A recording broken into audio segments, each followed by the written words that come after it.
chase you. If you scream, I'll whisper. La-di-da-di-da-da-da. This is all you ever wanted. Take it all, you deserve it. This is how we're gonna end it. La-di-da-di-da-da-da. Take it all, you deserve it. Take it all, you deserve it. Giving back the freedom you want to destroy. And my power's way too strong for you, so try. 'Cause you can't dominate and know will you survive. And not this time, 'cause I'm the wiser of us two. I know one of life antithesis of you. The fire in my heart will only grow. If you shut the gates, I'll burn them down. I am 1,000 steps ahead of you. You'll see soon.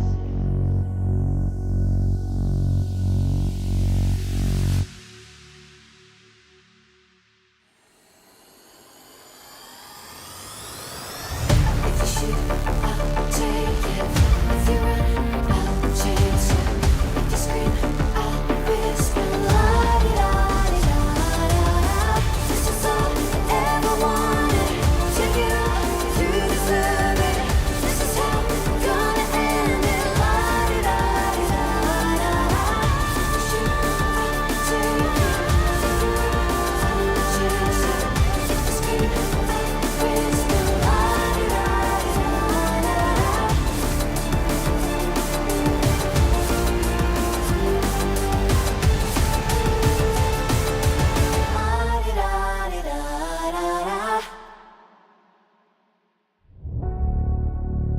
I am 1,000 steps ahead of you. You'll see soon.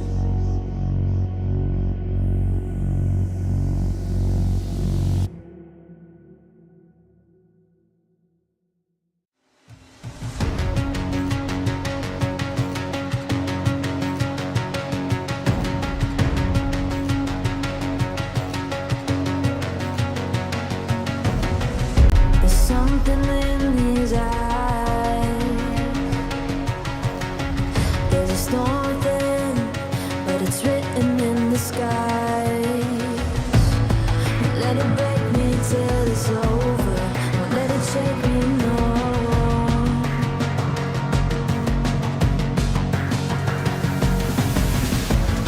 Won't let it make me go under. Won't let it make me go under. So now it's time to fly. Nothing's gonna stop me now. Nothing's gonna stop me now. Nothing's gonna stop me now.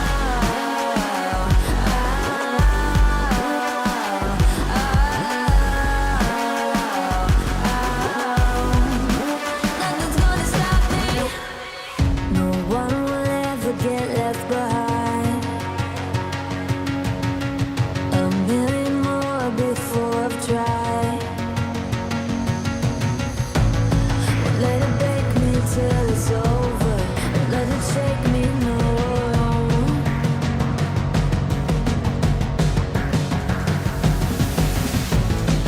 Let it make me go under.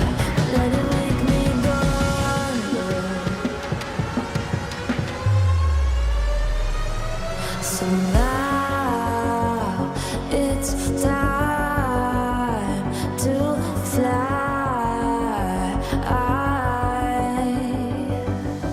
So now it's time to fly. Nothing's gonna stop me now. Nothing's gonna stop me now. Nothing's gonna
2, 1, go.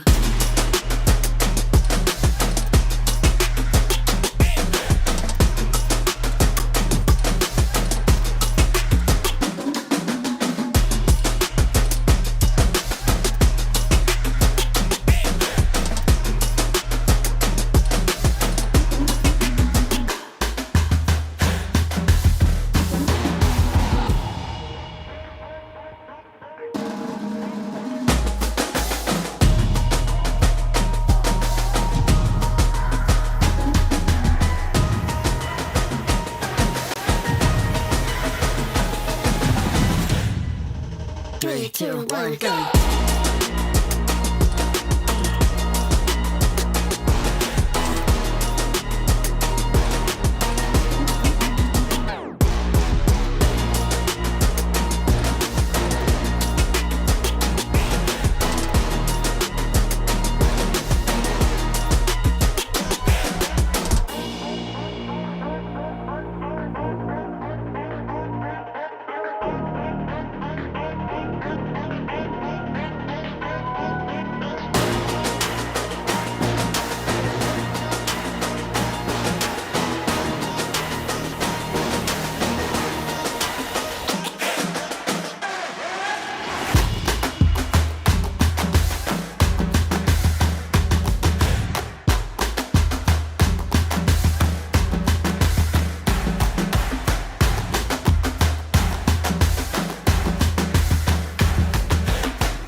Three, two, one, go.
Welcome everyone to the PUBG EWC Qualifiers for EMEA. It is Gibson Casts joined by Mark Power to bring you through all the action tonight. Mark, things yesterday were very interesting. 6 maps, 6 different map winners. Yeah, you nearly gave VP 2, didn't you? But no, 6 I did. maps, 6 different winners, and it was really good to see. Actually, the spread across the board was not too bad, right? But there was definitely some teams that were striving above the rest, and I think we've got to talk about consistency because some of these teams are a lot more consistent than the others. Yeah, consistency is key, and I think some of the teams started the day off very strong, picking up lots of points, you know, a win in there, here, there, but they kind of tailed off towards the end. I'm looking at Bushido in particular, but let's have a look at the format for all the viewers at home to get an idea of how the night is going to progress. Tonight we have into the finals. 16 teams, the top 8 from the group stages, joined the top 8 from the LCQs, where the top 3 will go to EWC. And if you do want to go back and watch any of the LCQ or group stage games, there are VODs out there. I'm sure if you go on Mark's socials, you might find out where to find them. Sometimes good to go back at the VODs though, because it does paint the picture of sometimes actually we go back to that consistency, why some of these teams are outperforming others. But I think the biggest number on that screen for me is that top 3. We are only taking 3, and this is the middle day out of the 3 where these teams can actually now look to try and extend. And for some of those likes of those teams that we've already seen at international events, this is one of the biggest stages this year, Gibson. So opportunities now to kind of push on forward. Well, there's not many opportunities left for the rest of the year. We have obviously got EWC land coming up where the top 3 we said will be progressing. Then you jump back into the PGSs, PNC, and then PGC to finish the year. But this is the lay of the land after 6 maps. VP sitting on top, 70 points, 30 placements, but dominating on the kill front with 40, showing the consistency that it takes to be on top on a leaderboard like this. And yes, Mark, look at that. It is a 16-point gap between them and 4th place now. Yeah, there's a slight gap. Well, look, 1 game ideally can change it. 2 would definitely put it in your bag. I do want to highlight, obviously, you already said that there's been a kind of a win for different teams at each map. Ascendo have been up there as well. Also, Fairy Tale, they kind of dropped off the bandwagon for me, Gibson. They started off so strong. Yes, I've already picked them up, and then Miramar is kind of their map, right? But we really didn't see them after that. But they did hold on to 7th place as well. So a little bit of a gap now starting to extend. VP versus that FaZe, there's 10 points in there. But even down to those kind of fairy tales as win or dies, 1 good game, maybe 2, will put you back in a talking spot for a top 3. Yeah, and as we look down to the bottom half of the leaderboard, the side nobody wants to be on. Hive, of course, flatter to deceive more often than not. Like Presente and Dante are incredible players, but they've just not got it going. And the big number for me is that first one. 5 placement points over the course of 6 maps. All you got to do is get into the top 8 and you're guaranteed 1. So they have not been at the level they need to be so far. Yeah, look. Middle day, you like to call it moving day, right? I feel like you're always moving around, Gibson, right? But look, you're right. They're not where they want to be at the moment. They need to continue actually working on their consistency, as I keep saying. I promise I won't say it anymore, guys. But it comes down to the sort of placement points. They're getting the kills, not getting the placement points, and they're a team, they're a stacked roster. We'd expect them to be performing higher than what they are. And the story kind of is the same as we further down. Yes, these teams seem to be getting the kills here, but they're not getting the placement points. And PUBG's of 2 halves. Like, yes, you can get as many kills you want, and yes, there's an argument that you'll get more kills the closer to the end game you get, right? So that's basics. But if you're not putting yourself in a conversation where you can get yourself 8th and up, then you're not really going to be putting yourself in a conversation for a top 3. And this is, of course, I keep stressing it, top 3 progress. So this is not like a normal bet where it's like, yeah, let's get inside the top 8, let's move on. You really need to be in the top 8 by tomorrow morning before the games kick off if you really want a chance, unless you're going to go ahead and have a 100+ point day that the likes of FaZe Clan have had in the past. But I just don't think it's going to happen in a lobby like this where there's so much talent from top to bottom. We said that, and then we had Geek Expo bomb the table, and they came to the top. So look, hey, it's possible, Gibson. It is possible, but you're right. It is a outside bet. It's a not always kind of a guaranteed or confirmed. If you look at the schedule today, though, we will be kicking things back off with Miramar Productions teasing us again. But I do like this formation. Obviously, we kick off the sandy dunes, ending on the grassy pastures, and with the wildcard maps in the middle, it gives an opportunity for each team to try and explode. My biggest take here, though, for match number 1 today will we see a fairy tale?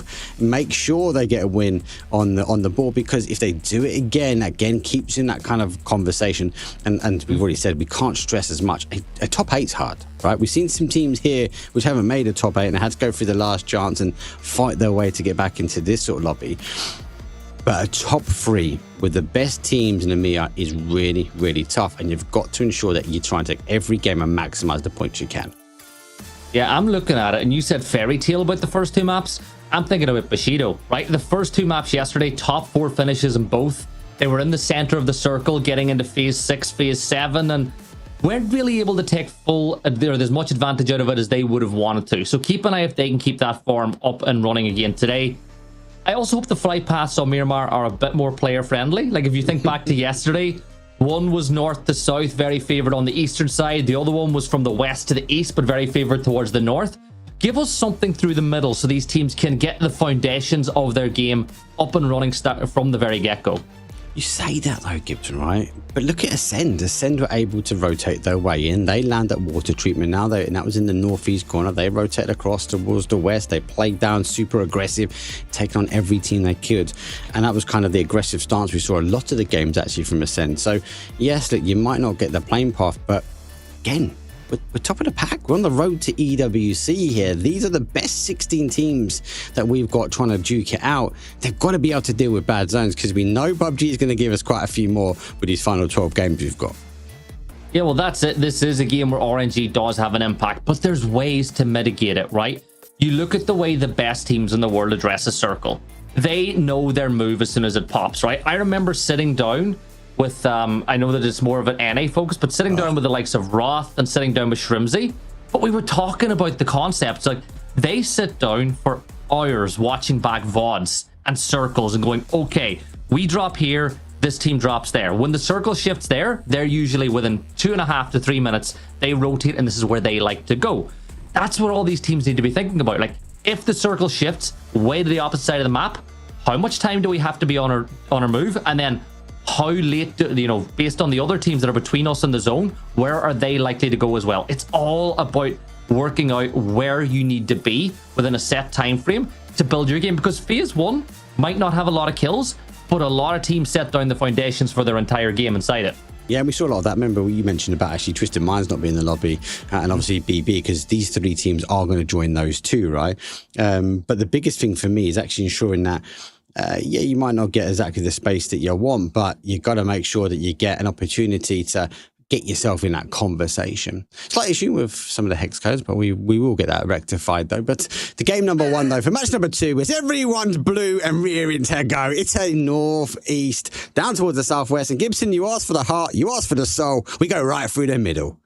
Can I give a prediction? The blue team's going to win. Yeah, Team Blue's going to win. There we go. You beat me. You beat me to it. Blue team is going to win, so it is more important than ever now as a viewer from home to keep an eye on those team logos to work out who is going where. But we spoke about Bushido at length inside of game number, or about the first 2 games yesterday. They are dropping nice and early, just north of San Martin as things stand, getting some vehicles, getting on the move.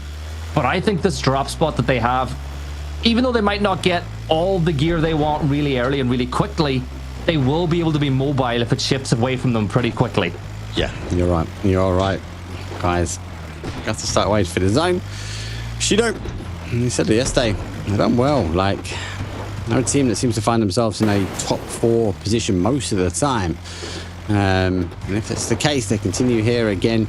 I think they're just setting up. Some of the great teams will sort of look at these type of events, Gibson, and it's not just a kind of a 1 day, 1 match at a time. Yes, you've got to reset. Yes, you've got to be able to perform, right? Every single match. But some teams break these events down and go, do you know what? We've got 3 days. We need to make sure we're consistent over the 3 days in the 18 games. How do we get there? And it comes down to what you said before. Where's the consistency? Where do we rotate in? It's kind of those little details that actually make a big difference, but you've got to break it down over a longer period of time. Well, this is the thing, right? If you're looking at it in the global view and people say, right, we want to average 8 kills a game, or sorry, 8 points a game. Well, if you get 0 points in one and then you get 16 in the second, you've met your average. So it's about balancing it out over time. But as a caster, as a coach watching these teams and as a player, you'd much rather be consistently putting those points together rather than getting the highest of the highs and the lowest of the lows. So as we get ready, we watch FaZe Clan, another team that we expect big moves from. They had that phenomenal 17 kill win yesterday where Vard just went insane. They'll be hoping to get things running because, yes, the old saying goes, a FaZe Sunday is where teams do a lot of moving. It's been a while since they've had one. I think they would like to have a day today that leads them in a situation where they don't need to be so big on a Sunday to qualify. Yeah, go and face Sundays. I don't think it's going to be the case. I generally feel that with the addition and the transition we've seen not just across FaZe but other teams, with the movers and shakers for EWC, that actually with Vard on the team now, he's looked the best he's been for a while and he seems to be super settled, and he's a player that can look at 18 team competitions and be super consistent. So FaZe, I don't think we're going to see FaZe Sundays, Gibson. What I do think, go back to my point before, they were good yesterday. Expect them to be slightly better than good, and then they're going to be great when it comes down to the final day.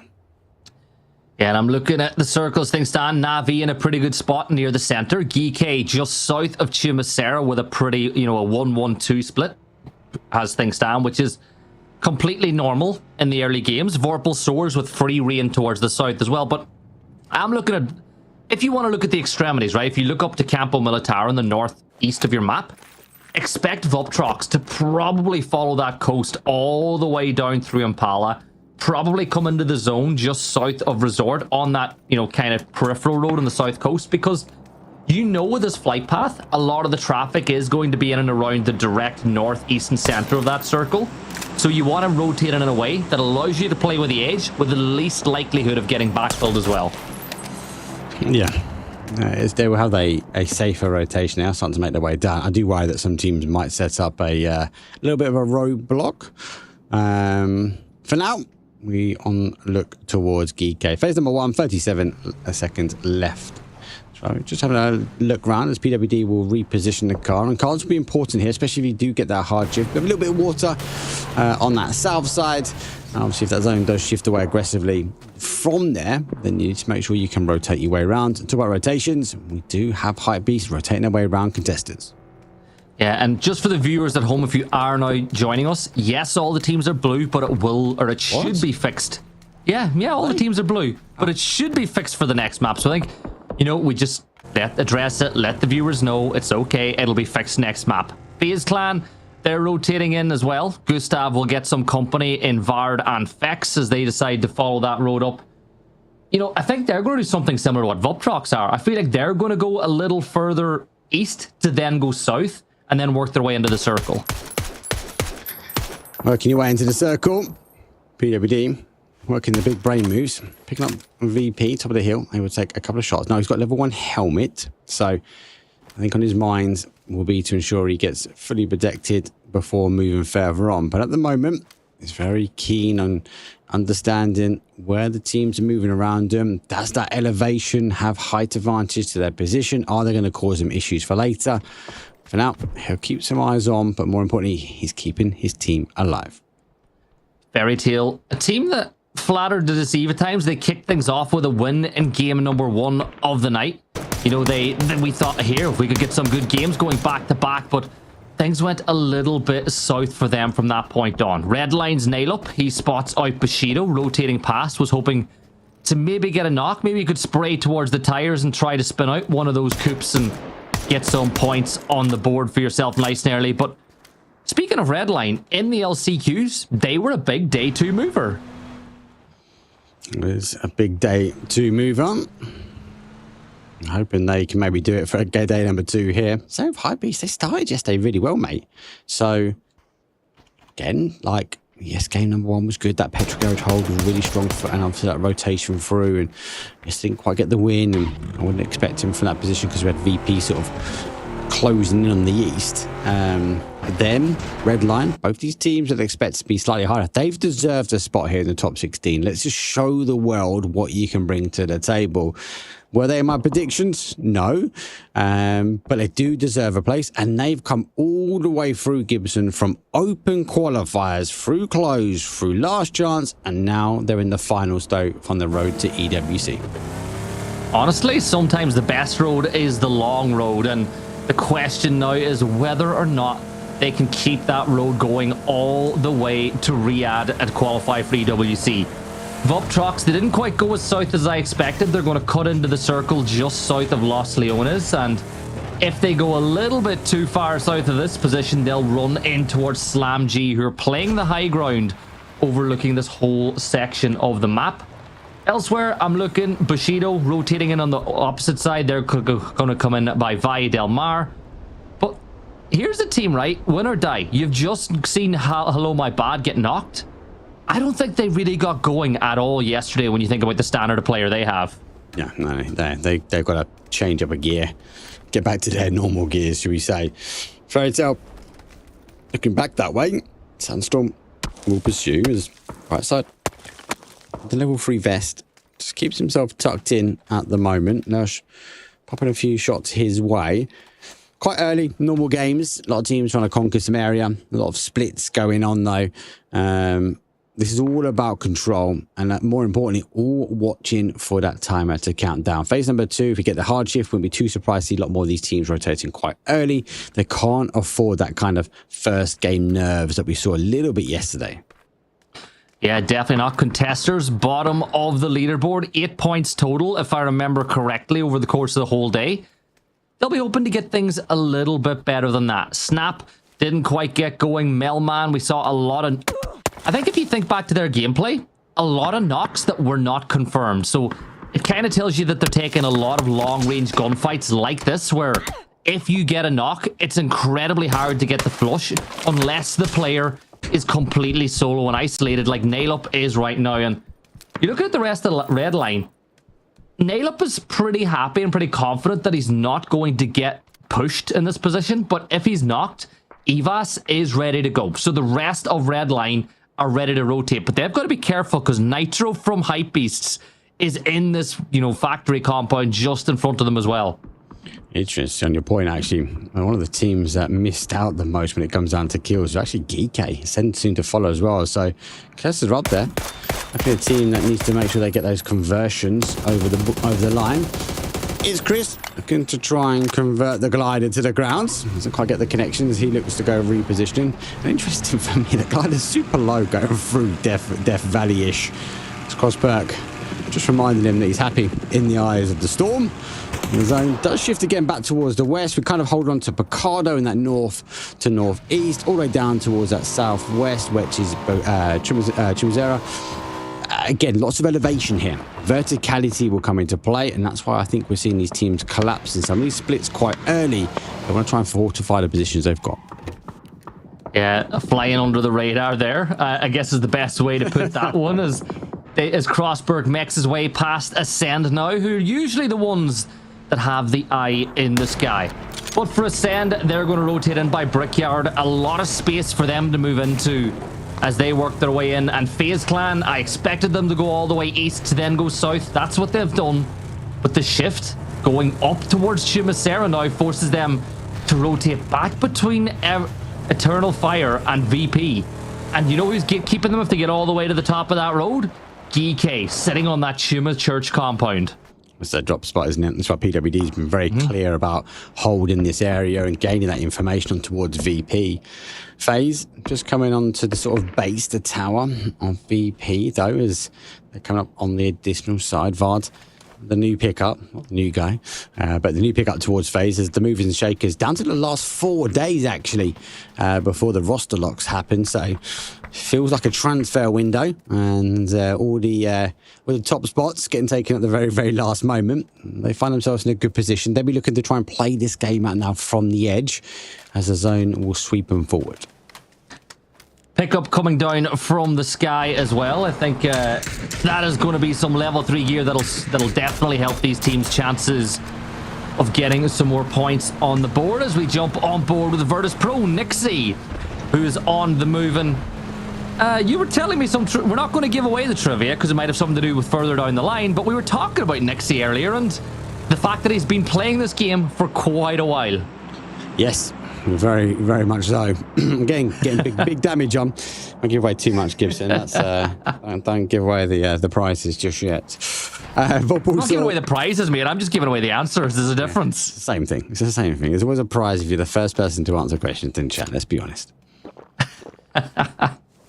Boostic will get a kill confirmed on the FaZe clan, and they do get caught out on the rotate inside the circle as Slam G are able to get a point on the board, which is something they'll definitely do. Oh my! We've got colours! Wonderful! See, production on it. Absolutely love it. They just need to press a little button and all the logos will appear and they were good to go. As I suppose the advantage of that we got multiple observers in the lobby, so my colour's been restored. It's not all blue. It's not all Smurf City here for match number 1. Geekgate still holding elements of area. So just tease everyone back towards that north side. I think it's a lot more about noise being made. Actually, let's have a look. Let's make sure we confirm who is and is not around us. Slam G now. Boostic is inside the blue. Drops down a smoke so he can get inside his Bronco. And, well, sorry, it's the other way around. It was his teammate was in the blue looking in as Lurex is standing here. They've lost Magor. It's a player you don't want to lose too early, but with a 3 on a map like Miramar, there are things to do. But here we go. Things kicking off. Spyro will get some help as Quizzy finds that opening knock. Now, Nixie is down, but you can see that Beamy gets aggressive, but Spyro is there. Second member of VP down. 2 kills confirmed now as GK are giving them a lesson inside of school. Lucarux will fall, but there's Corexy. Gets that knock on the Defex who was coming inside the circles. Corexy will drop a nade off into this, but Keter steals that kill as Hypebeasts are able to third party this one from afar. They are. This is interesting because teams are eager to maybe get involved. GK making a huge amounts of noise, but able to still find a way of team crashing on in. But again, PWD obviously knew their number. They obviously hear the cars rotating their way. They're ready to go, and they, more importantly, they collapse. Back to the action on the other side. Chubasera has Vorpal Sword also getting involved towards the fight between VP and GK, as they will now continue kind of the elevation shots down towards the main town. Yeah, looking at Hypebeasts in the middle of Chumacera as it's fully encompassed now by the circle as we move into Phase 3, soon to become Phase 4 as Bushido managed to recover from sustaining a knock or 2 to get all 4 players back on their feet, but they're surrounded by Hypebeasts on all sides, with Vorpal Sword playing a little bit further north. Little south of that position, FaZe Clan rotating on the edge of the circle. They'll get James up on the high ground, peering down inside of Chumacera and feeding tons of information into the rest of the team. This map is full, right? Because you've Chumacera, there are 57 players inside the circle, almost 57 players inside the circle as we move towards Phase 4. And there's still so many nooks and crannies players can get into. Yeah, this is dangerous. This is dangerous. Another CT-style ending. Well rehearsed. Obviously, we've had a lot of zones in and around the location, so it's not like it's a new section, should we say. Will die. Trying to get a knock here on Voptrox. They pre-fire the door, hoping for a head to play peekaboo, but no, the bunny hop goes back the other way. And Levante gets the opportunity to reload. Yeah, and you can just see in the south of the little map on your bottom screen, that's Eternal Fire have called an E-pickup on the edge of Chumacera. So they're basically hedging their bets that if this goes away from them, they'll be up when this guy's nail cop lands a nice headshot onto Keter. But I feel like this is rough because Hypebeast now, Nitro's going to run over Noik as well. So 2 members of Hypebeasts are knocked now. Vazo's on the other side. And yeah, Neil Cop's doing right. You saw the team knock and he tries to sprint up to get the kill, but Vazo, just on the right time, is able to find that knock on the Neil Cop. But I have no issues with the aggression here from Bushido. You saw the other knock on the kill feed. You know that Ketter's by himself. They're trying to secure these points, and this smoke wall might just allow them to do it. Yeah, it's going to allow them to get the cross. That's the most important thing at the moment. Hypebeast fortifying the position. They're going to just pop a smoke just to cover their south side. Any team sort of wrap towards that sort of high ground south of Chumacera. And goes the heavy U2. Another nade to go. Still double check him. do fear if he launched that secondary nade. Might have got a bit of a connection, but Bushido, they pick up the player. Now Vop will go back, and they should be able to get the res back on. Yeah, Nitro peeking up over the wall for a side, looking a little further north here. Voptrox lost Vorex, but 3 members of Hive down at this point in time. The blue zone will confirm out rocks as Voptrox get their second kill and just look towards the edge of the zone. That's where the last person now. Nail up puts a bit of pressure on. That might buy momentary relief for Dante, who is still alive but prone on the edge of the circle. But here come Eternal Fire sneaking up on a sand. Kiliakai makes a lot of noise. That covers the footsteps for Quetpa. He's going to sprint on up, gets the knock. Braxco falls at the hands of Shill as well as Ascend were oblivious to the push of Eternal Fire. Win or Die trying to hold their own now as well. Does Hello My Bad have the arm that he needs to toss the nade over? Well, instead Marky goes, you know what? I don't like standing in the open here. I'm going to get back into some cover. Keeping the level 3 vest and helmet to safety. He knows he needs that in the late game. The rest of his teams are stuck on the outside edge, are fighting their way through, but there's one person fighting, and that is Vard. Strong hold from him. Fex has been down, confirmed, but another couple of points under the bag. Phase now on 2. We are still on 14 teams, so still quite a few need to fall before we get to placement points. Yeah, FaZe Clan up to 2 points now as they look. Quetpa is down. I'm surprised that they're not popping the tires of that Bronco. There we go. They're just right on cue. You ask and you shall receive. That now means that if they do get that res, they're going to be stuck in the open, making their play in. FaZe Clan have the silos on the north side of Shumasera. You've still got this little dance between Hypebeasts and Bushido that's been going on for quite a while inside of the city centre. But with that last circle shift, I'm looking at the likes of Redline and Contesters, and I'm feeling really good about this as things stand. Look at the hole. Look where Vard is. Vard knows the zone might play back towards him, so he's giving his team an option. Na'Vi, though, forcing their way towards Geekay. Slam G, not quite in the zone yet, but they are positioning those cars ready to go. And it's the same with Redline, ready to get this shift. Phase number 4, it's going to be phase number 5 in a couple more seconds. And a lot of these teams know and feel they might be losing the zone. Yeah, Redline 2 points on the board for them. Remember, day 2 of the LCQs was when they made big jumps up that leaderboard. Yes, they're on the edge of the circle now, as it did center up on the Contesters with a 2-2 split on either side of the road, as Melman will start dropping some bombs from on high. The mortar strike will hit its mark, but GK, they now need to get on the move as Melman confirms out that one. More damage being dealt now as Redline try to steal the kill away. Come on, Nod. One more shot should do it, and Leosh is going to be the one that picks up that kill for Win or Die as FaZe Clan fall in 13th place. And that all came from the brilliant knocks from the Contesters, using those mortar strikes to do some real damage. But this is bedlam. Look at the south of the circle, Mark. How many teams are in such a small space? Yeah, this is the problem. Smurf Central, they have to run their way through, back to the home. Papa Vard might be sitting. Now he's in chat, hopefully, watching the team. Bushido, they are one has been knocked. Only 1 kill on the board. They're also a team that needs to get moving. So we have lost the main town. Unfortunately, the bedlam will start to unfold. There's another smoke wall. As Metabay will just allow him a bit of time to build the momentum up in the car. There's not much left in the car, so a few shots and it is done. So, yes, he's using a few smokes here, Gibson, but he's given the opportunity to get across the rest of the team pretty clean. Yeah, I'm looking at Slam G now. There's Keter down in the open. Lurex will go for a double dip, but Ketter's just better. He manages to land that knock, and Lurex will look back at that one and think that should have been his point dead to ripes. Now, Boostic, he's going to run on up here as quick as possible. Do the Hypebeasts dare to move? Because Boostic's not going to go for that res just yet. He's going to double dip. He's going to try to get the knock, and he will find Nitro, and he finds Noik, and that's why Boostic is better. Bushido up on the other side of the circle. They're going to confirm out another couple of kills on the Geek, and Keter will double down. He's going to sprint back and go for the res, but he doesn't get there. Art was in position. He gets the kill. Hypebeast will get eliminated, and will Bushido now find the same fate as we jump towards Navi and Fairy Tail inside at Shumasera? Do jump inside, but I feel that this is dancing around at the moment. Bombalova does get extends, and he does get bright side back. So both these teams just on the outside. Ferris Defano, a player for them. No helmet. Vest is pretty much being held together. Now he's under fire. Voptrox will claim it. Na'Vi, they're going to fall in 11th place.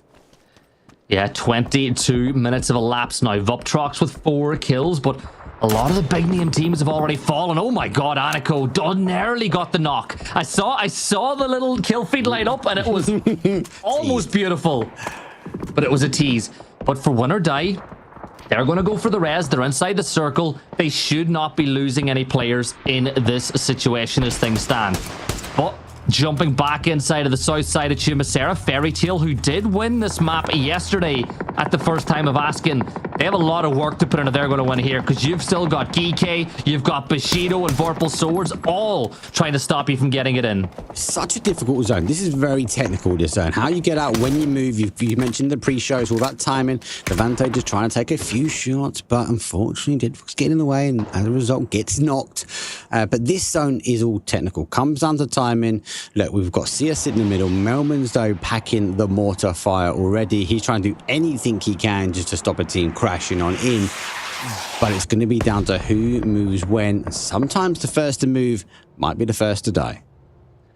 Yeah, Vorpal Swords not necessarily inside the circle, but they're going to ride this position for as long as possible to see if they can pick up any points on the teams that are leaving Chumasera. That's why Barizi is the furthest south player. He's the conduit of information for his team as Zubila almost lands the arm shot. Looking up towards Fairy Tale. Another peek, another shot missed. But Razor, he's going to show why the DMRs are sometimes better to have in situations like this. Zubila firing once more, and every single time somebody misses an arm shot, it just hurts me a little bit inside. A little bit of me dies inside. I love it. He was waiting for the knock, and Razor was like, can you just stop playing about with your food? I'm going to get the knocks now, and we're going to move on from this zone. Red light on the outside now. They're the first and will be the closest after they can clear Eternal Fire to sort of take on CS. Now look, pops the flash. He plays peekaboo over the top, goes for the double peek, but goes down. Machida, who's already worked his way down further afield, he does get caught, but Ivers and Zico, they still stand. Yeah, this is Eternal Fire now. The Mad and Code Marco are both down, and Shilla will throw a nade. Zico's low, but it doesn't do enough damage to find the knock. Azubila will get a knock on to Gedrox. That's all happening on the other side of the circle, but Zico will peek out. Shilla falls, and it's all down to Quetpa now. It's got some smoke as cover. Does he go for the res? He's going to get a nade. He picks up that nade from his teammate. This is a 1 versus 1. Is it a little too late? Zico will stand up. Zico's going to get blown up. The nade, the little transfer of utility, came in clutch for Eternal Fire. Yeah, but look at CS. They're doing the right thing. They're also potentially pushing this way. Back towards the other side. Voptrox had to move their way in, but they moved their way out. 5th place for them. Good game starts. Nice to see the German team working their way up towards the top. Contestants 1 kill. To be surprised? No, not at all. They've been locked down for a while. They've tried the mortar kills, and now they're trying to extend out. Unable to claim the knocks from Eternal Fire, but they've still got the bodies. 4 versus 4 versus 3 versus 3. This is potentially going to be map 7 and another map victory for a different team. It's been very tight inside of EMEA as contestants are on the verge of doubling their point tally from day number 1. Hello, my bad. Did lose 1, but as we can see, 3 players up. They've got the road that they can use, but the question is, Mark, where do they go from here? Yeah. Apart from the compounds that are being held by contestants in a 2-2 split in Phase 7, there is so little playable terrain for these teams to play on inside the circle. Like, look at this over the top view. That little ridgeline on the south side of contestants, maybe you could see Eternal Fire sneak in there, but there's virtually nothing. No, they can't. There's nothing to play. It's all about timing now. And this is what I think we've seen the transfer of blue zone nades. Eternal Fire looking to try and make the play towards the north. If they start getting shot up, they're going to transfer those blue zone nades back to kind of the CS hold. That will put them off. It will block a line of sight as well, but it will just hopefully be drawing in the other teams to make the fight. Phase number 7. Are we going to lose anyone? I think it's going to be explosive. I think this game might end very quickly. Yeah, Gedrox peeking up over. Win or die. I think they need to pick a fight. Can they get the win? I don't know, but maybe they can maximize their points by getting 2nd or 3rd and a couple more points on the board. It all depends on if they can claim Vorpal Swords from this position, because as you can see, contestants are in no rush to move. One player trapped in behind the vehicle. Levante trying to pin him down as Eternal Fire start their push in towards the contesters, and this could really push in and help the likes of Vorpal Swords and Win or Die if Eternal Fire push contesters on the other side. Vorpal Sword, 8 kills. Looking to try and convert, but the zone has converted away. Subila, well, he saved the ammo for the late game. He's got 4 shots left. There's only more than 4 people remaining, so he has to be very careful of the shots he picks. But at the moment, they are kind of still driving that Win or Die position just to the outside edge. This might be where they kind of try to either cut off Win or Die, or just maybe hold out for one more zone. There's a couple more to go before we have to find the final dot. Yes, smoke grenades being thrown as Gedrox will get a knock on the show, and that is really bad news for contesters. The 2-2 split is starting to get punished now. Just 2 players up now on the other side of the road. It's Melman and Snap.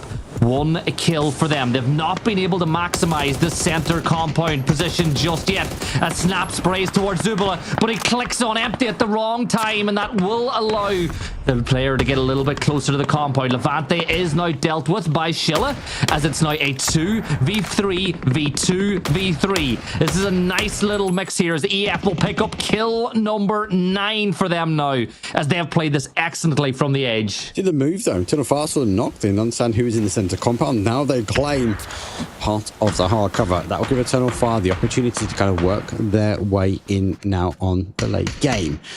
Vorpal Sword still fighting for everything they can, and Win or Die losing bodies. Jedrox has to go down, facing the sand, pray that the fight for the compound will kick off. You've got a P90 knocking on the door here. CS might have to pick what side they want to fight. Yeah, CS, as I said, I think they'll be really disappointed, but they can still turn this game around. Only 1 kill on the board, but you can still get a bunch more, right? You've only got 2 players up, but you've still got this God compound. Although you've been kept quiet on the kill feed, maybe you can just make something happen here towards the end. But Vorpal Swords with 8 kills of their own, they're making the move, and I love this positioning now from Quetpa. He's going to get up on top of the roof. That gives him that extra little piece of viewpoints, and not only that, it gives him tons of cover. You come under pressure, you dip back in behind it whenever you get shot at. But Mark, I don't think that, like, look at the circle. Everybody has crushed over towards the west because there's nothing to play on the east. Yeah, everyone has to play back down to kind of that position now, right? You're right, there's nothing, especially north, northeast, nothing to play. It's too open. No cars, they've been kind of burnt as they come through the town. Something we can say that we are going to have another winner. No team so far has got a win in the top 3. So it'll be another team, match number 7, adding their claim to fame. But with a 3 versus 3 versus 2, you do have to worry a little bit now with CS. They had the control, they had the opportunity to try and take it, but when they tried to collapse that 2-2 split, it was a little bit too late, and Eternal Fire and the rest of the other teams, they punished. I think a big problem for Eternal Fire now is the lack of real explosive utility, right? You've got 1 molly for Quetpa, but other than that, it's just flashes and smokes. Now, they're very good. They're very useful when it comes to moving and creating avenues and lines of sight. But you really want stuff like these blue zone nades to put some real pressure on the contesters. But the big kicker for me, Shilla has the center on lock. Melman, does he dare step into the blue to try to wrap around the corner? The answer for now is no, but they're going to get in a vehicle. What in the hell are they? Oh, the cover. They're going to drive the vehicle, use it for some oh no, it didn't go right. He wanted it to go a little bit further back so he had mobile cover, but instead it goes up on the side of the building, Mark. But I think Shilla should be able to open this fight up right for Eternal Fire as these teams leave. Yeah, Shid is your anchor player now, isn't he? He's the one that's holding that win, that victory. As long as he remains, he's gone down, in prone, in the sand. He's going to try and hold out. Vorpal Sword have a little bit of a spray through. Snappex jumps up and scores. He looks for a second now at the moment. CS refusing to go down as there's that confirmation done. Store 3 v2 v2. Now the numbers are store spread. Melman, a little bit of a spray. Gibson, but no real connection. But he has exposed more of Eternal Fire. Yeah, Shilla's still in the center of the circle, though. He's got all the cards in his deck, and that's what happens. He steps on up. The man gets another kill, and it's a 2 versus 2. Snap's going to get fallen, and Eternal Fire take the win. Huge game for them to kick off the day with 24 points on the board. And, well, I said it. I wanted to see more different teams getting chicken dinners today, just like yesterday. And Eternal Fire have answered strong on game number 1. So it's moving day. That is a very strong answer for a move, as they will transition very much up that leaderboard. And I think this is part and parcel of what day number 2 is about, right? A good win, a huge amounts of kills, you are going to kind of skyrocket that table. But that was a very technical ending. There was some hard cover in, but with a lot of the sort of that train on that north side, deniable, unable to wrap in, no cars, no cover. It forced everyone down to the south, and it was just a matter of timing. And the blue zone forced everyone together. Eternal Fire claimed the victory, and it was a very strong game from them.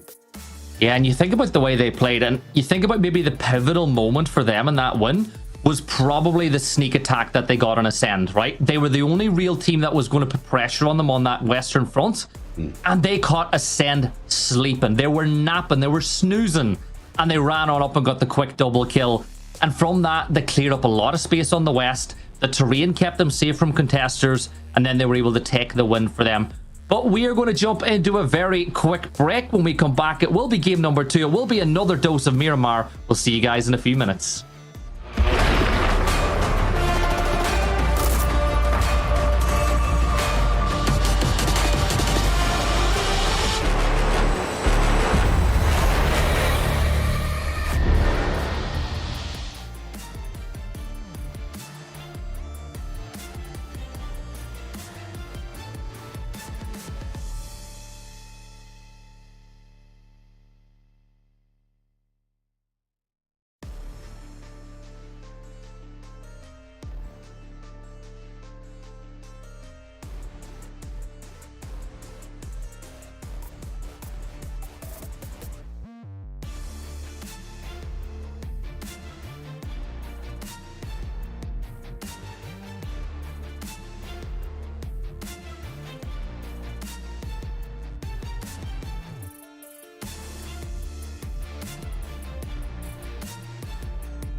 inside. There's a storm within, but it's written in the sky. Let it break me till it's over. Let it shake me.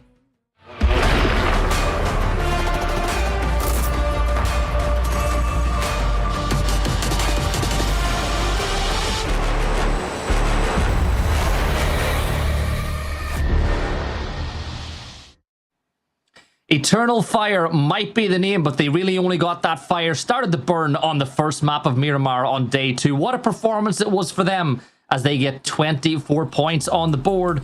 But Mark, this is not a one-map affair. This is 18 games over 3 days. This could be the start of something very good for that side, though, if they're able to build upon it. So far, Gibson, they always seem to find a way in at the end. Is this the start? Do they only need 2 days to go for a top 3 position? We know they've got a lot of fans in chat. They've got to continue that sort of move. But actually, we break down what they did, how they held out, how they took advantage of Ascend when they were looking to try and move in, and then how they closed that final game down. That was key. Sheila, moving to the centralized position, that denied opportunities for any of the teams to get a win. Yeah, and now as we move on to the second Miramar of the night, this is where we saw a couple of teams get their night going, right? I think that Geek had a pretty good game number 2 on the night. They were able to get a good game. But I think for its Shumasera finish, that was a pretty mental ending, right? It didn't quite follow that normal bell curve of kills that we get in a game of PUBG. It just went like this all the way up to the very end, and then we only had a couple of players left alive. So as we get ready to jump into game 2, where blue team could still win, because there is at least one blue team inside the 16. But is there anybody you're feeling good about after saying game? Because momentum flows. Like, we spoke about this with Kowo, we spoke about this with other players. Getting a win or playing really well in game number 1 usually does transition into game 2 because you don't have as much downtime between maps. Yeah. If you go out early, you're kind of sitting there waiting for the lobby to kick back in. No, look, do you know what? I'm still sticking with my predictions. I'm still kind of sticking with that VP phase, Na'Vi at the top. Look, they've been unshaken at the moment. Did they have the best start? No, some better than others. But they're a team that can deliver. Now, obviously, we're going from Miramar. We've kind of set the tempo. Eternal Fire was explosive, and you mentioned that actually was that kind of upward trajectory and that aggressive stance of kill after kill. I do think that's part and parcel of that zone. That's part and parcel of PUBG forcing these teams together a lot quicker than maybe we'd have expected. Geek getting crashed by VP. They could have maybe moved around different areas if the zone didn't kind of force them together. So look, I'm still going to stick with my guns. I'm still going to say that kind of VP, that kind of phase. Expect him to come out swinging here for game 2. I'm looking at it. 7 maps, 7 different team wins. Are we about to get into the 8th map and potentially see half of the teams in the lobby getting a chicken dinner? Like, this is... I have to think back. I can't... Maybe it's just because I've never really tracked it, but I have to think a long way back to when I think the last time that we've seen 7 maps and 7 different teams picking up wins. We had it last year. We've had it last year, but welcome back to the EMEA region. We've seen this in our region a few times, Gibson. The only thing I can tell you, though, with 18 games and 16 teams, we've got to eventually at some point have some teams get a secondary win, potentially. I'd love to see 16 games with 16 individual wins, but my odds tell me otherwise. Is it welcome back or welcome home? That's the real question. Because a lot of people don't know, when I started casting PUBG, it was an EMEA. And then I made the transition over to NA, and I guess I've never really looked back. Got evicted, lad. I got kicked out. I say I move. Mark says you got booted. Absolutely love it. Well, for our game number 2 today, technically match number 8, though, it is a northeast down towards the west central. It's not the best flight path compared to the first one. We are forcing more of a northern conversation if the zone does play in there. Don't forget, though, the zone has to touch the flight path, so it could go back down towards the center, could play down very much onto that west. That wouldn't be too great. We've had a few endings there. But for now, fuck drugs, jump early. Go Campo Militar. There is advantages to this, Gibson, because if you get down early, you're able to get the cars and you're able to get the loot and be one of the first teams potentially moving to zone. Yeah, I'm looking at, like, oh, here we go. Straight off the bat, I think you're going to see the car going off in the distance, so PWD will manage to get away. There'll be no kill onto Vazo, but this is what I love about this game, right? Because you have your set vehicles that are going to be in there. I hear no audio as well. Don't worry, nobody's going crazy. But you have your set vehicle spawns, but you also have the spawns that come in from time to time. When you get two vehicles right beside each other, on another day, that could be a player killed. Yeah, it is potential. Denial as well. Woodward's Eye. Just going to go for their looters as they will have a quick look in towards where they want to transition. It's still phase number 1, so no players lost just yet. Everyone just kind of in that looting phase. But there is a transition. They've got to figure out where they want to go on the zone. Leosto brings back the sound as he will do a backflip. No, he won't. He's going to move closer towards Minus, though. Maybe look to try and take the high ground and gain some elevation, some information. There's that zone. It has gone very early, has gone back towards the east, but it's pushing more of a southeast. Aramco fully incorporated by that circle as we look over towards it. Yes, this is a circle we've seen loads of times in the past. Big thing about it is, you look at the very east.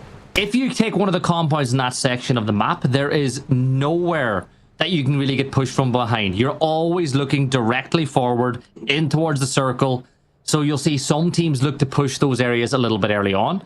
Impala and the hills surrounding it are also very good positions to play in the early stages. But I like this from Redline. 2 minutes and 20 seconds until phase 1 closes. They're not taking any risks of, you know, we're going to wait and see where the circle pops for phase 2. They're getting up into the sky. They've got a plan. They're going to be decisive. This is good from them in the early stages.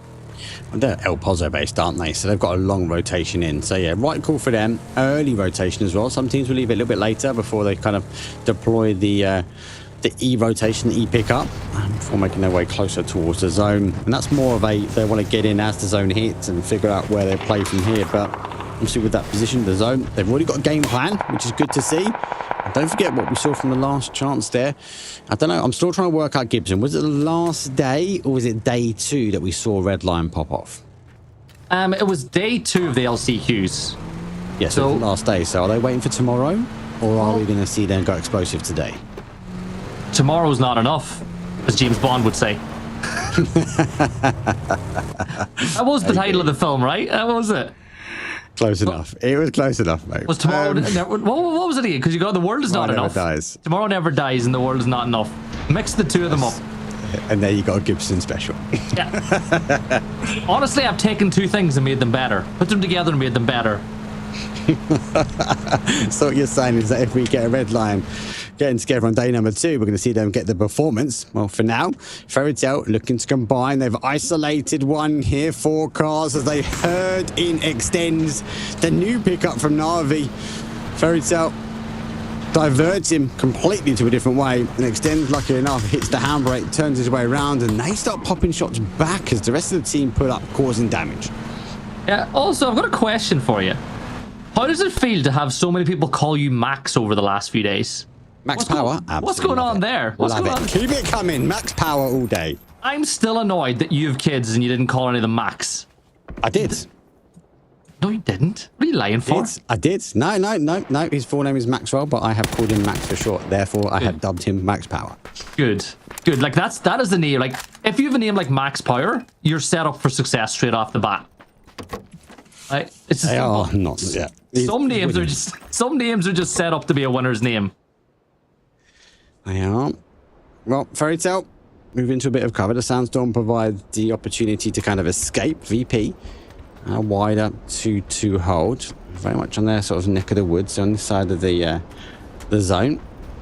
Waiting for kind of the sounds. Fairy Tale, obviously, you do see this compound crash quite a lot, Gibson. We do see the sort of valley in the south, the southwest of this compound also taken. But that's a little bit later in the game. If we are forced into this area, that's a nice place you can pull up and keep your cars safe and try and keep your head down from any heavy util. But arguably, normally that compound's quite consumed with other activity. Yeah, Hive, they've got all 4 players just on the edge of Minas Generales now, which is not the worst position in the world to be in at this stage of the game. Fairy Tale wrapping all the way around Cantera because why not? Gives you lots of view lines. It's a really tough position for anybody to push up on. So you're just kind of setting up scouting. And realistically, a lot of the time we get a circle here, it usually either shifts back to this position or it goes just a little south of where Impala is. So I like teams grabbing these prio positions nice and early to see where it goes. again, if you can talk about position, right? VP are split, one on the west, one on the east. They are really uncertain where this zone might play.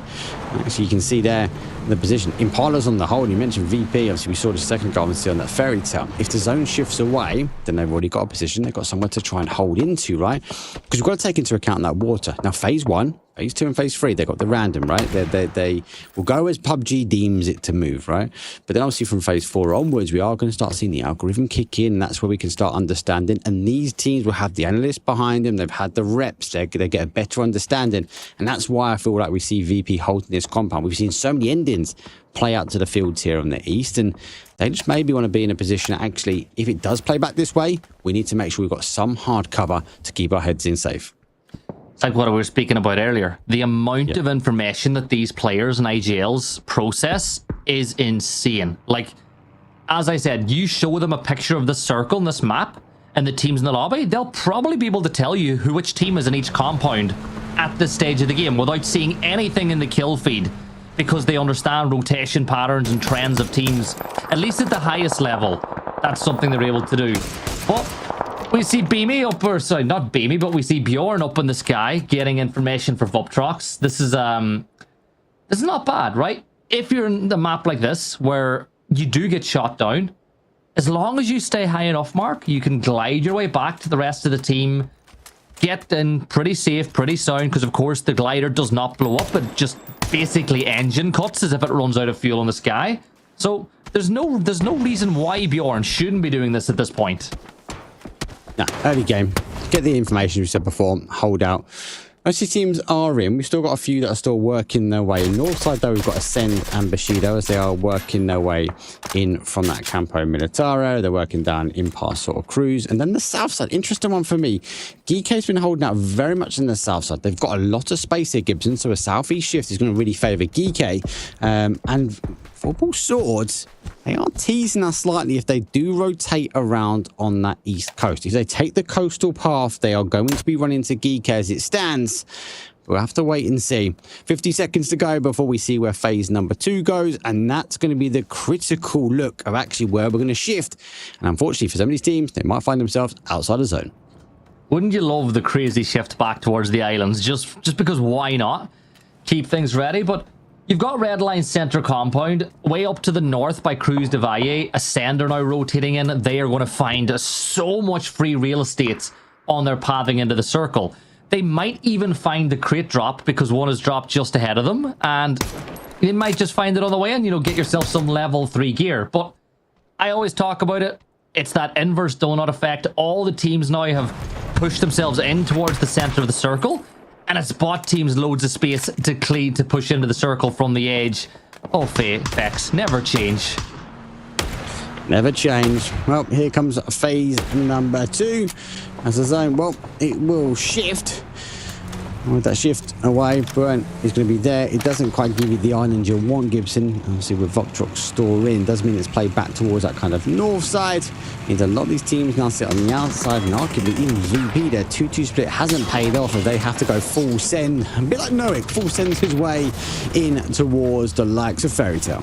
Yeah, and this is Hypebeast trying to make a move. They get that knock, an instant flush, and Brightside in April, they're just leaving. So Hypebeast, they get their kill, they get out of there. And for Fairy Tale, they'll get the leapfrog on their way into the circle. But as we all know, if they continue on this road, they'll run into the roadblock that is FaZe Clan. So I expect them to pull up onto the rocks just ahead of this position. But they might run into a lot of traffic on the way here. VP, who were also running a 2-2 split, neither of the two are inside the circle, so they need to work their way north with that as well. But you talk about teams getting rewarded.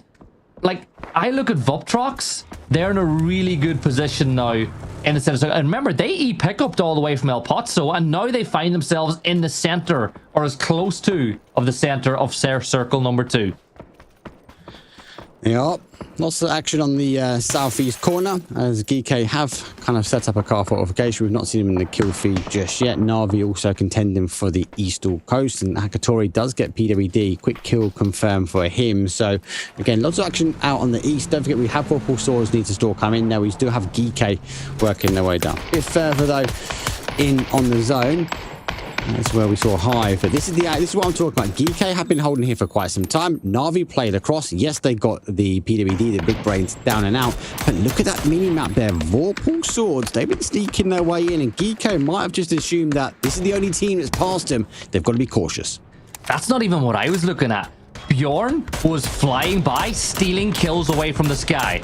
He had the DMR out. He was popping them with a mini on the drive-by and stole one of those GK kills away. So great from Vuptrox to be able to steal a kill away. And he'll just continue his flight path north and south, as long as he's allowed to fly. Like, usually you'll see at some point these teams will start shooting at it, being like, right, you're just annoying us now, getting all this information. But it seems like Bjorn has been given a free pass. He's just scouting. He's dropped something. He's trying to figure out where he is. He's kind of doing a survey up and down as he grids out this east side of Miramar. Eternal Fire, they've taken a really strong position now as they are holding that compound. The end of the road, a little bit further in. Maybe need to work to a position because they are to sit on the outside edge now. CS, though, after a good game, yes, they didn't quite get the conversion they wanted, but they were in a talking point for a top 4, which, again, for a team that's right down that leaderboard, though, they do need to keep that up now for the next 2 days, Gibson. But Hypebeast, team, you know what? I'd like to see them go a bit more explosive, a bit more aggressive, because, like in the last chance, say before, they're a team that could be up there. Well, that's it. It's about finding that balance, that mix. But the longer you wait to get things going, the further adrift you get of those teams at the top, as Chris will pick up a point on the FaZe Clan. That's 1 on the board for Ascend, who, as you said yesterday, without getting a chicken dinner, found themselves on the right side of the leaderboard, which by right we mean left, as they're getting close to the top. But they've not had the win to back some of the really good play that we've seen. And some would argue they threw away a win yesterday to FaZe Clan, but I would say, nope, you can't say that. Vard won that game for them with his phenomenal solo plays. But we're getting ready for Phase 3, about 35 seconds until it pops, and Slam G maybe jumping the gun a little bit, picking up that pickup before they work out. Well, now they know where that circle is. Let's see where they go with it. Do you know what? I think it's good timing.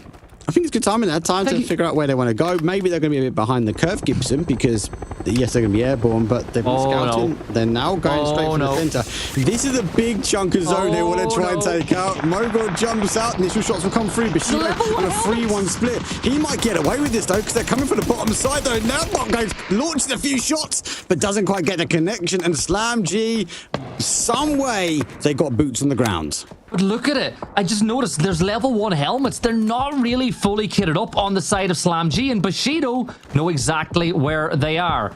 So keep an eye on Celtic now as we go full screen. Bushido wrapping around the side. Angle found, but Boostic will do just enough damage to turn the attention the other way. Slam G backed into a container for now, but it's safety. It's the center of the circle, and I don't think Bushido want to push too close to this one just yet. They'll keep Nail Cop where he is.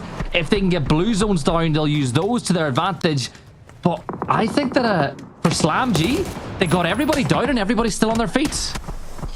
They're surprisingly down. Was it because they weren't fully geared? They had to go for center circle. They had to find somewhere to play out because they didn't have the vest, the helmets to try and fight out the outside edge. Well, we'll have to wait and see. They are down. Contestants, though, are storming their way forward. And unfortunately, as they tried to storm over, Will die just before the sandstorm hits, able to get SnapX. That's a big loss, but they should be able to pick him up during the storm. Yeah, the storm buys you a little bit of time as you hear Hive driving on by. Noah just doesn't have the line of sight. This also gives Hive the advantage of being able to rotate through this area without getting into any gunfights that they don't want to be in. As Melman pushes up on the left side of your screen, getting closer and closer to Eternal Fire. Are Eternal Fire about to get done onto them? What we saw done yesterday? Or will we see this fight between Hypebeasts and contesters really kick off? Surely it has to kick off. Surely. Rock Trucks, though, waiting for the fight to kick off between Bushido and Slam G. Hypebeast, they're in a little bit of a valley. Maybe they're relying on the teams around them just to apply that pressure. Presenti, taking a few shots back towards FaZe, but again, in a valley, just keeping their heads down, just maybe making a bit more noise, just trying to survive this one out. Yeah, Dante will hear the members of Win or Die rotating above. The circle did shift again. If you have the maps should open, exclamation mark map in chat if you do want to get access. It is available on day 2, and it's shifted way over towards the northeast. It's touching the edge of the zone over on that side of the map. Nitro spraying towards contesters, but isn't able to find a knock at the first time of asking. That will allow contesters to keep on going, but they're driving into heavy traffic, and FaZe Clan look like they're locked, or they at least were locked horns with Ascend a little further north of this position.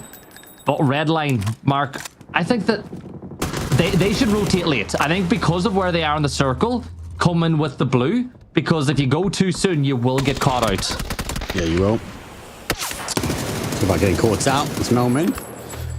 Final player now for Hypebeast. They were in what they believe to be a safe location, having to move. There's a lot of teams now on the outside. Bushido understanding that they need to ensure that they get rid of most of the teams that are neighbouring them, giving the opportunity to move slightly. Slamby down to Boostic. Now we know Boostic does hit different, as he's just waiting for the push round from the guys. He can hear the footsteps, Gibson, but he's been unable to take the shots, and Win or Die, oh, they're trying to feast on the final player. Yeah, looking to find Boostic through the gap, but Boostic's just going to go crouched behind that box, and he is going nowhere. Bushido will look to close the gap now. Do they have any BZ needs? Do they have anything they can use? But Boostic somehow gets across and inside the container to go for that res. He'll get Magor back on his feet, and every little decision like that matters. Like, 2 players up is a hell of a lot of a difference compared to 1, and Bushido just playing that a little bit more passive than they'd like to. But I think the thing is, they couldn't aggress, because Win or Die, with the angle that they have from the side, was basically Slam G's biggest allies, which were preventing Bushido from pushing more aggressively. Them and Voptrox as well, don't forget, they were in the south. They had clear line of sight for the guys. But so far, they're trying to move their way in. Vopal Sword are the neighbours, but they seem to be the neighbours you love to hate. Smoke will go back, looking to try and get the res back on. Time is ticking, 30 seconds left before we see phase number 5. As it encroaches in. The smoke's being heard. Both teams will take the opportunity now just to kind of engage in ensuring they keep the numbers up for their late game.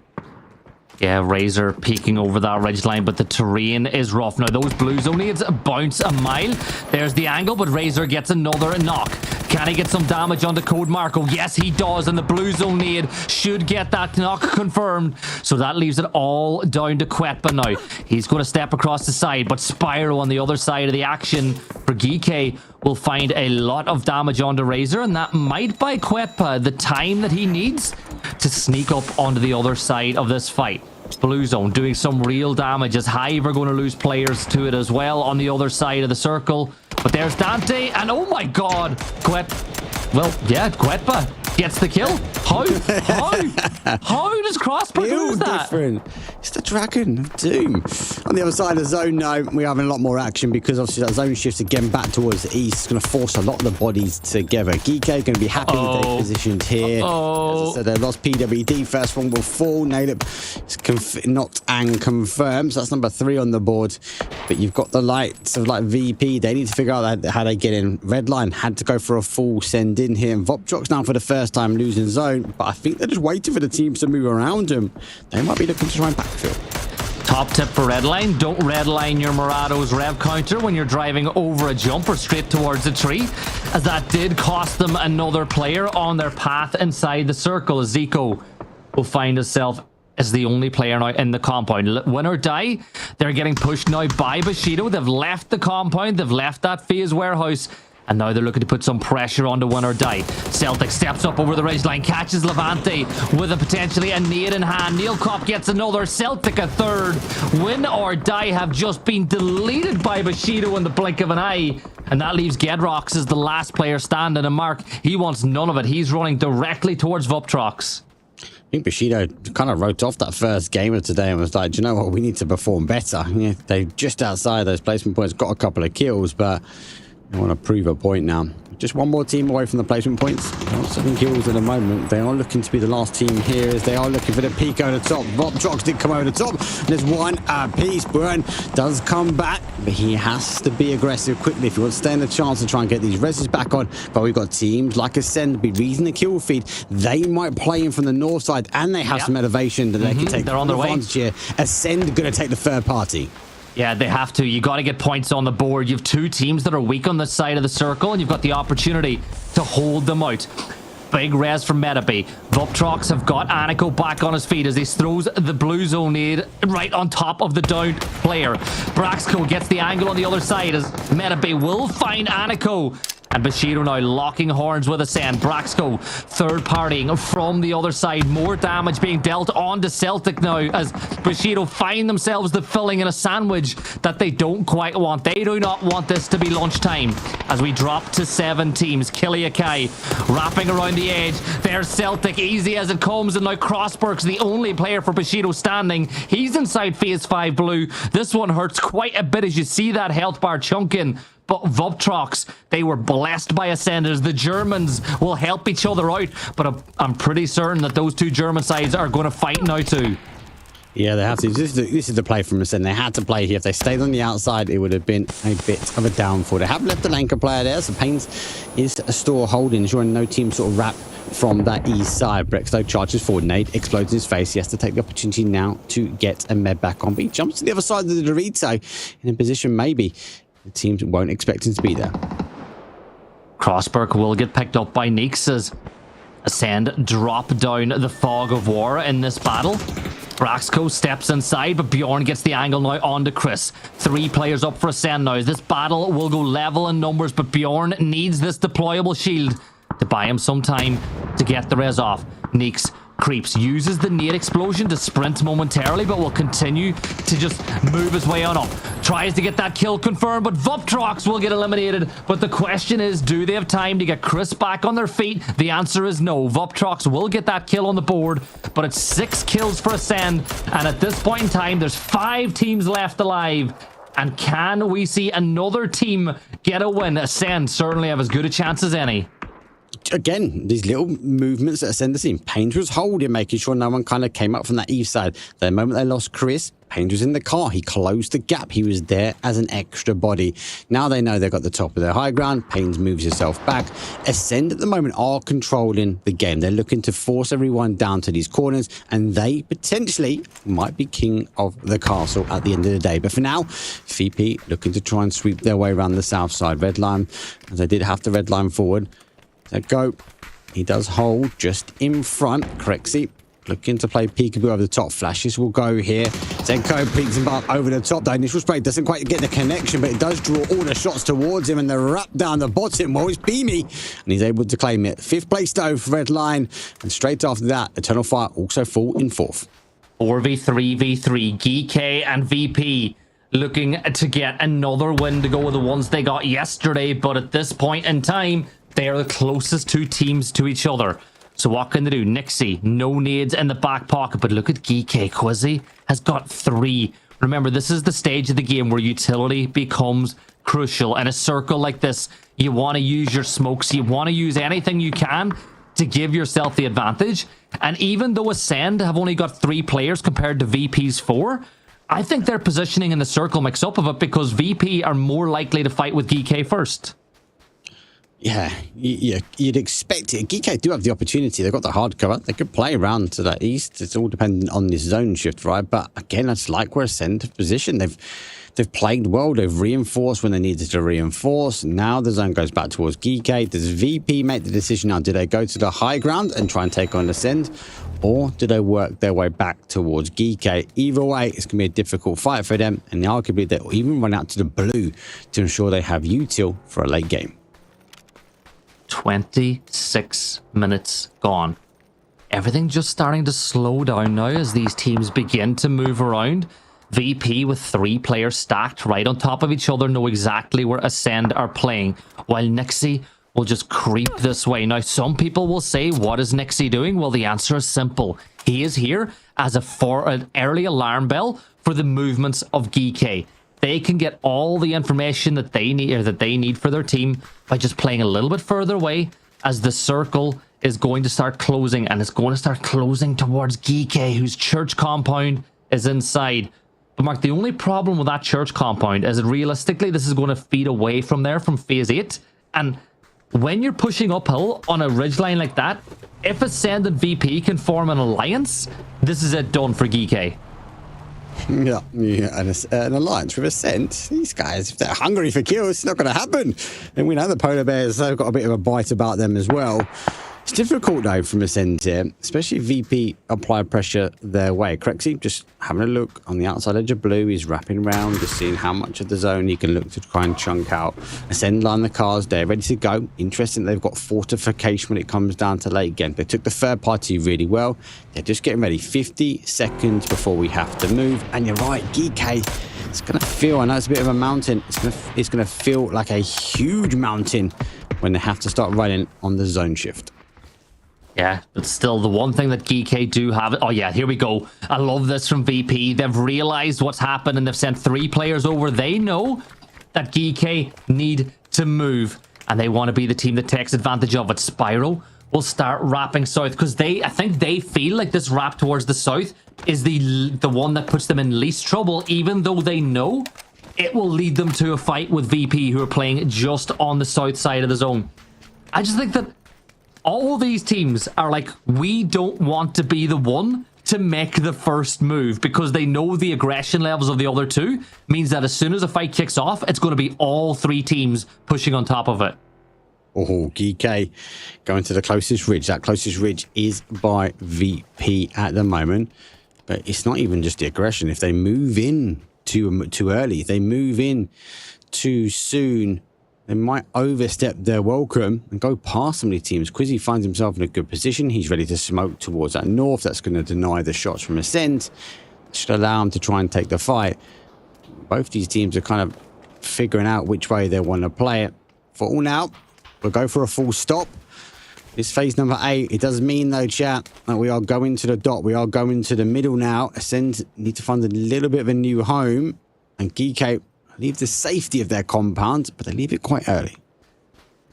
Looking at this, right? Beamy's keeping an eye on the north to make sure Ascend don't push this way. You've Nixie and Lucarux who Lucarux having little ganders towards GK to make sure they don't push up this way. But I think Braxco might just be the first player to find line of sight onto GK. But if he steps too close towards them, he is in a killing field. Like, this circle is not an easy one to maneuver at all, as Kiliakai will find just enough of a ridgeline to keep himself safe inside the circle. Well, there's the information. Payne's about to run out of petrol, but arguably there's not enough time. He's got to try and send forward. Ascend are the ones that need to make the move now. They need to want to get shifting. The Crocs has to find Kiliakai up on the high ground.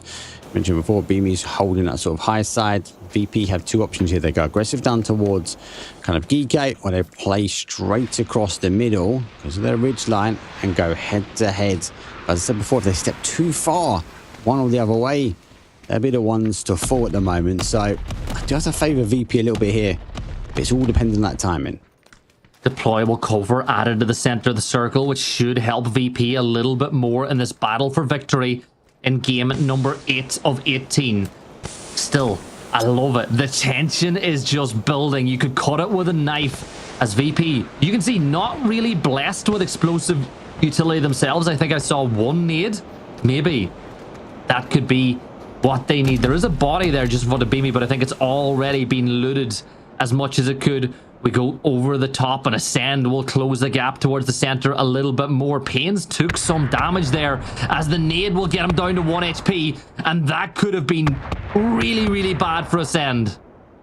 Key game up into the fight on both fronts here. 2-1 either way. Still 4 versus 3 versus 3. VP have the additional body, the additional line of sight, the additional shots that they can rain down as Paynes is being forced out of his position. Blue Zone will continue to drive them forward. It's got an A, he's got 2. 1 more remains after this one. He's actually gone for the Panzer. This is looking for an explosive ending though. Paynes jumps up over the top, but the initial shots get caught. But it's going to be the nade that converts Diffix though. He is going to fall, and VP also losing bodies as well. 3v2v2 now. Both of these teams that are player down don't know if they can go for that res, but maybe there's a chance. The Panzer's in the hands of Braxco as he's shooting the smoke. He's right there. Fire! Boom! Braxco! Another kill on the board. It's a 3v1v1 now. VP, those polar bears, they can see a chicken dinner in their very near future. Quizzy wrapping up. Can he do some real damage on the VP? They're moving this way. The stun grenade will be thrown. The Blues there, but Beamy gets the kill. It is VP's game to lose as Kiliakai falls. Chicken dinner on the board. Only 13 points for BVP, but they do not care. I do not care. And they're the first team to get a second chicken dinner as well. So well done to VP. Again, it was all in their hands. Not just the additional body there, but how they played that late game. Gibson, they found themselves in a bit of a bowl. They could keep their opportunity to keep their heads down. They were ensuring they kept cover, not just on the high side, but also on that low side. And when it came push to shove, like the blue zone is always going to push to shove these teams, they were ready and waiting. Bit unfortunate for GK. The last thing you want to come across in the late game is a Panzer from Ascend, but if you've got it, you might as well use it. Yeah, I love situations like that, though, because if you're VP, the only thing that could have ruined that game for VP was if GK engaged with them first, and then that allowed the Ascend to wrap him. But the minute that the GK Ascend fight kicked off, the odds swung massively into VP's favor. Like, the numbers don't matter too much whenever you're in those situations at the end when you see it fall, but once the other two teams engage and you've got the numbers on top of it, it is a win almost guaranteed, barring some incredibly poor decision making on your side. But match 2 is done and dusted as Eternal Fire and VP take the wins. All I'm going to say is it's been explosive so far. We're going to jump into a break. When we come back, we're going to what Mark likes to call the wildcards.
chase you. If you scream, I'll whisper. La-di-da-di-da-da-da. This is all you ever wanted. Take it all, you deserve it. This is how we're gonna end it. La-di-da-di-da-da. Take it all, you deserve it. Take it all, you deserve it.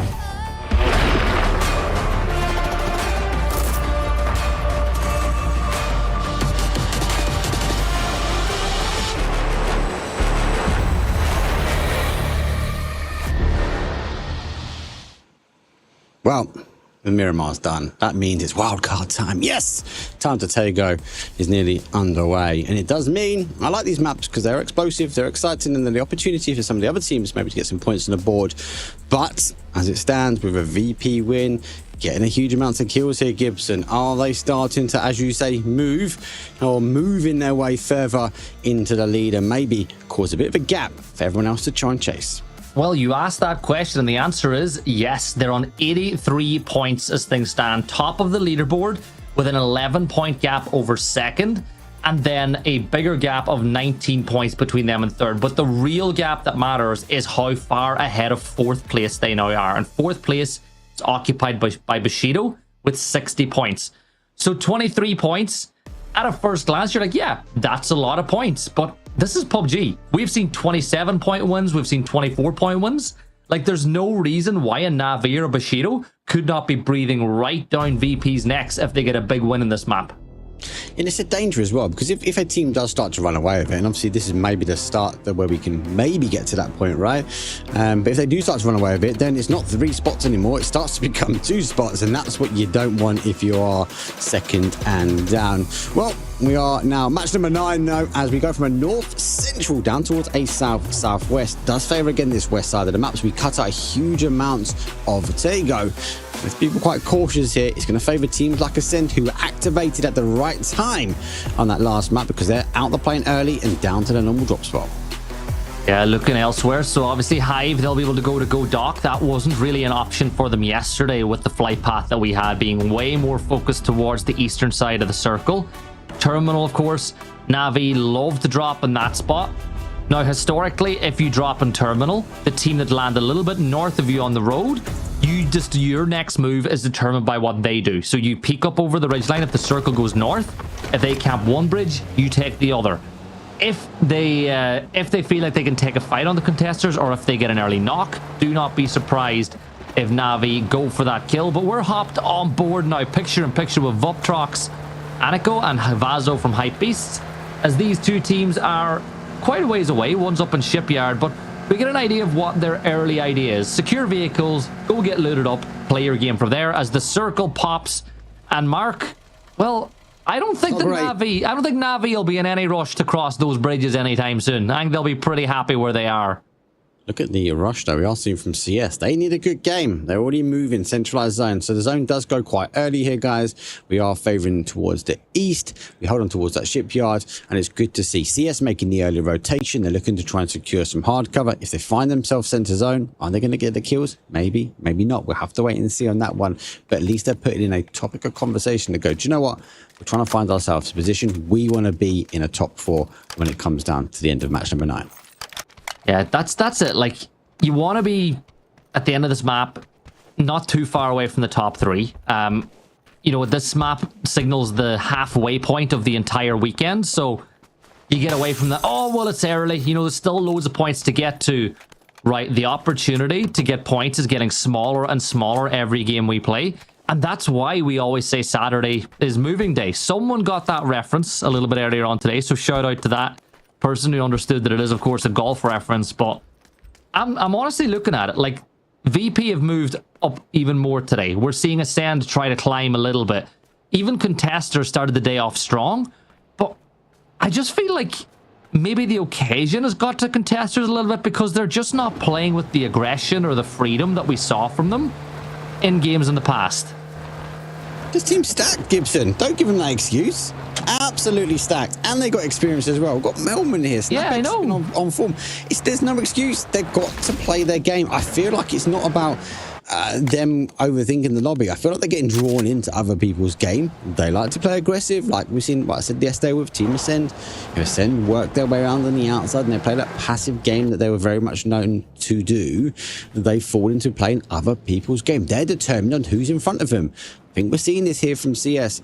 Contestants playing other people's games, other people's rotations, and it's not working in their favor. They have to change it, and now is a good time to do it, rather late than never.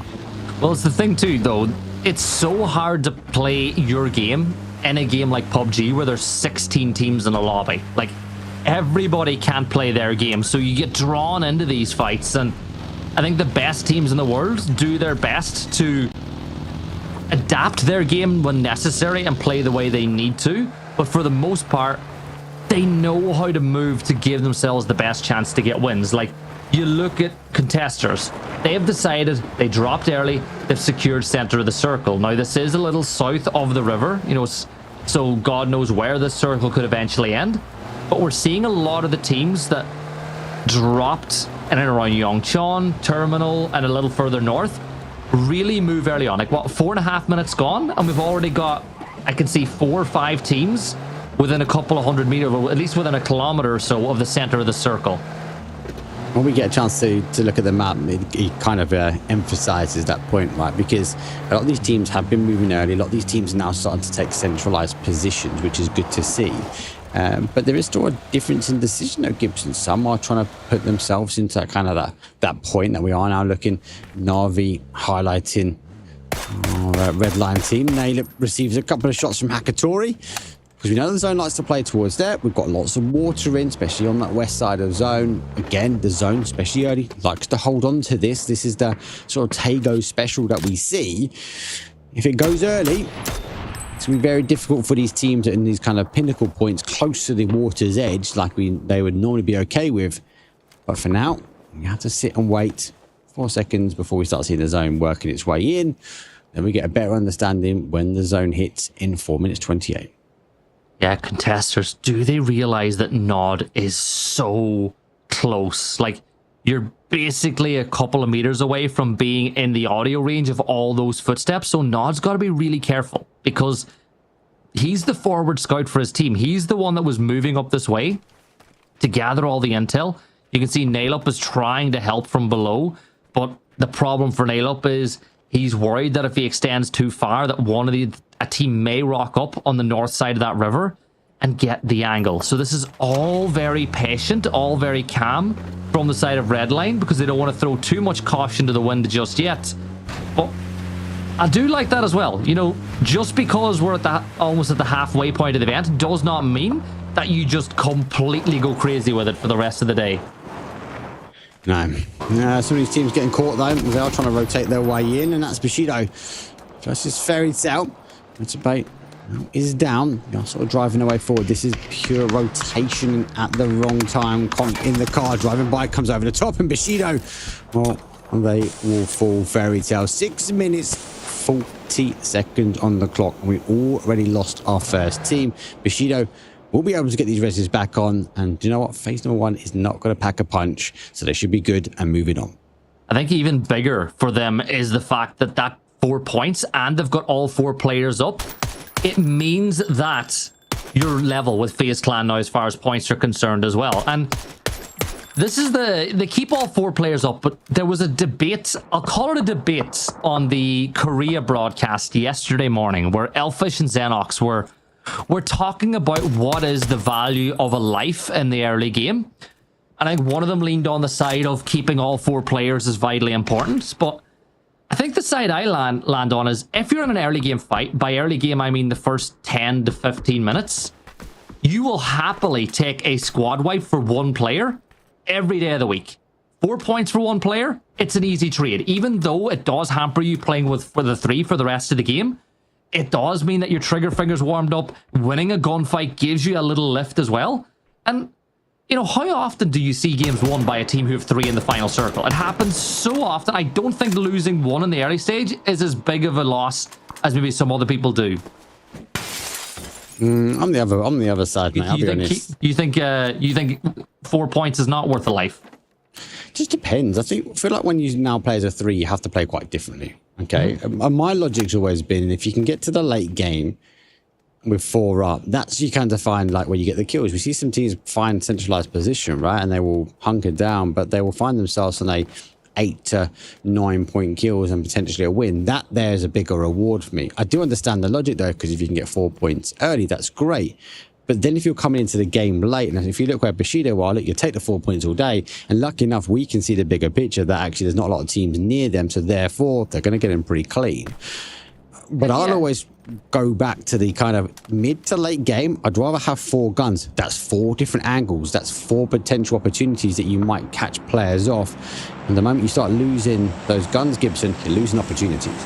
Yeah, like, you're not wrong on that. Like, having 4 is definitely better. But I think my point harkens down to, in early game team fights, like, 1 life for 4. Like, you lose 2 players, that's when you're in trouble, right? You're playing with the 2. Like, it's not perfect, but if you offer it, play team it, they're probably going to take it. You know, it's like, do you want to lose 1 and pick up 4? Or do you want to just throw it to the risk and see what happens? But GK, they could potentially get a point right now because Krem has no clue that Spyro was there. And that is no problem. You know, that's not a thing that you put on Krem. Like, you're not going to expect Spyro to be there, right? So you can't give out to Krem. These things happen. You got to give credit to Spyro for being the opportunist, picking up those points. But if you're Krem, you are furious. Like, you know there's nothing you could have done about it. There's no scouting that you could have done that could have spotted him out early. No. But you're still so annoyed about it. Yeah, it's difficult. You know, he was always going to get the kill. He had the card cover. They had no sound cues. He was just waiting. As soon as he heard the charge towards him, surprise attack, and he'll be down. So go. Takes a couple of shots back towards Yeongchung area. The zone has shifted back this way, give or take. It's no surprise really. We still hold on to elements of water we mentioned before. And now it comes down to positioning. Everyone's got to sort of migrate their way through. Most of the teams here, Gibson, are in on the map, right? Most of the teams are still safe. And it's kind of that telltale say with TaeGo. Yeah, Redline will be gathering some level 3 gear and some extra powerful weapons from these crates as well, which will give them an advantage, as the winners of game number 2 of the night will lose Corexi early on. The new addition, of course, taking the place of Ibby. And no, it's part of that domino effect again, right? You see changes on FaZe, you see changes on VP. Both teams should be better for it. But the question is, what happens next as Vorpal Swords lose 1 as well on the rotate? GK catching them out. You know what? It's just there's just something about TaeGo and Rondo where you see so many individual players get caught out on rotate, even now when these maps have been in for quite a while. Yeah, we can't really call them new anymore. I think they're still wildcard maps because, look, they're not as rehearsed as others, should we say. Not as scripted when it comes down to, you mentioned earlier, the teams will know when people are and aren't rotating. I still think there's an element of best pathing still hasn't been quite figured out. Like, if you look at the rotation paths when we go to an Erangel, when we look at a Miramar, give or take Gibson, they're on the same line, these teams. TaeGo Rondo hasn't quite got that. They're getting there. We are seeing more of these lines get closer and closer together, but there isn't this kind of optimum path just yet. So that's why we catch them at 1. And these are the maps where we tend to see when people are playing out as more as a 3 and less as a 4. Yeah, turning our attention now to contesters, who will be very disappointed that they didn't get a win earlier on tonight. First game, they had center circle getting into the late game, but they weren't able to convert it to a win. This time around, they're close to center circle inside of phase 2, but they're currently rocking a 2-2 split with a lot of traffic not too far away, but they'll be fine. Like, chances are you're not going to get crashed in their stages. You make tons of noise. What is it with Redline in this map and just sneaking? They were close to contesters within 100 or so meters. They're even closer to VP now, and earlier they were right on the brink with Ascend too. They're Redline are treading a very tight rope at this moment in time. No, they've not moved. Everyone else is challenging them at the moment. Obviously, contestants were a little bit further down, and VP come flying up here. They've moved back, and not just kept his cool, Gibson. He refused to move. All the chaos that was happening around him was like, do you know what? This is my position. I want to hold this area of the map. He has been recalled back now. Part and parcel might be because the Send have moved in. They've come off the high ground. Look, Red Line are holding a huge 2-2 split, Gibson. A huge 2-2 split. And with 20 seconds left to go here on phase number 2, expectations are we should start looking at losing some of the water. I do not want to see Redline get caught out like we saw from CS, that actually a 2-2 split becomes unable to collapse because they've got teams sitting in the middle. Yeah, that's always a risk as well. Hive spotted out Nail Up, did a, or Noik, I think it was, they were shooting towards a second ago, but I think for now presenting them will just be happy to move inside the circle, electing to go, okay, can we get the map up? Because that shift has gone massively up to the north. It has kept a ton of water in play, and I'm looking right now, if phase 4 does what phase 4 should, Redline have just secured the best compound in the center of the circle, because that's most likely where it's going to pop when we get phase 4. So this will be the calm before the storm, right? We've had a few crazy circles up here before. That sort of pinnacle point in the north now is going to be key. Ascender there. Redline taking strong, hard cover. Now, are they going to get huge amounts of kills? Most be not, but they should be able to wait this one out. Bushido, well, they can't wait out the rotation. Vorpal sword there. Metsado in the middle of the field lays down the law, and he puts one down for Vorpal sword. Yeah, Barisi had the cover, but Metabay just kept firing. He knew that he was going to peak. If you keep firing, the player, you just know that sometimes the greed comes out and the player wanted the point. So that should be a point on the board for their side. That should be another one for Bushido as they pass out FaZe Clan now in the leaderboard. They move into the top 3 as we get closer to the halfway point of the weekend. FaZe Clan, no kills on the board for them just yet, but on that southern side of the circle, we'll have a lot of traffic gatekeeping them as they move more and more north. Hive, though, I've been keeping an eye on the Hive. Oh, Bjorn is just it happens. Dorito kills Claymore. It's very difficult. You don't kind of know where they're going to land. You throw out the flare and a death from above, should we say. Well, we'll die now knowing there's an opportunity to push forward, though. Double Nades go forward towards the smoke. Doesn't get the connection. Now the car will go. Iris, though, down the side. Uphill battle toward Voptrox. Gets the connection. And Nixie, well, that's a big nade. That's also isolating the split now as Neek's the final player from Voptrox. He's gone. Evas did pick up a kill for Redline off that battle, but for win or die, they get rewarded with 1 kill because that was just unfortunate for Voptrox. Like, anything that could have went wrong there did. You knock your own teammate with deployable cover. You get shot at from one side by Redline. You get pushed at the other. And Evas and Nail Up that gets the knock, but that's another point for Redline. 2 kills on the board for them as the sight lines open up beautifully in this position. Remember that 2-2 split for contesters? That might be in a spot of trouble now, Marcus. FaZe Clan are sneaking right up on top of 2 of them. Yeah, it's 2 big battles here. There's the bridge battle, which we're seeing there. We are seeing that sort of phase on the south side. Staying on the bridge, though.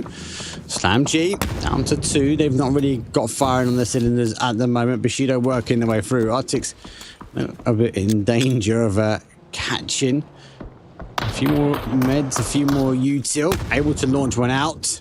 And CS, well, they get the first knock as Vard breaches the trench. Yeah, 2 players for Slam G, but you know there's somebody right above you in Crossberg, but Crossberg can peek from 2 places. There's only 1 place that you can step up from. He steps a little bit closer to the flames, pops the first aid, but I'm surprised that Crossberg hasn't moved just yet, but it's GK on the other side of the road that's holding him in this position. FaZe Clan contesters have just torn them asunder. Bushido are eliminated now too, as FaZe Clan are also going to get wiped. Contesters picking up 4 kills on FaZe, and the job is not done just yet. GK get another point onto their tally as Quizzy will find Magor. We lose another. 11 teams left alive. There was 14 teams about 10 to 15 seconds ago. All part and parcel of this shift, though, right? High Beast need to work their way in as they start to leave. Society takes Noik down. They're going to continue moving as they will hold just the outside edge. This is like literally a little mountain in the middle, and there's no real cover. Everyone is kind of working their way up, trying to cover the angles where they can. It does feel like a lot of people would expend util here in this game. Slam G, well, they've got a little bit of util, but unfortunately, Gibson haven't got his zone left. Artix needs to work way in, and Geeke holding him out. Yeah, Hypebeasts turning their attention onto Eternal Fire up on the hill as contesters are in another battle, this time with EF. Nades being thrown towards the smoke. Trying to preempt the moves of the contesters players, but Modic, he's holding, he's got an angle. Look, is it going to get filled? It's going to get away. No, he just doesn't get the angle that he needs through that gap to get the knock. So Eternal Fire with 4 players up still have the advantage, but Hypebeasts are closing in on the edge as well. They want to get involved in this battle for Southern supremacy. The mat sneaks across, but maybe Geeke way off in the distance could third party it as well, but it's Shilla getting the knock on the Modic, and it's all down to Zhoyuk in the single second. What can he do, Mark? Not much. He's going to go. That was the key fight, though, there. Eternal Fire pushing in. CS on the try and hold here. Hypebeast trying to backfill as well. You can see them on the minimap. They're working their way around. Sheeta having the sixth sense to turn around will put Keta down. Now he can focus attention back towards Nitro. So he has popped the smoke. Don't know if they know. They've got Magic right underneath them. But for Eternal Fire, maybe the day number 2 is the day we were looking for. As the Dragon awakens now, it's top of the hill. Yeah, Nitro in the smoke as well. It's going to dissipate soon, and Navi's shooting him from one side, Eternal Fire from the other. This is not good. He lands a nice headshot onto Code Marco, but the Mini with one shot does not do enough damage. Vazo trying to get within throwables range, but the question is, does he have any in his back pocket? As well, Hello My Bad and Levante have just done a number on Hive on the north side of the circle. I saw that happen on the minimap, and wow, that was a huge play from Hello or Bad to secure the northern border. They've got the secure on the northern border now. And we just need to find some sort of security, as they're stuck between Eternal Fire one side, and they look back, they got Na'Vi on the other side. Loads of free open space. It's going to be one or the other. It comes from Na'Vi, extends, launches the nade. Nitro will fall. Unfortunately for Hypebeast, there's no more left. Try and hide this one out. Try and wait for the teams to engage with each other. I can't see it though. Does Na'Vi really need to push up here? No, they've still got a massive hold on that west side. They have the opportunity to take the fight to win or die if they want.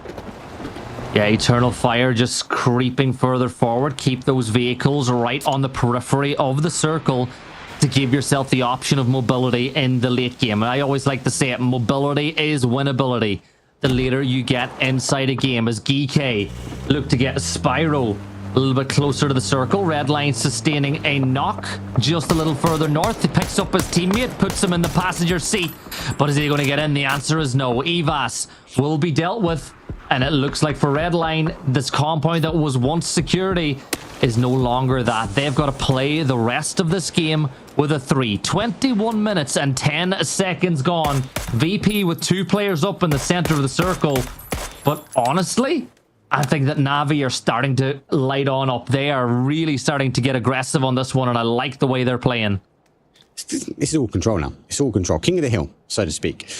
As teams move in, some teams sent early. You saw VP sitting in the middle now. Eternal Fire had to fight for their side of the zone. Na'Vi activating on the other. Geeke, good control.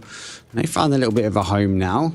Really, when you look at some of these teams that have got the numbers, they're the ones that are going to be in full control. Eternal Fire going forward. They know they're here. They're trying to figure out where they are. VP back away, and they sneak slightly away from the grasp of Eternal Fire. And I feel like the team are pushing forward because they need more util. They need potentials and new helmets. Where can they get it from? No one knows.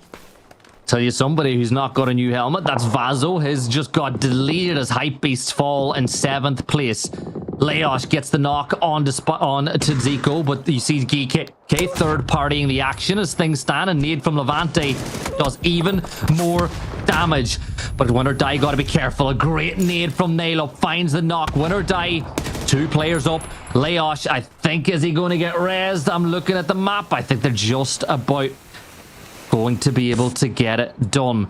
But look at this. Geeke just could not get close enough, quick enough to wipe Win or Die out. VP still with 2 players up, but all eyes on Na'Vi down to the south side of the circle. Keep an eye. I think that they could be in for a big win here. You think about Geeko, which way do you go? Do you play towards the high ground? Do you try and take on a Yeah. ton of fight? You're down numbers? Or do you go for the long rotation round, try and take the information they've got? They know where win or die, all right? So it's difficult. It's a bit of a roll of the dice for them. Look, I'd favour with you, Gibson. I'd potentially look at coming back the other way, play the blue, play late, see if they engage with a fight, especially towards VP. But as it stands, we've still got the same king of the castle. That is going to be Eternal Fire. Na'Vi have the opportunity to start pushing forward. And I like how they're playing it here. A series of drops are going to give them a path in with cover towards the high side. And arguably, it's going to give the opportunity for the likes of Beamy to get a little bit of a reload, depending on how close that is. But Luke is in way. He's been sitting here. It looks like Geeko have come towards that will or die. The information is known. And Luke Rock's refusing to move. Both of these players laying low. A snake in the grass as the shots are now starting to unfold. But Lucarox does not fire until he's got 2 targets that he can spray transfer to, or if he feels that the jig is up and he's been spotted. So all he's going to do is keep his eyes and wait to see what happens. Nades being thrown by Geeko now as Defex is the last player alive for this team. Leosh stole that kill away. Lucarox still keeps the eye on to get rocks, but at this point in time, the firing squad is not what you want to do. Keep your chances up to get a chicken dinner. Don't prioritize the point as things stand. Levante gets that kill. 4 teams left alive, and it is a 4v4v4v2. The 2 are dangerous too, though. Let's be honest. They are laying low, and unfortunately for Win or Die, they might be living to their name at the moment. Do not move. He literally stepped over him. Yeah, there we go. I'm about to say, why can't I run through the bush? Okay, that's because someone's there. And how cool, calm and collective was Lucarox? Let's be honest. If it was one of us, we would have tried to get that trace transfer and get the blue zone nade out of our back pocket. Win or Die, get a little bit of a blessing. They've got a blessing with 9 kills. No, let's get the bushes. Love it. They're like, that wasn't a squad wipe. There's another member of VP somewhere not too far away, and it's Beamy in a bush as well, as he does his best Bushman impression. But now Eternal Fire fighting with Win or Die. Win or Die have not won a map yet. Everyone else in this lineup has, but a win for Win or Die would rocket them up. 9 kills on the tally for them already. And remember, this is the standard super format where it's 10 kills for a win. But what about Eternal Fire as well? A win in game number 1 with a bunch of points. They have been no slouches here on TaeGo as well. They have a bunch of kills on the board as well. And they've got Win or Die in their sights. Say 10 kills for a win. I'll take it. That's another way of breaking down the points. Na'Vi, it's on the outside edge. They got the numbers. It's no surprise as well. Like, Na'Vi been in control. Eternal Fire feel like they've been in elements of control as well. One of time, it's been aggressive. They've been lucky. But they need to try and figure out some kind of control here. Eternal Fire get the first knock. Comarco does get Levante down. Leosh sprays over the top of the hill. Not enough just to try and stop the push at the moment. And I feel like we might see a little bit of calm here. Can Eternal Fire make the push? No, Na'Vi might go for the backstab, but on the other side of things, Na'Vi sweeping across on the west, and they hold a huge anchor player back down the south, ensuring Eternal Fire don't do the same. Yeah, the terrain is playing into Hello My Bad's favour here, because in another section of the map, Extends would have full line of sight onto the members of Win or Die, but as it stands, you just can't go far enough around without Hakatori being the one to signal that fire, as the Mad will take a little bit of damage, forcing him to go prone. Remember, Beamy is still alive inside of a bush with all of his focus towards Win or Die to the north of his position. But Na'Vi securing center of the circle for themselves. They've got to drop his cover, and now Eternal Fire get another opportunity to get a knock. But Mark, they just don't have nades. They don't have throwables that they can use to help them in this battle with Win or Die. No, they've expelled most of that as they climbed the hill early on. Comarco, the opportunity to get some shots across though. If I get the connection, they are literally relying that they are king of their hills in the moment. Smoke will come out. That's going to be a defensive line from Win or Die, because they maybe get the impression that they are getting pushed from the other way. A couple of shots come back. Hello My Bad look gets a nade. That might draw attention back though, but it's a soon answer from the Mad. Levante will fall. Jedrox though keeping a firm eye on Na'Vi. 50 damage will force him back into cover, though. That'll buy time for Eternal Fire to get the res off onto Quetpa. There's the utility. No explosives. Nothing that can get a knock except for Blaosh's one BZ in the back pocket as deployable cover will get thrown in the middle of the war zone. Beamy still inside of phase 8. Still a problem for these teams. He has not written his chapter in this book just yet, and he could have a vital say on who gets the chicken dinner at the end of this game. Extends, still holding the winner die push to the side. I love how Na'Vi have just kept their noses out of trouble here, and they're letting these two teams waste all their utility, all their gadgets, damage their helmets, damage their vests. This all plays in the Na'Vi's favor. All the meanwhile, they're gathering fresh helmets and vests and gear for themselves. I love it, and they even put a smoke just to try and help out Beamy here from VP. Hey, definitely more in a cleaner state here, Na'Vi. They're stripped their way through. They've taken the drops as well as they pass on through towards win or die. Eternal Fire, though, only one nade. Scrap that. 2 nades now as they get a slight refill. With 2 mollies, it could be the change they need. Win or die, well, the ridge is starting to run out. Store 4 versus 4 versus 3 versus 1. Good spray there from Code Marco. Puts a little bit more pressure onto one of the 2 members still standing for Winter Island. Levante is right there. He's on the other side of this rock. The question is, does he know? Still, Beamy bides his time, waits. A second place for VP here would be huge for him if he's able to just stay hidden in the middle of the circle. Sheila will find Levante on the other side of that rock, and I think win or die, well, their game will result in a 3rd place finish. Sheila steps into the blue, wrapping around the side. Does he know that he's in the smoke? I think he does. He hears the footsteps, and there's the wrap around the edge. Sheila spots him out. Sheila gets the kill, and it's 9 for Eternal Fire. And now do Na'Vi push, but at this point Na'Vi are going, there's still Beamy, there's still 1 player left alive, and Sheila gets the opening knock onto Hakatori. They are literally fighting, and both these teams will be looking at this going, hold on, there's someone else still on the train, but where are they laying? Beamy's been blessed so far. He's had smoke being gifted towards him. Looks like the smoke walls are starting to dissipate. Extends, comes over the top. Now he's coming on that backfield. This is why the hold for Na'Vi was so key. Now they can instantly apply pressure on both fronts when it comes down to Eternal Fire. Oh, Beamy. Hopefully, Beamy, stay cool, stay calm, collective. You're going to make this one through. Yeah, I like how you said stay cool when it was a molly that was thrown his way. He wants to stay cool in that situation. Center point will force Beamy to move in a few seconds' time as the blue creeps closer and closer. Na'Vi with 3 up. Eternal Fire looking to regroup to a full 4 as well. A full reset for them would give them a big advantage in this late game battle. Fairest switches over to the spray goes. Beamy, he's got some nades and some mollies. He's tossing them. Come on, Beamy. 1 good nade, 1 good throw, and you could blow everything up for Eternal Fire. But Marco knows. He realizes where the nades are coming from. He looks towards the bush, and Beamy finds Quetpa, traded by Sheila. But that could open the door now for Na'Vi in a 3 versus 3.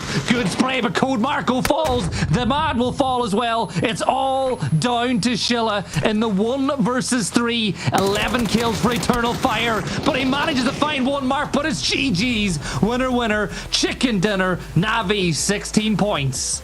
Good game. Good game. Both those teams at the end super controlled, right? Na'Vi very different at the climb on that southwest corner. Eternal Fire again on the southeast, but both of them had to climb to be king of the hill. There was only one, and that was going to be Na'Vi at the end of the day, but both those teams come away with huge amounts of points, and Beamy so close to a 2nd place. That was a GG's as well, because he's still keeping VP in a top 4 position. That nade. If that nade had have connected, that could have gotten 3, maybe 4 kills. Beamy almost pulled it out of the bag, but a 3rd place as a 2, whenever you're in open terrain, you take those. That's fine, as Na'Vi will get that chicken dinner. That'll certainly help them. They were on the periphery of the top 3 before that game started, but now they'll be knocking and maybe even already pushed their way through that door. But Mark, that's it. Halfway's point through the halfway's point of the entire weekend has just gone by, and it's also the halfway point of tonight's matches. It's over the halfway point of today's matches, but we'll be out of our condos and we'll be on Rondo very shortly because we only have 3 maps left for this evening. And with Rondo, with 2 Erangels left, who can find the last couple of points? Who can put their team in a good position? Well, we'll wait and see. We'll have a little bit of a longer break. When we come back, it will be Rondo. See you guys in a few.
absolutely love that intro video. I'm getting pumped up though for time for Rondo. I can tell you what's pumped up. That is the figures, the scores on the doors, the leaderboard as it stands. Because as Gibson said, we are halfway into the road towards EWC. This is the EMEA finals. Last stance, and for those that need to know, it's top 3 only. Top 3 Gibson that are going to be going through, and VP and GK still hold on to that first and second spot, but we've got a few movers and shakers in the rest of the table.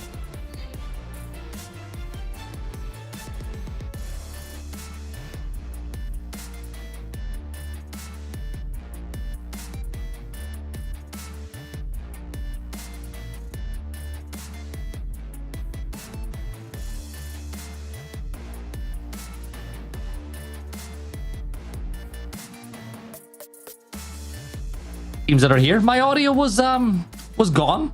I've reconnected. I'm back. I should be back now though. I hope. Don't worry, we won't evict him back to LA just yet. He's back. He's back at the moment. But we do have 3 more maps left to go.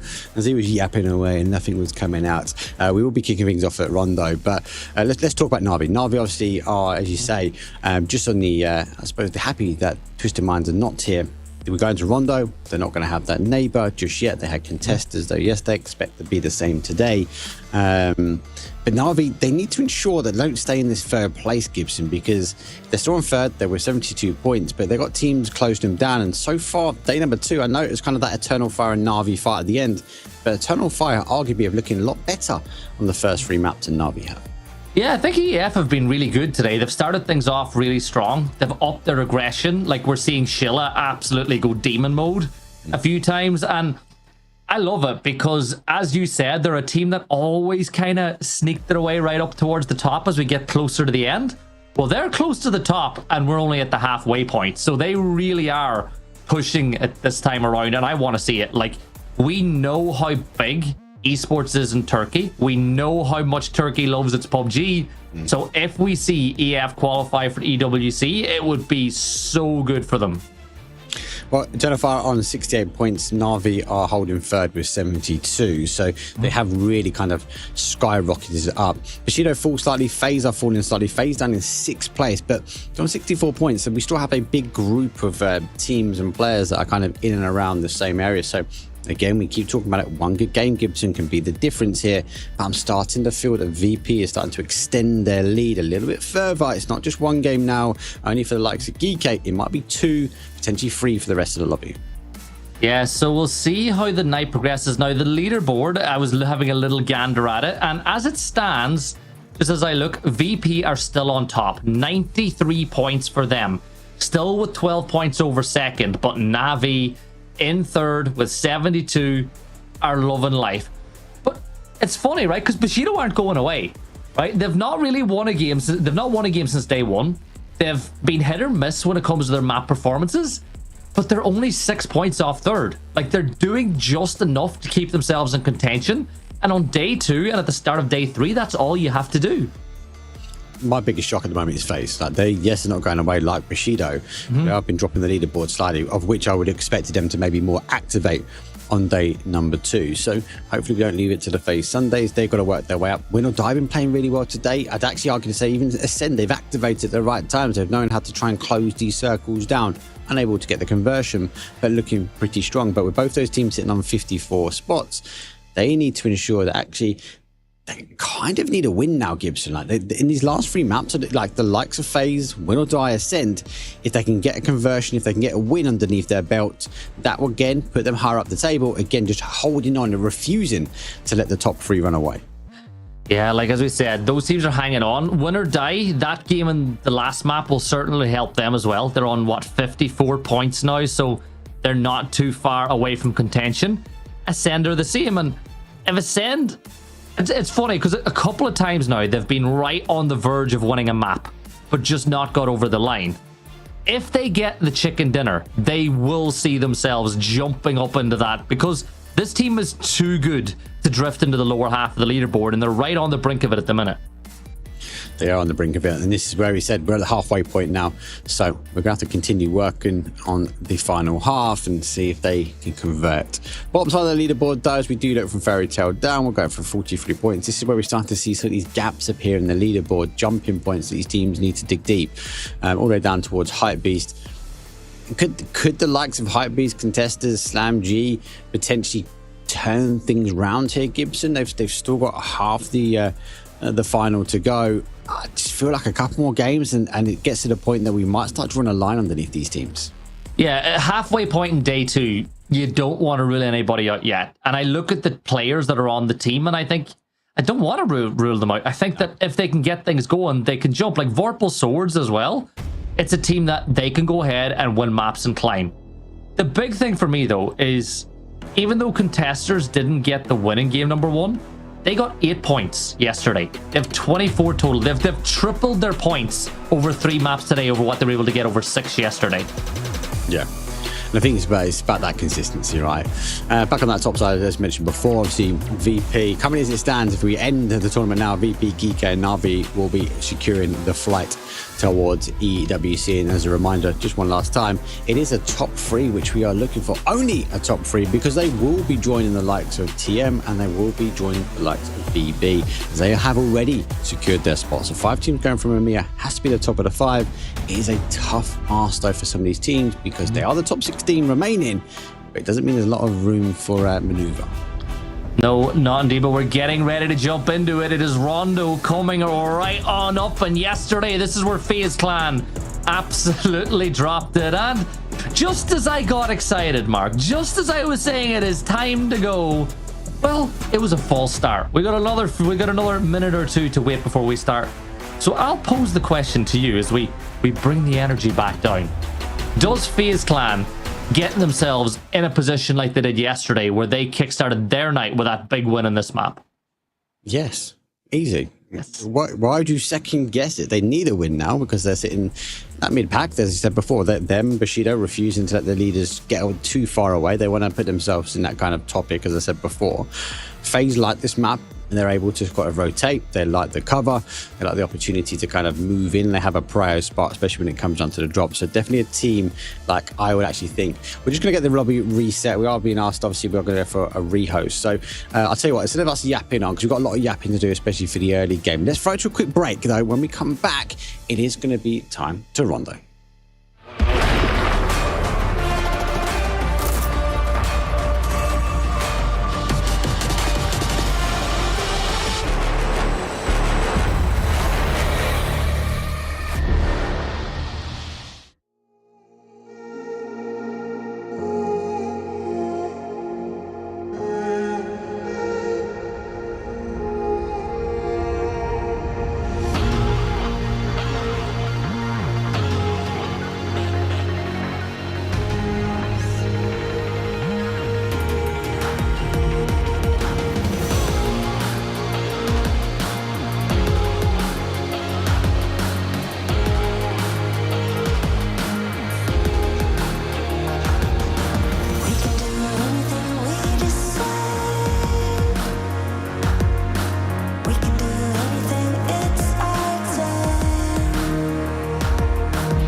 We are back. It didn't take too long because these players are pros and they know how to join a lobby. So they're back in and we're getting ready to Rondo. The false start has did cause a 2-minute penalty, but we should be back in with it. 2-minute period. Absolutely love it. Yeah, obviously we had to go for a rehost. It's all good, all normal. We're going to get back into the game very, very shortly. We're back to that kind of topic point where we talk about the leaderboard, though. This is a crucial game, as Gibson said.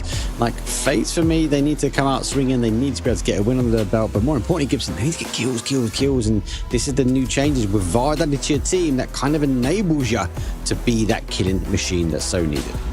Well, the big thing for me was the aggression that they put through last time around. They just went from fight to fight to fight as the circle finished just north of Test Track on that river bend. Maybe they can do something similar again. But the flight path almost perfectly intersecting the map into two halves. So we're just maybe 100 or 200 meters away from that being the case. But Mark, everybody should be able to get the drop spot, or at least close enough to where they'll be fine with it as we get to the very end of the flight path. Yes, that is a great flight path. It's pretty much through the middle. It couldn't get any closer to the line if it tried. Most people will go for a priority drop. A couple will have alt drops though. So Geek obviously going out slightly early. They're going to try and get these cars. They're going to be an option. I think the expectations are they're going to try and rotate again to the west early, especially if that zone sort of bounces that way. I'd prefer to see a south. I prefer to go anywhere away from Bamboo and Test Track, if I'm honest with you, but this is Rondo. Well, it's not been as bad lately. Like, a lot of the circles have gone away from there in the last month or so. It's not as bad as it was when we first went to this map, where it was just the same thing over and over again. But Mark, as we look to ask the observers to bring that map screen up, it is over and over Test again. Track. It's Test Track Stadium. There we go. It does prize the question, though. We have gone towards that north again. We do have that riverbed. We do have the high ground. That's what we saw yesterday. It was a great fight up there. That's where we saw FaZe chipping away at the teams. I have to wait and see where they rotate in, as they are able this time to get to their normal drop spot, which is team. I think they had to try and duke it out early on and rotate here. So they should be able to get some gear and then move on in. But again, CS, Na'Vi, early. This is where they're going to be dropping. As you mentioned, there's no twisted minds here, so contestants stepping into kind of those boots, and there are some big boots to fill. I can't really see Na'Vi taking the fight here. They're going to get the cars. They're going to look at rotating, because remember, in both of these teams yesterday, they were the first to rotate closer towards the center zone, and they were the first to fight. Yeah, so keep an eye on it and what happens. Remember, the circle last time did go very north with that phase 2 shift as we hop on board with Celtic from Bushido as he spots out Shilla in the distance. Now, if you're keeping an eye on this one, or if you have the map feed open, you will notice the fact that Shilla's a little bit isolated from Code Marco and the rest of the team. So if a knock comes through, you will see Bushido aggressively push this and try to get that kill confirmed. But you know what? I think the opposite is also true. If Shilla's able to find a knock looking up that way, don't be surprised to see the rest of Eternal Fire moving up that direction as well. Yeah, they've got to collapse that way, so they're kind of lined up, aren't they? Shilla's just the spearhead, and that's taken on Bushido as we stand. Contestants, we said before, they are going to rotate their way. Same with Na'Vi. Both of these will be looking to go to the same location. I wouldn't be too surprised as a repeat yesterday to see if they can avoid each other as it stands. Snappex are a little bit further back. So just put up, they are going to sort of bunny hop themselves over this ridge line, just trying to have a look to seed and claim the center compound again. Yeah, everybody migrating north as it stands. Keep an eye on Ascend. They might elect to go all the way north of that river and hedge their bets with the 2-2 split, depending on what way the phase 2 pop goes. But most of the other teams will be pushing from the southern side of the circle. Speaking of teams on the south that will be rotating in, this is the move now from Eternal Fire as they start wrapping their way a little bit closer towards the center of the zone as things stand. Like, if you look at the center of the circle, you can draw a line across the middle with teams. Everything to the north of that line is vacant, and almost everything to the south is vacant as well. only for the moment, but you are right. There is a band across the middle. Band of colour, which is all of our teams that are squished in. I wouldn't be too surprised to see like a team ascend. They're really wide, or they're late in the path. They came out the sort of north west side. I think they will potentially rotate into the north side of the zone. Which again, saw that yesterday. GK potentially would do the same. Remember, they went early on the east. I won't be too surprised for that team again to continue rotating around towards the north. Sometimes avoiding the early fight, especially on this map's okay. And again, we see the zones push up. So high ground, I think that's the focal point. You've got to get yourself into that position early. Yeah, look at FaZe Clan as well. We spoke yesterday about, or spoke just before this about how the game they had yesterday was brilliant for them, picking up 27 points, and a lot of that good stuff came from James, who was up on Sky as the UAV, being able to feed all that information to the team.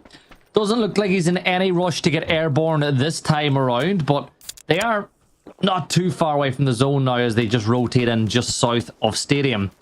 Eternal Fire as well. They're looting as things stand in this, you know what, like they call athletic center, the tennis courts. I've had a couple of games finish here that I've casted, and finishes here are mental. You just keep bodies up though, can't you? This is the thing. It's like an urban ending at best.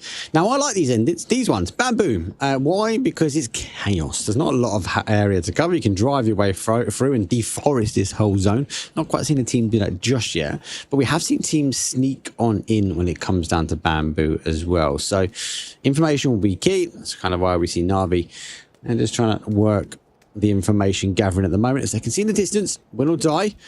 They've taken a few spots. They've taken a few positions early, but it's still phase number 1. And it is starting to close its way in.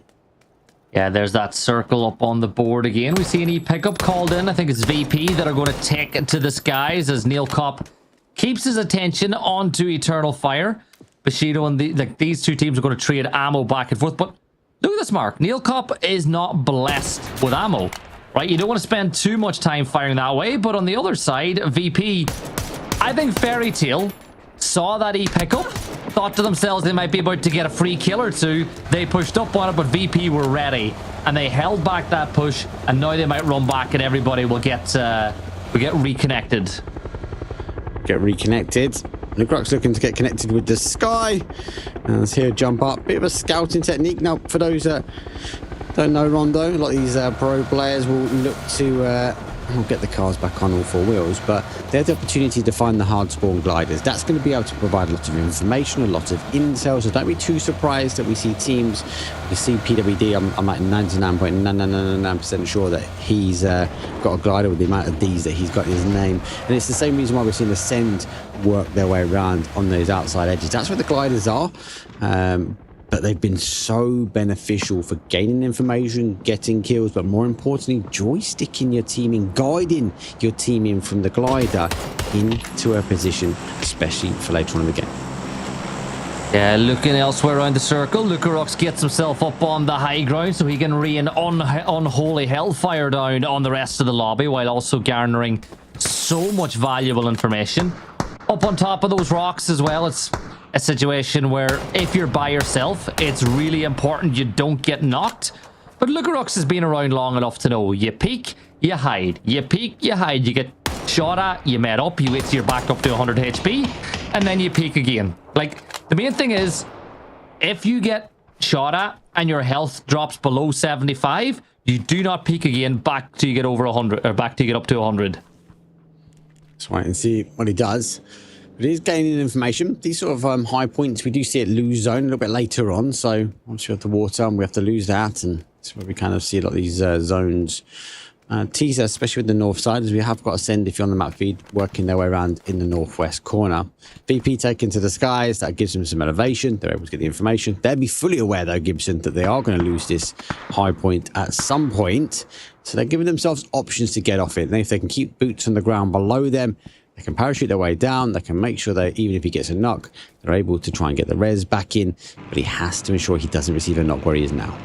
Well, you and I have seen it before where phase 8 keeps the rock in. Like, eventually you come down, but if you can stay up there until the late game, find a couple of kills and get yourself into a top 3-4, there's no problem. Oh, no. Nitro will catch Nail up. He thought he had a player dead to ripe. Zico, well, Is he going to stick with a crash? Right. Zico has stuck the crash and his teammates have left. So now Zico has to hard hit the reverse and get out of there. I think there was just a disconnect of communication there for a few seconds time. But I loved how you lost the player and they're like, yeah, we're fine. We'll go somewhere else. Mate, Zico's like, I'm sending. What are you guys talking about backing away? We're going full send here. Not the case. I think he's been held to account and pulled back, as they will need to try and work through. Part of the option that they was able to get away is actually Nod 1 to be able to provide. I knew he had a glider. That's why we saw the rest of Geeko was looking at the map. They kind of went over the bridge and he just continued going north. And I was like, why is he going there? He's going for a glider. Yeah, get as much information as you can. Now, look, you can see Quizzy just below. So he's saying, compound on your left. That looks free. You know, a little bit further on, you might find something a bit better to play. But they're playing up on those wrinkle hills where we finished off yesterday. Spyro with a pretty good position. But Mark, that phase 2 shift, it's gone a little bit towards the eastern side of the circle. So you've got the bay in, you know, the island with a little river over it. So I feel like the likes of Navi and Win or Die, they'll be pretty confident that their positions should hold for at least another 2 circle phases. Yeah. Hybe's now going to try and hold. TaeGo past. This is a spectator's clip. Smogor, he's not chilling in the grass. He's definitely somewhere else in the car. So observers, you can move on. He's going to pop up somewhere in a second. Don't worry. It happens. It happens. It's part and parcel. Love it. Of it. And it's caught me out several times. It's one of my favorite ones, though. Remember the glitch that we used to have where the players would just, like, when they get out of a car, they would slide in the seated position when they're running? That. And killing people with one-handed guns. I love it. Oh, great.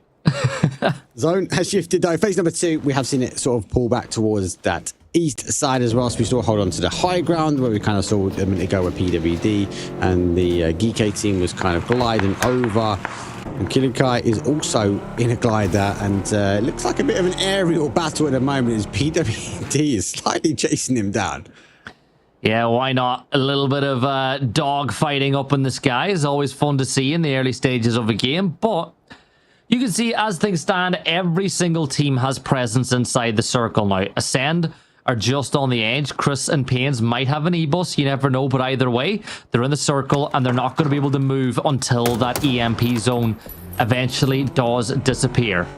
Win or Die, I'd say they're really disappointed, right? It's one of those mad ones. You get yourself, what was it, 13, 14 points in a map, and you're still disappointed because you felt like the win was there to be had, but things conspired against them. Beamy decided alongside Eternal Fire that they weren't going to get that win. But a bit of momentum. You know, they're not a million miles off the top 3. If they can get another good double-digit performance here on Rondo, they'll be right on the mix to get into the to be in the top 3 by the end of the day. Yeah, you're right. Look, it was hard, that last game. It was about timing and control. And Navi and, more importantly, Eternal Fire had that in full effect. The Crux, though, in full effect is still gaining information. We still have water now on the east that has to pull back to, so they're hoping maybe they can get away with one more zone where he's on the high grounds, but eventually we are going to lose some of these mountain points that they find themselves in. Bit of a fortification as well for the team. They're going to try and keep their cars clear. No one's peeking over just yet, and they do have a bit of a line of sight down towards CS. Yeah, look at how close Vuptrox are, by the way, to FaZe Clan here, just by the edge of test track as well. Bjorn seems to be aware. You know, you look at the way Aniko's peeking, tells me he's 100% sure that there's players not too far away. The rest of FaZe Clan a little further north, doing some forward scouting inside the zone. With gunfire coming their way, they'll just retreat and rotate elsewhere. But James got to be careful, because that Dacia has definitely seen better days. And the rest. Zone has shifted towards that north again, so back to kind of that high ground we saw yesterday. The pinnacle points though that we do have Luke Rock sitting on as well, but he was still in just, but they have given up the train at the moment. Bob Drox though get the confirmation as Gustav will now fall. Zico just looking to find another fight though as he charges forward as the rest of the red line following behind.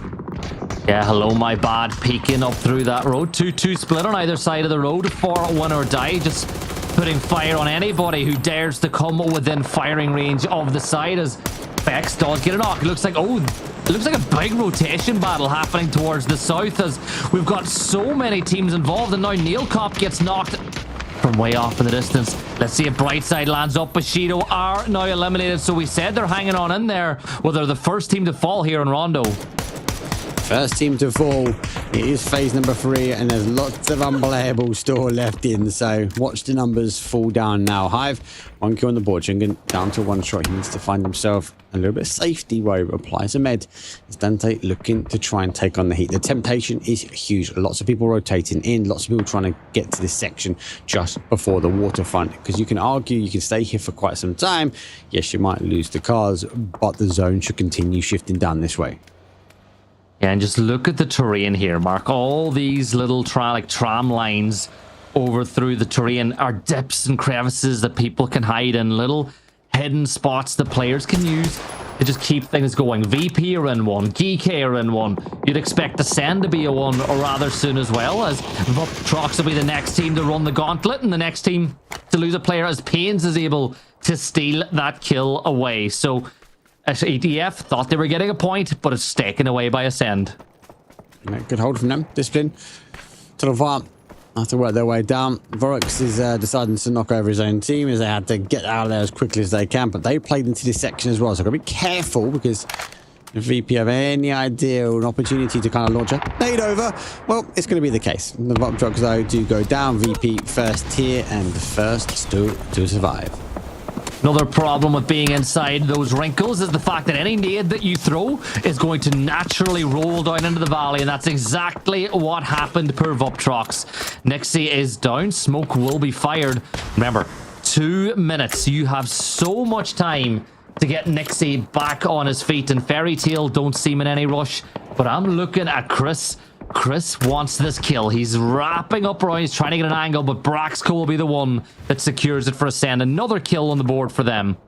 I think that's all part. The zone has shifted away from the water now, as to be expected with phase number 4. So the guys from Ascend need to figure out how they come down. Do they go aggressive? Do they play into kind of the VP position? Do they go full force? Well, you got to think Killer Guy's in the air, so unless he does a phase and death from above, you have to time that pretty well. And it's a very hard rotation of the cars. It's not a clean sweep. It's not an easy crash. But towards the other side of things, Slam G, they're going to keep their cars safe at the moment. They've got a target, which is win or die on the other side of the road. But FaZe Clan also pulling up now, trying to scout for information. Maybe also looking for that opportunity. Yeah, there's a lot of fights threatening to kick off. On the northwest of the circle, you've got Eternal Fire, who are getting very close towards Ascend. Levante with a couple of nice taps of the Dragon off and gets the knock on to Boostic, but you don't give up your center circle, your close compound closer to the circle when you get a knock on a player on the edge. You just take the knock and take that investment later on inside the game. As we get a look at that pop, but there's Navi. They're going to crash onto it. Hakatori, he gets the opener on this engagement. Now you've got Slam G in a bit of a problem. They saw the knock. Navi capitalized. They push into the compound, and now Slam G have got something really big to work with. Blue zone nades aplenty, and on top of it, and Lurex is with a great nade will get Navi down to a 3. Now they're going to go. Great use. Double blue zone nade. Nade goes to the top, catches the players on the outside. So Steve will jump on the inside. Now gets caught slightly, but it's not going to be just the money does the damage. Lurex will peek on through. Nade from Artix will go back on the other side. As Slam G looking to try and hold. This push from Na'Vi is good, but it's now delayed as the car will whistle by and Na'Vi bunny hop over. Yeah, Ferris gets the knock. He's 10 HP. Lurex will fall at the hands of Leosh as well. So Slam G have just one player left standing. Let's see if that one player can do enough. Well, the answer is no. Boostic falls. Slam G fall in 14th place. So said, with 1 HP though, they should get that res. They should get back up to a 4. And I feel like elsewhere, yeah, look, VP battling with Ascend now on the north side of the circle as well. And Skike are third party in the action. It's hard, right? Ascend left it for quite a bit of time before they started moving down. And it's not easy terrain, the cars. You're trying to come off that north side, you're trying to rotate down, the car sort of flips, you can't really get shots on, you can't provide cover or suppression, and eventually, when you come to a grinding halt, you've already got the teams like Geekay, and you've got VP sitting there watching. So Ascend being picked apart slightly, down to a 2. Kirukai how able to get out the air. There's an advantage though here. There's an argument with a duo though, Gibson, because they can kind of use these ravines, these ditches to their advantage. And they just now need to go a little bit further. They find themselves in the zone. Yeah, these wrinkles are a tough spot for anybody to push. It gives a lot of cover for the teams defending, but now Ascend and VP both find themselves looking from the outside. Razor will peek. Vorpal Swords trying to find their perfect path into the circle, but GK will look to hold them out as we turn our attention over, and Evas will get a knock on the team, so FaZe Clan will not be having the big Rondo this time around. Vard switches over to the Amor. Vard gets it, but he's going to get caught out by Defex on the other side. Another team falls. 10 teams left alive as FaZe Clan will fall. FaZe Clan fall. GK claim a land and terrain. Nobody is working their way in at the moment. It's forcing these teams now on towards the south. Unfortunately, the zone shifts away. Contestants now need to get moving. No kills for them. The temptation is to stay on the high ground. Why? Because you can see little bodies running around the ravines, down those ditches. They need to get the connection to the shots, but the zone is going to force them off this position now. Yeah, I'm looking at this circle and the way it stands, and you gotta feel that Win or Die are in a really good position here. Hive are the same, these teams towards the north. The Wrinkles provide cover, but they also don't really provide high kill games in these positions. Oh my, Razor has just gone nuclear on Navi, and here comes a push from contesters as well on the Eternal Fire. 2 players down, another one standing. Joe's the last one up. Contesters fall, and do VP push? You know that Eternal Fire have sustained 2 knocks. I don't think they can, because if they push it, Ascend will get the angle on the other side. It's difficult. It is a difficult push here. All right, we'll hold. Just waiting for VP. Quizzy, here's all the commotion on the other side. Looking back towards the Vorpal Sword. Now also waiting. A little bit more calm in the storm, but now we're down to 8 teams.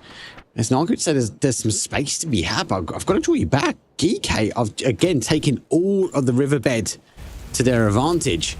They are literally waiting, spreading out for teams to kind of full send their way in. As they do, they'll be looking to try and claim some more kills.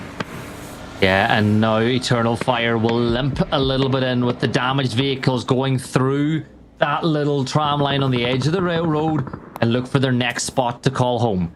VP still inside the circle with the 2 members of Ascend not too far away, but actually it's just so hard to push somebody in these positions as we get ready for that next shift. Right, Mark? Who's going to be the winners? Who's going to be the losers? I'm asking now before it pops. North. It's going to go back again. We see too many of these.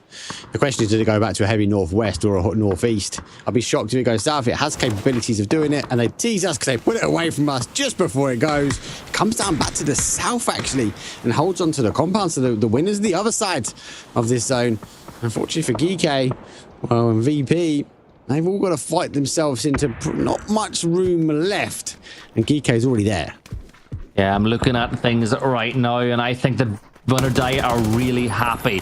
There's the spray from EMEA, eventually taking the fight towards Ascend as Chris will fall. Corexi's trying to peek on the other edge as you see the vehicle explosions, but Ascend will go for the res.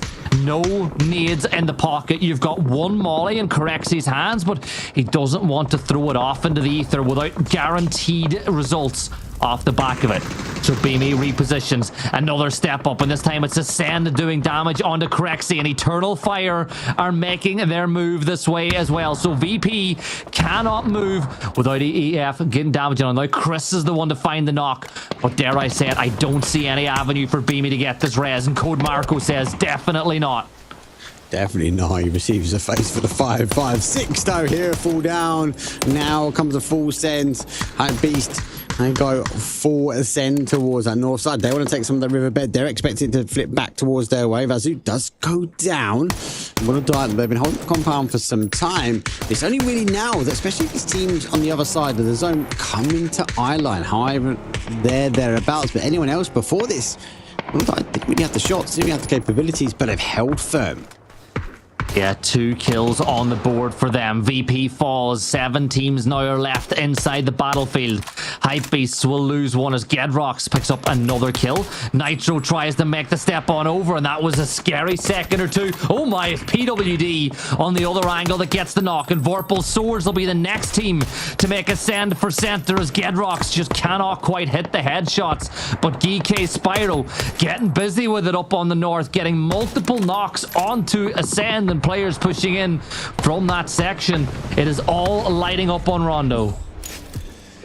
Is anyone reading the kill feed right? Because people keep sending this to the center, and PWD and Geeky keep killing them, but they still continue to send it to the center. Well, Hive have sent the opportunity now to get rid of our Eternal Fire. A few nades, that gives an opportunity. Now we go for a top 4. Phase number 6 early. It's aggressive, right? But this terrain will allow some teams now to hunker down slightly. 4 versus 4 versus 4 versus 3. GK still being aggressive, Gibson. They're still spreading out. They want to conquer and deny any more opportunities for these teams to play late game. Yeah, the question is, does PWD have many more nades? I saw him toss one this way. He throws another one as they bring the fight to Vorpal Swords. Good damage done. Good damage dealt. There's one more nade left in the hands of Defex, but he might elect to keep that one for a little bit later as VS managed to keep 3 people still on their feet, but the zone has dipped away from GK. They are now forced to fight a little bit more. And, well, you look at the positions of win or die, they've got all of southern control for themselves, but control is being garnered by Hive off on the west as well. Good knock onto Vorpal Swords, but is the angle there to get the flush? I don't think so.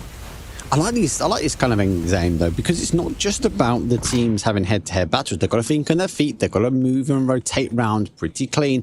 GK now going from the east side all the way over to the west, again using that kind of dry riverbed to their advantage. Levante, well, he's pushing Hive in. Did they even have an understanding that GK's here? They pulled up in a dip. They might be looking to run this one in, and GK, they are just going to be sitting. That is a dangerous trap waiting to happen. Yeah, Levante just had a look and went, I don't like standing here. I just realized that if I make noise, Vorpal Swords have me dead to right. So Levante's repositioned on a much more defensible position. But here come Hive. Let's see if Hive can work as one mind at this point. As we see a nade being pulled by Schengen. Is the nade going to be the opening knock that they require? The answer is no. And Spyro will hit a molly right on top of rocks that will hold his push. Well, Hive are better stacked though. They've got better util. Let's see if they can convert that though, as it is key. They are Hive together. They've grouped. Now they're going to get charged. You know, PWD comes over the top though, but a huge nade actually takes Schengen down, and back to the ravine they go. Hit and run. GK on 9 kills though, and looking to bag more. Yeah, 4 players up as well. There's one member of Hive standing, and it's Roxy's inside the blue, and you can just see how much damage he is taking in this position. 4v4 v4 v2, but Hive surely about to get eliminated in a few seconds time, unless Rox can do something crazy. He's just going to lie down. He's going to deny to the blue, maybe take somebody with him with some blue zone nades being thrown all over the place. But GK Spyro, he's going to take a little bit of damage on that jammer pack, but steps inside the circle. 4v4 v2 now, and surely Vorpal Swords just try to stay hidden. Try to stay hidden, but GK will likely move this way.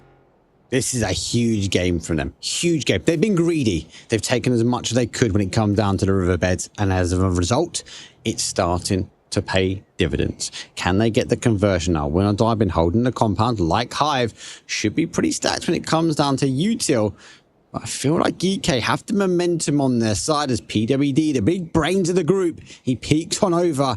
I think he knows something's lurking. Yeah, look at the center of the circle. Completely devoid of players. Barisi, though, not devoid of ammo as he gets the knock onto PWD, and you can see the instant res, but Barisi will step up one more. It's all a breeze if you're Barisi at this point, getting knocks for fun, and the nade from Zubila will confirm out the kill.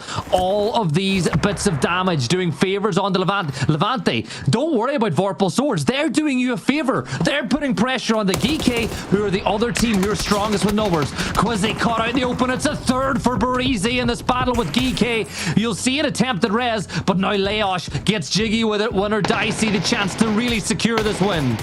They're talking to a pinpoint accurate move as well. They know both teams are bleeding. They know they want to close it out. 9 kills at the moment. Final player is going to fall though. It's not going to be the GK win they want. It's going to be a win or die. 9 kills, 19-point game. But the kills, well, that favors GK Esports. Yeah, GK managed to get themselves 18 points, but it's all about win or die, closing the gap to the top 3. And in the end, that was a point denial as well, Mark. So he mollied himself to make sure that win or die did not get 20 in that game. It just stopped at 19. But win or die, big win for them. And they have just announced themselves into the EWC qualifiers properly, just maybe at the right time. Yeah, that was a good win from them. And you know what? Let's break that last little bit down, right? GK were running riot at the top there, trying to get as many kills as they can. They claimed as much space as they could as well. But you can't take anything away from win or die. They were in the compound. They could have stayed on that high ground. But the moment those two teams started fighting, it was a full send to get involved. They went to convert the win because they needed to put themselves higher up that leaderboard. Additional 10 points. You've got to take that. Take every single point that you can get. And there's only 2 maps left to go tonight for these teams to pick up points. It is a double dose of Erangel to finish things off. And we will be back just after this break.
welcome back in. Oh, Mark, hello. I am here by myself as he's back.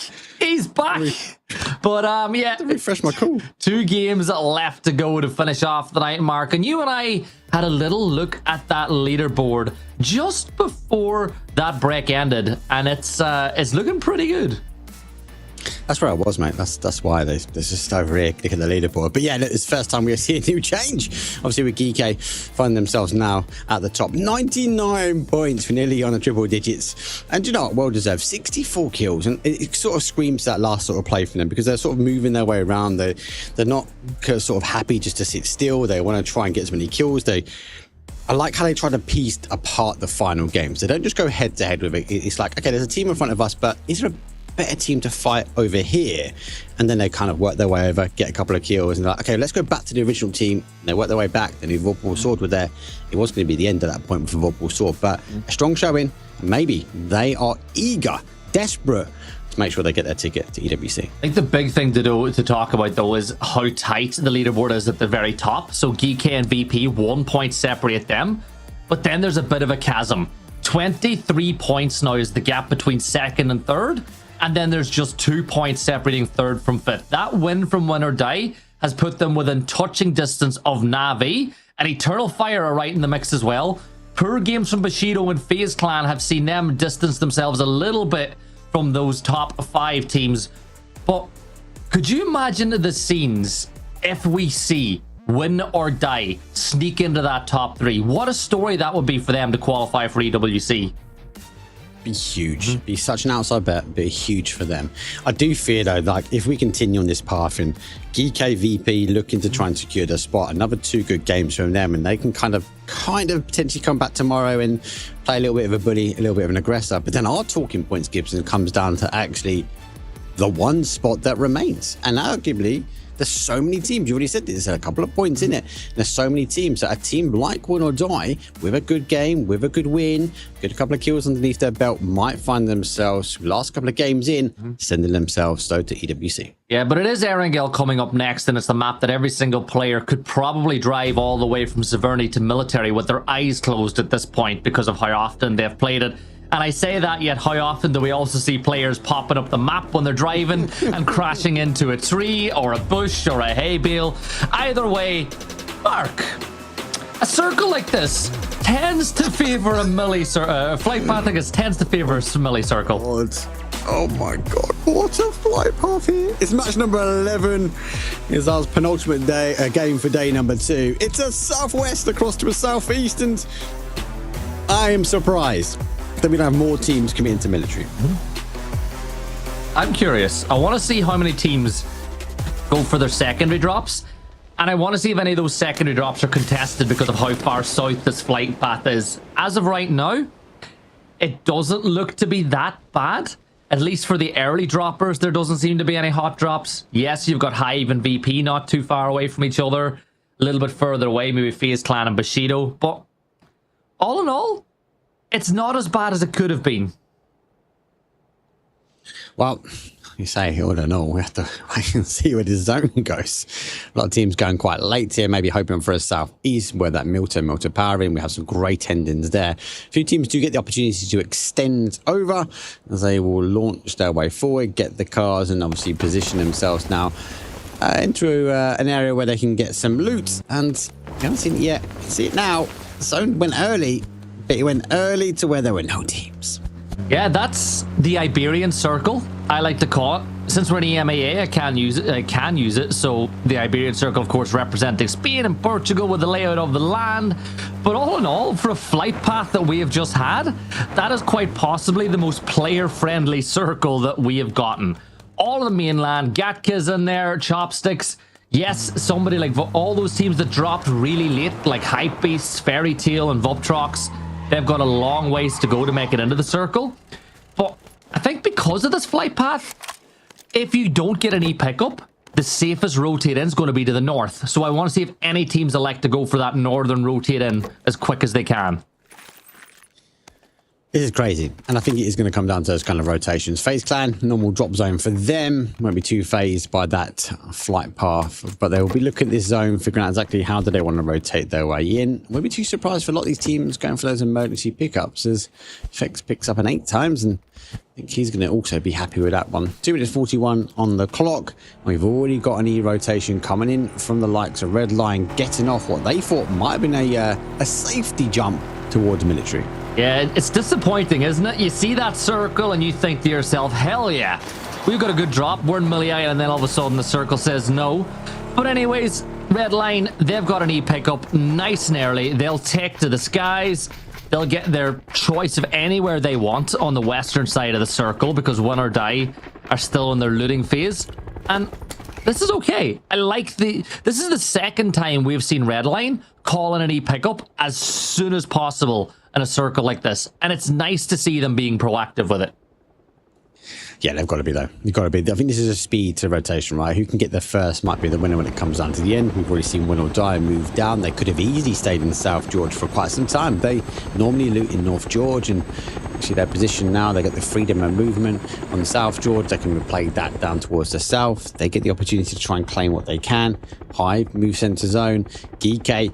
Well, this is their normal drop spot, guys, right? But they've got a big option. Actually, hold on. We've got one E rotate over the top of us. The flight path surely means there are lots of teams in that zone around military. We can just try and hold them out. And PWD, that guy knows every single pixel on this map, and I would have never known there's a peak there. But you know what I'm going to do after this, though? I'm going to jump into a game and try and do that myself. Yeah, but Mark, you have to remember that their reaction time is probably a little bit better than ours. It'd take me a week to react to that. They might actually see players through the gap. You and I would just see a blur. It's just this blur of space. Just be happy I can see through it, if I'm honest with you. Yeah. But let's see what it can do. Yeah, car might whistle past him, maybe a week later. I react. Talk about reaction, though. April reacts, though, as Voptrox make the pull out. A couple of shots go free. Wiggles his way around. Right side does get one on the other side as Voptrox lose one. And it's a bit of a chaotic rotation path. Not just for one, but multiple teams. Yeah, and it looks like Voptrox are just going to take their kill and get out of there. Neek will be abandoned. So both of these sides getting 1 point apiece off the back of that rotation collision, and all this happened way over on the edge of Milton by Lumberyard. So points early on. Voptrox, they'll be pretty happy to get points on the board, but are Fairy Tail about to get another bit of action coming their way? Because FaZe Clan have pulled this way. Gustav was closer to the circle. He is now turning back this direction. I think FaZe Clan wants some points, but they're a little bit late to the party. Especially if you hear the commotion, right? They've got the cars. They're trying to figure out exactly where it is. So they would have known there's some knocks either side. They hear the cars now further afield. That's why we see they turn around and get back into the vehicles and rotate their way around. I think break apart this zone, though, right? If you're a team so far afield, like, how do you work on... He wasn't even on the map. He must have had the map open. No, he wasn't. He was steering.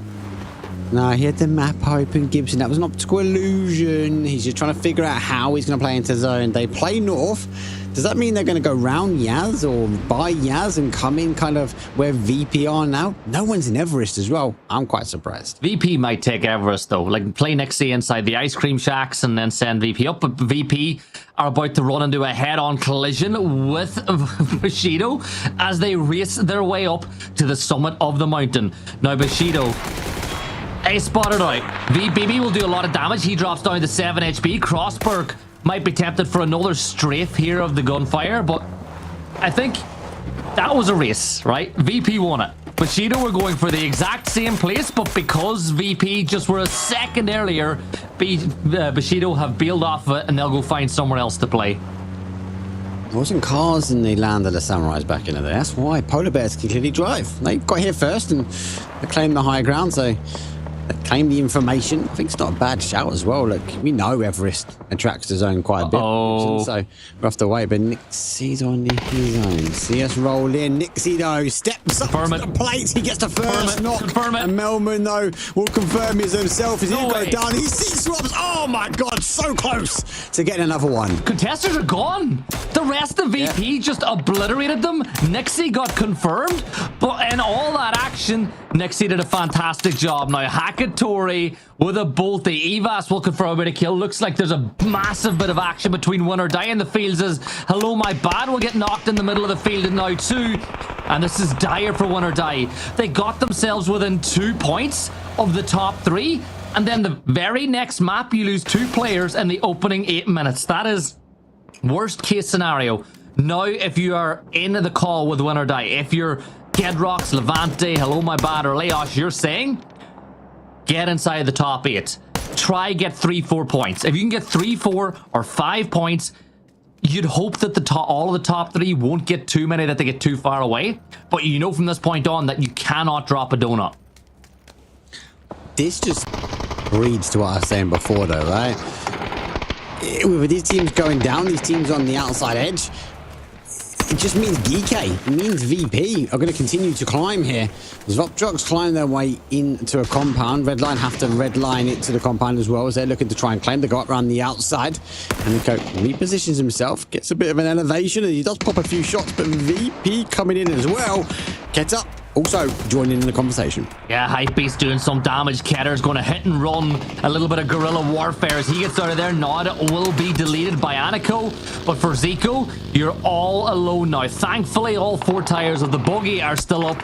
But you're in a... Oh, you're driving... Oh, no. You're going straight towards Win or Die. Bushido have got Ketter in their sights as well. A headshot. Come on. Feed it to his Metabe. Give him it. And Leosh will get that kill confirmed. I saw it happening on the map. And that is Win or Die. At least picking up 1 point. And maybe even some more as he has Bushido in his sights. They have Bushido in the sights. It's all they can do now, right? They can sit back. They can hope for the fight to start happening and pray to get a steal, or in the case of the red line, one player comes on feasting past. Bante just provides the cover. Leosh retracts him back now. They're in the observatory. Again, good areas, able to see. Hypebeast on the other hand, though, lucky enough slipping away from all that commotion. Metro on the higher side because VP played down towards the south side and they were looking in to try and get involved. Oh, Ketter's thanking his lucky stars. Ketter was dead to rights there for a second as... How patient were GK to hold out kill Ascend, and Ascend are winning this one. PWT will get the knock on to Killikai, but Chris is in a 1 versus 1 with Defex, and Pains finds PWD. Chris now hunting down Defex, but he will get knocked on the other side. It's a 2 versus 1 in the building. Quizzy is trying to get back here potentially. He's a little bit too far away. Defex gets it done. And GK, 4 more points for them, Mark, and that will extend their lead at the top. They're up to 103 points now. I feel like Killikai had a point to prove there. He did not lay off the gas when it come down to flattening Spiro there. But they'll be playing as a free. More points. Ascend need good conversion, and that's not a great start. Zone does shift back towards the north. We do hold on to that Everest. There is a bit of water, though, on the west, so we have to watch where the zone will play from there. So we'll be too surprised. A lot more teams will push over towards the east. For now, GK, the final team now on the south side. They've claimed their points. They've claimed their victory. And Ascend now need to sit and wait for match number 12. Yeah, Hive with a 2-2 split here and over by Gatka as things stand, and their position looks to be in a good spot. FaZe Clan, they have still got 4 players up as they've just made their spot way into Dumpling on the other side of the circle. But if I'm Eternal Fire, and I saw Hello My Bad and a couple of players from Win or Die fall earlier, this is a real chance for them to get into the top 3 as well. Like, one of the teams competing with you lost a couple of players. You really got to take advantage of moments like this. Same for FaZe as well, right? They're really good. Do you know what? We've got an opportunity here. They're on 65 points, but we're down 73 coming into this game, right? Not including any points we have already picked up. Whirlpool Sword, still rotating out on the blue, but it's phase 2. You can get away for it. They get a free path in and by Rozek. They'll be coming in the sort of northeast corner of this zone if they continue on the momentum shift they are. So phase number 2, though, still a lot to play for, but there are 13 teams, so we have lost quite a few now. The rest of them, most people have a home that they're living in. This one would just be about where the Whirlpool Sword and GK put up. Yeah, 45 players alive after 12 minutes. Like, in the last few months, Erangel has turned into a bit of a crazy map when it comes to losing players early and teams falling out in rotation. So I think that it does lead to a little bit more calm in the mid game. So you'd expect, you know, in theory, based on the number of players alive and the amount of space in the circle, the next few minutes should be a bit calmer. There should not be as much action. Like, you look at everybody bar Vorpal Swords and DK have already got a home in the circle, a place to call their own, and a place to just settle and wait for the phase 3 shift.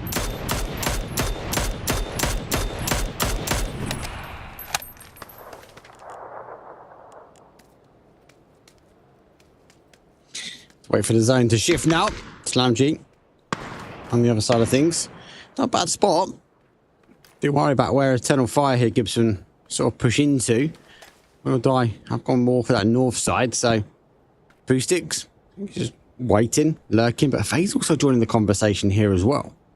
Yeah, like it. Fex is playing that forward scout role. He's a little bit disconnected. They've got a 2-1-1 split as things stand. Boostic snuck on up, and one good spray will find one knock onto Eternal Fire, and down goes Code Marco, and it's another hit and run as Boostic will sprint away from the scene of the crime, and it's another point on board for Slam G, who, if they really want to consider themselves in the running for that top 3, well, they've got to do it now, because they're currently sitting on 15th place mark. They had 27 points going into this game, as we also see the end of Win or Die, and it's Eternal Fire that get the kills. Those are huge. Those 2 points are worth 4 in my opinion. Huge game for them. Just to be able to take that team out, take away the contenders that are fighting for your spot as well. FaZe, instant reaction for them. Don't really see much from them today, if I'm honest with you, but let's see if they can close out these final 2 games.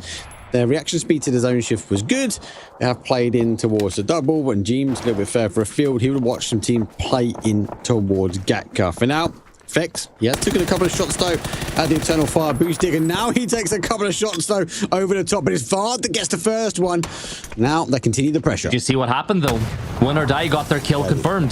They got their point on the board, which will help. It'll not make things feel a lot better, but it's certainly something that'll keep them going. But with that shift, you've Hypebeasts up on top of Everest. They've got lines of sight on almost everything that's happening around them as things stand. I like this. The question is getting down. How can they get down safely if it eventually does shift away? I do love though as well. The VP have come off and they were chasing kills, but they found themselves a compound. Now with the zone shift back their way, I know there were 3, Gibson, but they don't need to move. They could just find themselves in a top 4 position, and just by doing that alone is going to continue that gap. And again, I come back to my point. If they store or do this, if the Geeko's doing the same, it means that we're not fighting for 3 positions anymore. We might be going to a final day and arguing that there might only be 1 left. Yeah, well, as it stands, like inside of, North Gatka, VP have got a great position that they can play. Hive are the exact same on the south, but the positions that I really like, I love the rocket ship compound the Fairy Tail are playing in right now. And GK, with 3 players up, Mark, they are going to take to the skies. PWD, though, if we look at if you have the maps open, he needs to be very fast if he wants to get on this flight. Might even just be a scout. I think they're waiting for the zone. They've actually come quite late for it, so if we bring up the map, we get an idea that the I suppose the pickup time might give PWD enough time just to get in the car and sort of rotate back. Hypebeast though still have the high ground. They still have the train that they can look. They'll be the ones out of all this zone gathering as much information. We can see the zone shifts back down towards the south. Now they've got to figure out how they get off the high ground, but GK don't need to take that E rotation anymore. Yeah, they could be pretty good. Now, you could still send someone up for a second and go back down, but I don't think that they're going to do that. I think they're happy enough in that mini Gatka compound a little further south.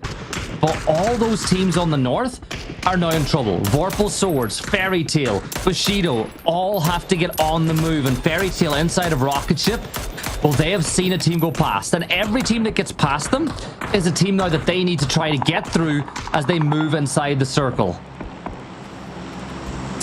They move their way in. Got a little bit of open field on that west that should find him a little bit of safety, but talk about not safety here. The mad Bushido ensured destruction only for one, and Eternal Fire, despite having a great start, they fall slightly early here on match number 11. The only saving grace they've got, Gibson, is Win or Die, who wasn't too far ahead of them. And when you think about it as well, Na'Vi in third place are still inside the lobby. They've got themselves a position on the edge of the circle. Eternal Fire are done. Win or Die are done. Maybe FaZe Clan or Bushido can take some ground, but as of things right now, this is a real opportunity for Na'Vi to just get themselves a little bit more safety. And Bushido, I spoke about them being in the circle. Well, they're coming under heavy fire now in the junction between this dirt road and the main road. And if you're Boostic, you think about trying to blow up the vehicle, but I just don't think he has enough ammo in reserve to blow up that Dacia without hurting himself for later on in the game. Yeah, I think he's weighing up. Actually, that might be a crushable area. Just double checking back to make sure no one is laying in the grass. And as the rest of Slam G, they do tighten up. Fairy Tail is lurking a little bit more towards their west position at the moment. But Slam G ready to go. Reload will come in from Arctic's few boxes to try and make sure they've got as much util to try play late game. No need to move though, FaZe. No need to move obviously with Hive and VP. Still locking down the compounds. The all eyes now go for the outside edge because everyone has to try and fight for something as the zone's starting to close in. Yeah, Fairy Tail with eyes on Slam G now. 3 players up. Bombalovo elects to strike now. He finds out, but Boostic is Johnny on the spot to be able to get the trade back the other way. Another spree, but Conf will remove the head of Boostic, and can Magor get over on the side to get the knock. Conf is going to go for the res. Brightside is sending it up to that satellite array or that radio tower to try to get the kill confirmed, but Magor does find the knock from the other side, and Fairy Tail will be eliminated. Now Slam G in a rush to get these reses because the blue zone's a problem. Pick them up, get them inside, get your team back into the fight and see what you can do from now, because elsewhere Vorpal swords are being crashed by hype beasts. Yeah, hype beasts have to come off the high side. Vorpal sword has to play down towards the south. There's one, there's two. Vorpal sword, as said before, diamonds in a rough. They have been really consistent about making sure they get themselves here. They need more points though on a conversion, but hype beast also driving forward. Noik though has to back away slightly as the ridge slime does favour Vorpal sword though. Vazook needs to try and come in. They work their way around. The car whistles by, that draws into the line of sight as they keep track of the car, and Noik able to hit the first blow. Nades being tossed back and forward though. Krem is throwing out some smokes in the case he wins this gunfight. Maybe he could even get the res. Noik a little too far away, but a great nade from Krem will wipe them out. Hype beasts fall in 10th place, and that is a few more points on the board for Vorpal Swords, but they have to play the rest of this game as a 2 as we entered the 21st minute. They got FOP trucks in front of him, also losing the zone. They've been reading the kill feed. Both these teams will be looking to try and take maybe the north side. There's not much more road left if Voptrox opt to move further down. The only option they've got is to go to that position we saw in the corner where the roads meet at the T-junction. Vorpal Sword, they won't have that intel just yet. I think they've got to stay to the base of the tower. Na'Vi work their way in. Now Geek, they have to go potentially for a full crash, but they're getting a little bit of helping hand from Na'Vi. Yeah, and here comes that crash from GK as they push in. Schengen will get that first knock though on the kill feed as Dante peeks across. Defex, Defex is in the open. PWD is going to fall at the hands of Bard, and GK are wiped in 9th as the placement point window has been opened. FaZe Clan picking up one of those points as well. Mark, a lot of the teams that need points are still alive, and the 2 men of Bushido will pick up 2 more important points for them as well. Yeah, the only one that doesn't in this top circles are VP. They've been sitting in the compound. They've not been quiet though. They've been taking as many shots, getting as many steals as they can. Bushido having to ensure the deployable shield gives him a bit of cover now. Na'Vi moving in, but they're able to take some shots across the length of the zone. Slam G said there are 3. They'll be happy. Ferris does get an opening knock onto Bushido.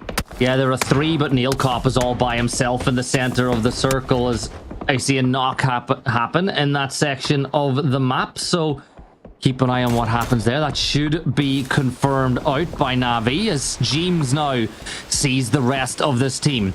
does have 3 nades and 1 molly. Aniko from Vuptrox is on his way here as well, but the deployable cover will land in the perfect time for James now to step up, smoke it off, and move a little closer as Extends will get another knock onto Bushido on this other side. Bushido were in a rough spot. Like, Navi are just raining hellfire on top of them.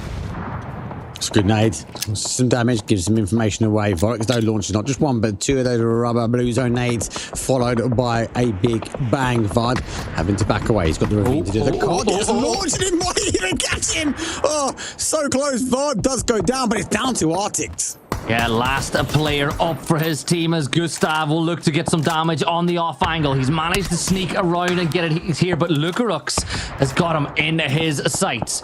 Vard getting res now by James as FaZe Clan with 2 kills look to keep as many players up as possible. This is a big game for FaZe if they're able to get a nice point tally to really put themselves back in that top 3 conversation. But VP have so much dominance on the circle from the position that they're now playing, and Navi, well, they've just made that send for center, and they've got Hive next by, and look at Hive get 2 quick knocks on the Navi, and that's not what Navi would have wanted. Yeah, they're very extended actually. Navi put themselves where they thought they were safe, but Hive been able to deal with Geeke pretty well. They've been able to get the off angle. I think it's going to be very difficult now for FaZe to get in zone, shifting away. SlamG in a position now to try and get the defense, and also with the elevation we saw from VP. That means that all eyes will be back towards FaZe on the west. BB, well, he's moved out. He's now trying to find any kills that he can claim, but he has to be careful. If he peeks around too much, he might find someone like Vuptrox or a SlamG peekaboo over the top, and I'll put him down. Yeah, back into safety for Beamy as he picked up another point, in VP right on the brink now of stealing top spot away. But 6 teams are left alive, 16 players still inside the battleground, and Corexi has FaZe in his sights once more. But SlamG are the problem for FaZe Clan. SlamG are the team that are going to keep you from getting closer to the center of the circle, because if you push the other way, VP are going to shut you down. But the question is, can they get close enough to the members of SlamG to use some of that explosive utility they have in the pocket? Do they have any left? That's the big question. Like SlamG, we can see is pretty limited. They've got a smoke, got a couple of mollies that will also stop. But FaZe need a huge amount of util to try and close the gap. Or 1 well-placed blue zone nade followed by a nade. That will put the pressure on to SlamG. They know where they are. His belly. Can't move from the location. They've got to be careful. You can see his belly, even without the X-ray on. You can see his belly, but you're just not looking for it. As Beamy looks that way, Lucarux, I think he did eventually spot out the belly of Aniko and wipes out Vuptrox, and that gifts 1 more point to every team that's still alive inside the circle.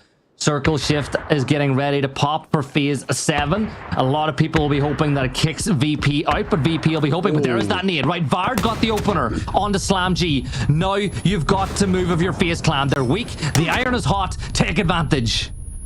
They have. There's another one comes in. Arctic's trying to get a spray, but caused some damage. Now he has to take the opportunity to get a med, and actually Hive get involved. They chime their way in. Nade over the road and not too far away, and SlamG will now fall. FaZe get a little bit of a pass. 4 kills, but in a top 3 scenario with 4 versus 4 versus 3. That smoke will play in the favor here. It's difficult. There is a little bit left of terrain for FaZe, but I kind of look at this going, at what point does VP and Hive team up and just kind of util dump to the corner of the road? Hive control the south, VP control the north, and FaZe Clan are the invaders pushing in from the outside. The question is, which one of these kingdoms did they elect to push?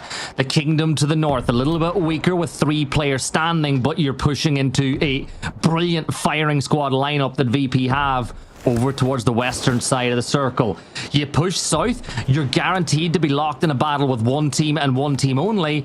But the thing is, you do that, you're pushing on to 4 teams. And look at the way Hive have separated themselves to keep angles, to make sure that FaZe Clan don't push that way. Looks like they're getting in a vehicle. Looks like Gustav has made the call. Where are they going to go? Look, I'm Agent of Chaos. I am all pushed towards Hive. You kind of know it after this point, unless you've got the deployable cover, like VP is set up. They've got a great defensive line, and that's where you already started seeing some shots going their way. Lucarux does get Gustav, so the car not in a position to kind of work for them much more. Do they hold here? It's phase number 7. Do they try and get to that corner, then move out? And you've got to go back to your point there, Gibson. Hive's position at 2-2. They're also expecting them to try and crash over their way, but I really don't know the util that FaZe have got. Vard pops a smoke. He's got no more left in his back pocket. Only one more launcher. That goes ahead. Seems to be explosive damage, though, from James. I don't know if they've got what it takes to get over. Yeah, it looks like there's been a change in plan. James has turned. He's going to go south. They're sending it to Hive, but Rox will get that opening knock. Dante follows it up with a second, and FaZe Clan, they've been eliminated by the... Yes, other teams got the kills, but it was the circle that did the damage. One player left standing, and the question is, can they get another placement out of this one? VP still controlling the north. And look at this. Hive still have explosives. They've still got enough, but VP have pushed out of the compound now, and they're bringing the fight to Hive. They're bringing the fight to Hive. They've had to do it. If they allowed Hive to get to the kind of that ridgeline, that would have been them closed out. Gustav does go down towards zone. You can't take anything away from FaZe. They didn't have many options. As Gibson says, the zone was the conqueror of that one as they pushed him further and further towards the east. Beamy's been here for a while. Now he sits and waits. He's going to get the sound cues on as they are down a body, but an opening knock from VP is going to be strong. Everyone else surely is going to be cheering on Hive, because if VP get a win, Gibson, it's a dangerous way to go into the last game. Well, that's it. GK over 100 points. VP the exact same now as well. A win for VP makes it so hard for the chasing pack to close that gap over the 6 maps tomorrow. So everybody not inside the top 3 is a fan of Hive right now. But VP have been indomitable at times. They've found ways to get wins. They've got more wins than anybody else inside the lobby. And well, they're looking to add even more. And if you listen to me, they've got one more win than they've actually got as well, based on what I was saying yesterday. The ghost win. Yeah, they only had one win yesterday. He's bigging them up. That's right. Hive moving the cars a little bit further towards the road line. That's going to give him some hard cover. There isn't much cover here, right? And I think that's part and parcel. That's going to be showing out a few nades. There's not a lot of smokes left for the guys. Ox mostly going back to the trunk of the vehicle. Do they have an understanding that Beamy's there? Lukrux has gone back to the building to get some elevation. The temptation is, let's hope for Hive will come to us. But as it stands, Gibson, they're the ones that need to push towards Hive. The dot will play on the south side of the road. And Lukrux, I think he's hoping someone might be cheeky enough to peek their head up and over. We looked at his utility backpack there. He's pretty stacked. Hacking. 4 nades in his back pocket at this late stage of the game could be the difference maker. Phase 8 is now 8 seconds away from center point. We know that it'll donut just south of the road that Lukrux is closest to, which does give... It gives Hive the advantage as far as being closer to the center. But remember, high ground is such a powerful position to be in. A 3 versus 4. VP with 7 kills. It's as simple as this. I think the next knock wins it. If Hive get the next knock, you cannot look past them getting the win. But if VP get that knock, with how separated Hive are, you could see VP getting this done. You've got to also count into the fact that Beamy is on the other side of the road. Beamy, technically, if they run past him, will be behind enemy lines. I think he just needs to get the sound cues in. Sound cues come in, nades go over. If they get a bit of damage, great. And yes, the knocks will then pursue after. I think Beamy is the decider here. If he activates at the right time, if he gets the sound cues that he has one isolated out towards the side of the blue, that will allow him to swing around the car. That will give the opportunity for Corexi and Lukrux to work their way either side of the zone, and everyone in Hive has to be reactive to him. Well, remember, Beamy has played Kingmaker before tonight, and he might get possessed. They spotted him, but Beamy realized he was there. Beamy gets the knock, and it's a 3 versus 3. Nade being pulled on the other side as Schengen looks to shut this one down, but Beamy has gotten out of there. The nades come in. Hive are down to 2. 9 kills on the board for them, but VP are taking control. A great rebuttal from Dante as he finds a knock of his own. But it's a 2v2 for the win. Schengen confirms it out, but it's another good spray. Another ton of damage done over on the side. Corexi stepping through the smoke here, Mark, but VP have come to life. VP comes alive. Beamy activated at the right time. He saw the player. They did take some damage though, but they still drive their way forward. Beamy just double checking back as the flashes now start to fold out. But it goes down to a 2 versus 2. VP now on the dog Gibson, and they have to drive forward. Deployable shield. Well, that will go unfolded. VP had the hard cover, but they now have to wait for the end game. Yeah, and you can see the Hive have stacked up. They're playing the trade. VP, on the other hand, they have gone for circular control. A step up on top of the pyramid, but it's not going to find the knock that he wanted, but does enough damage onto Beamy to take him out of the fight for a few seconds. And Beamy, he's going to do the exact same. He's going to step up. He spots him out. He gets the knock, and it's a 2v1. It's all down to Dante now as he steps his way across. He gets his knock. It's a 1v1. He steps in the open, and it's a chicken dinner. Dante gets it done. Oh, Beamy was in so much control. Hive desperate for the win, and they get it. A 22-point game, but you can't take anything away. Beamy's play nearly underpinned the Hive, but the Hive stuck together, and they got the win. When Beamy got that knock and flush, and it was followed up by the secondary knock, I thought that VP had that game done.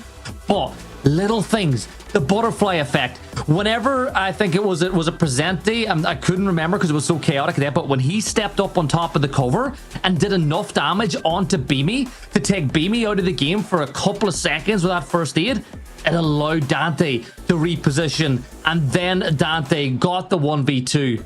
What a win that was from Hive, and that might just bring them into contention. One game. But even that, look, for me, Beamy, he had the peak, he had the spray, and the difference for me is that if he had the spray and the knock happened straight to that point, it was a different game ending. The fact he had to go for the re-peak, the fact that then he had to reposition because the nades were coming back in, it was a good game. But one game for Hive, that's a win. Big amount of kills, and not a bad way for game number 11. Let's take a quick break. Let's reset the lobby, though, because the final game here for day number 2 is coming up.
Just one more map separates us from the end of day 2. One more Erangel to go.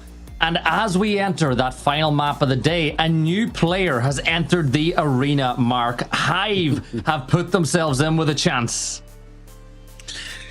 Yeah, well, put themselves in a chance of 3rd place. I've got to emphasize that point. Hammer it home. We've got 2 teams above 100 points now. Geek and VP seem unstoppable. The big question is how many contenders are going to be fighting for that 3rd spot? And you're right, Hive with a win. Bit chaotic at the end, I'll be honest with you. But with a win, they're back in the 70-point mark now. And there's not much separating them between them and Na'Vi. Yeah, it's getting really tight for that top 3 spot. Like, Na'Vi did not capitalize on the likes of Eternal Fire, Win or Die going down early.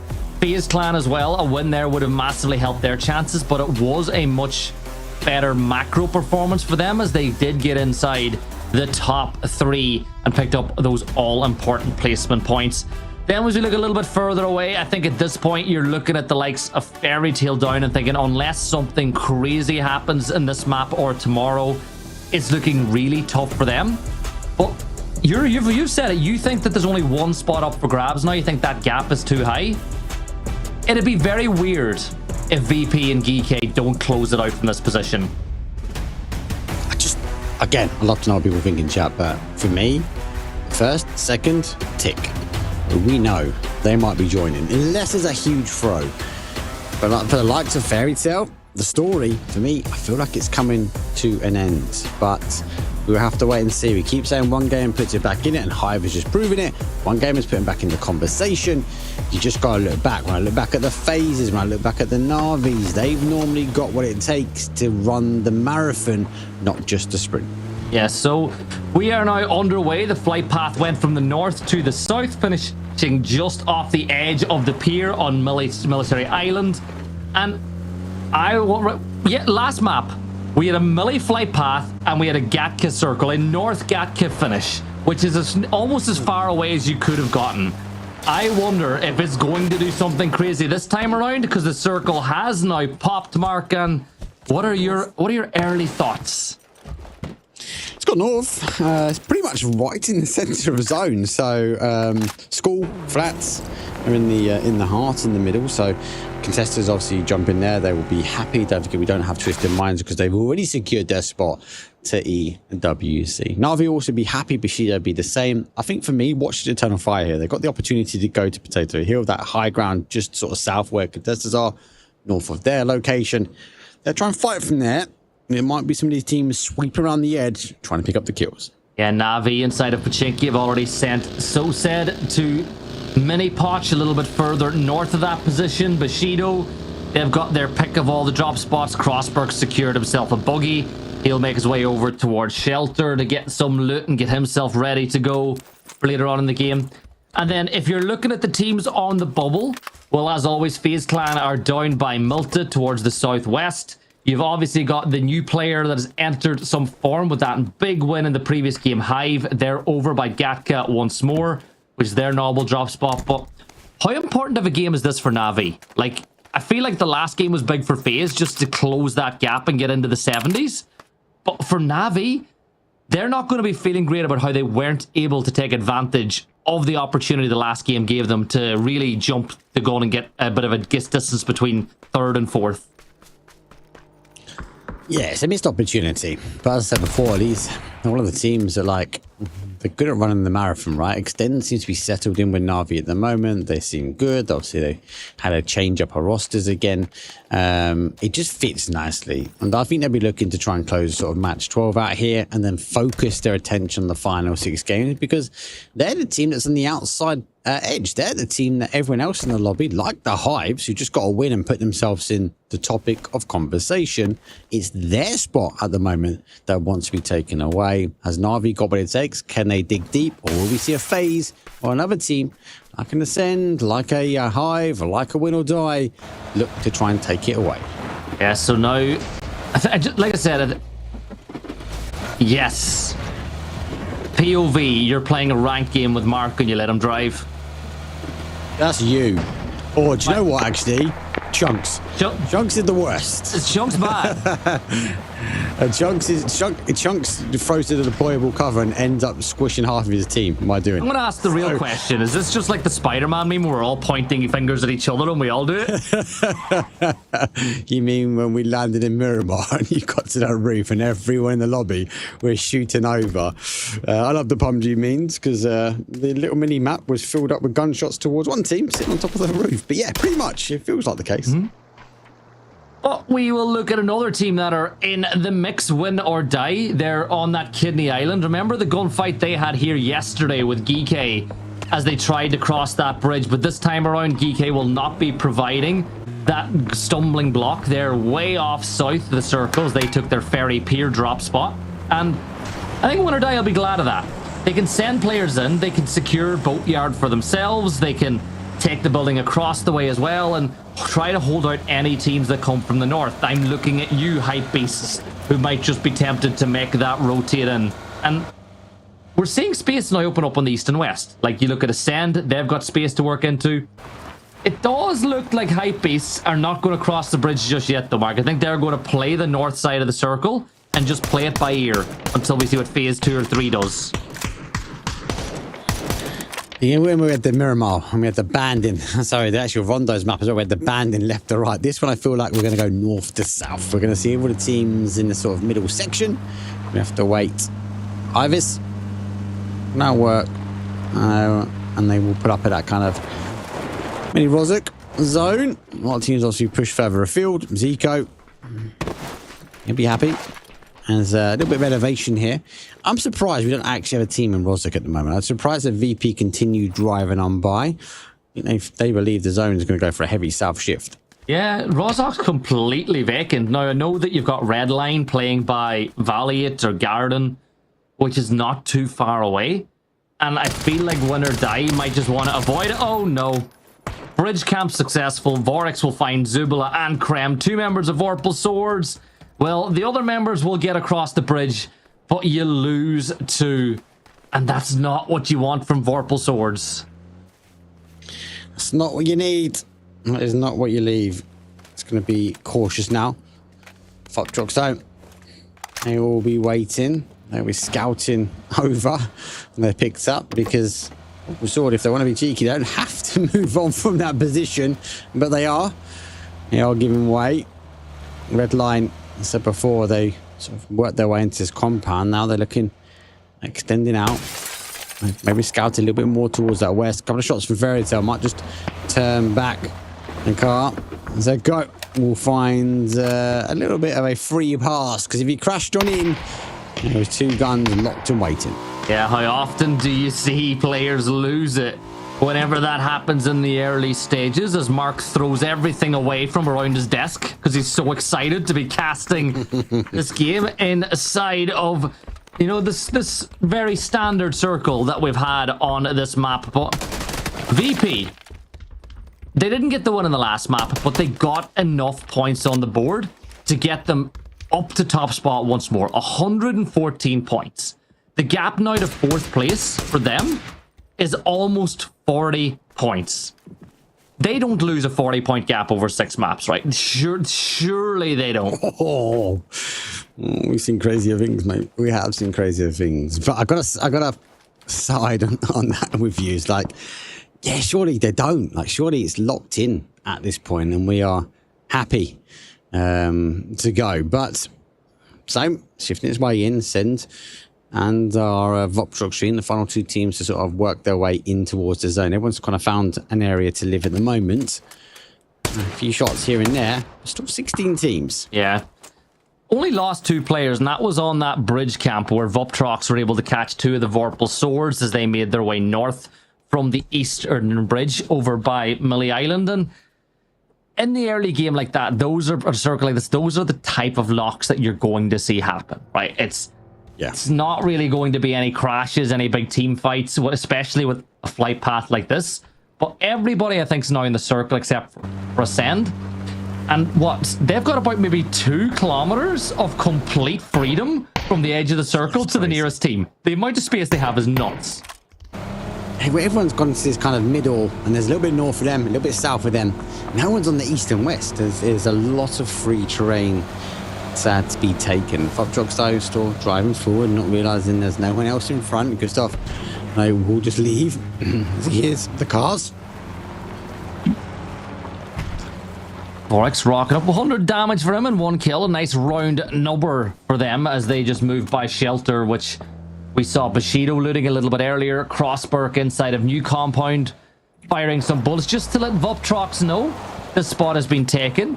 FaZe Clan have parked up on Death Road here at the moment, and this is a road that lives up to its name. The amount of bodies that you get here on any given game can be insane, but I just don't see Voptrox coming that way. Not in a circle like this. Let me put it to you now, Gibson.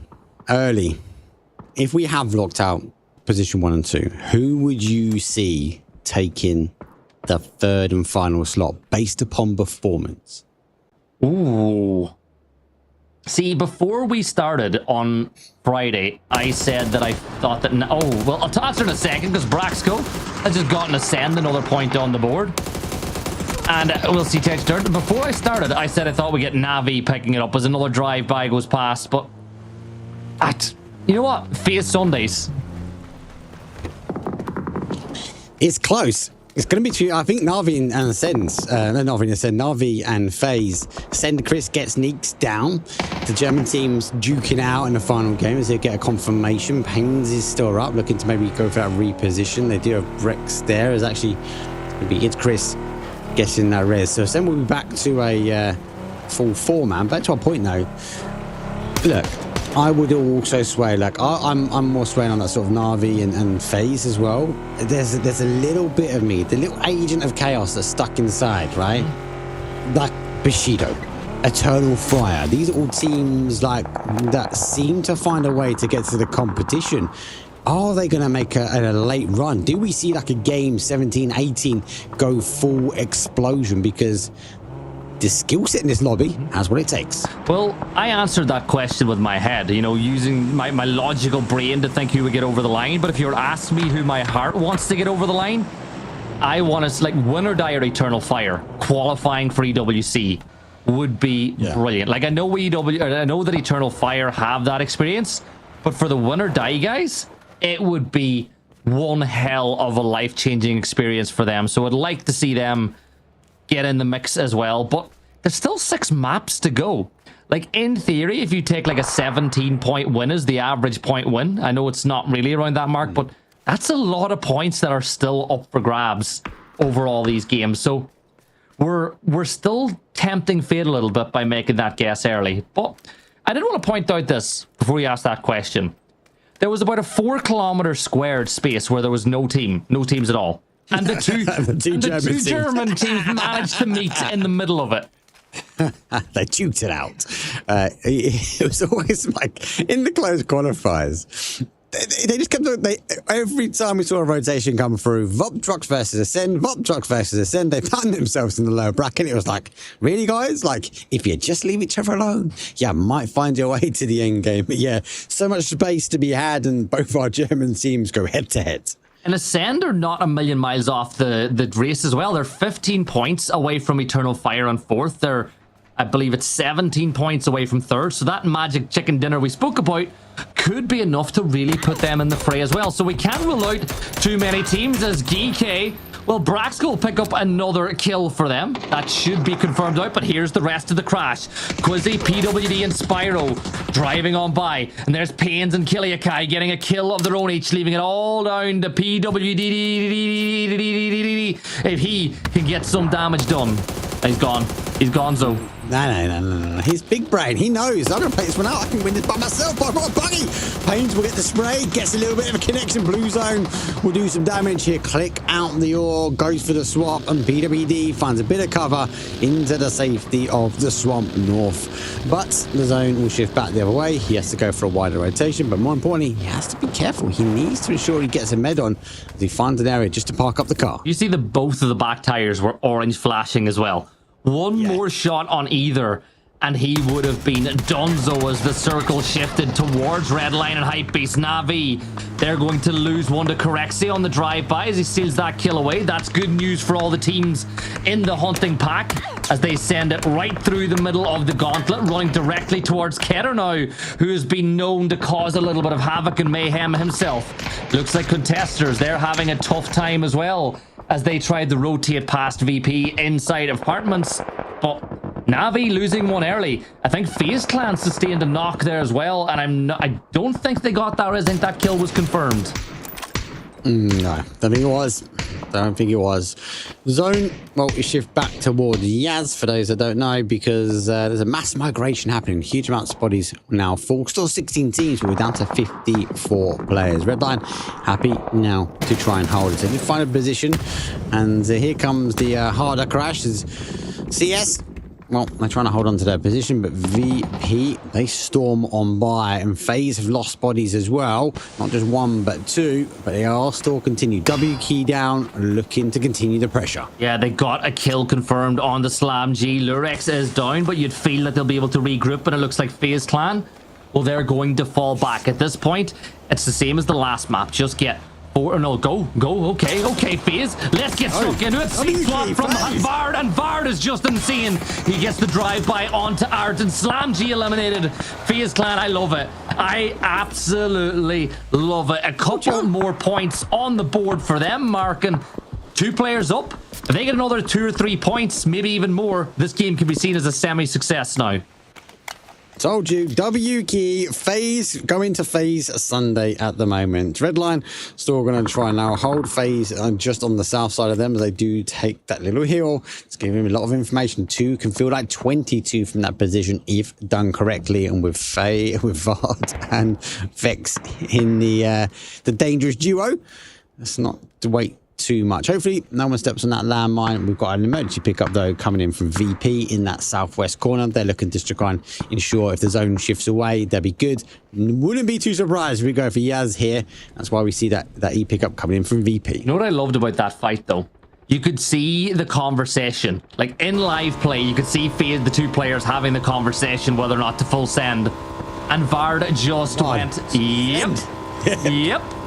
Aye, Captain, I guess is what he said as he made that crash and made it stick, and Slam G fell. So 4 more points for them. You know that Na'Vi are weak as well, so it's a chance for FaZe Clan to continue to close that gap. Circle shift does occur, and it goes over towards Hypebeast inside of, you know, the compound just by Vesuvius, and Redliner there as well. But I think that this is a tough circle. This is a tough circle for all these teams that aren't in that zone.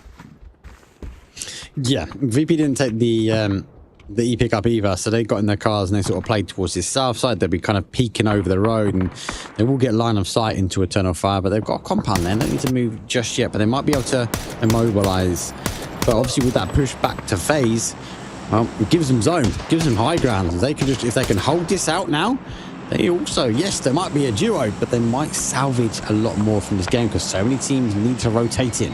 Well, there's 48 players alive. Like, we've only lost 1 team, but we've lost 16 players. So we've essentially lost 4 teams worth of players at this point in time. So a lot of teams are fighting light. Like, as we know, 2 players up for FaZe, and they're running. Here come VP, Nixie and Beamy, and FaZe Clan are wiped, and VP pick up 5 more. And well, what was it? 3? Was it 3 or 4 kills that FaZe Clan ended up with? It might. 3. Maybe 4. It'll be okay. You know, it's not great, but at least it's not a donut. No, you got to keep salvaging points. They are setting up though for that final day. VP will be able to get the res back on. Nixie picks up Luke Rockstone, just looking around, making sure the other team's looking to try and make the push over. Eternal Fire, we did leave the safety of the compound. I do like this area. We've seen teams like Twisted Minds kind of practice and seeing how much they can take off. And Eternal Fire, what they know, there might be teams rotating their way.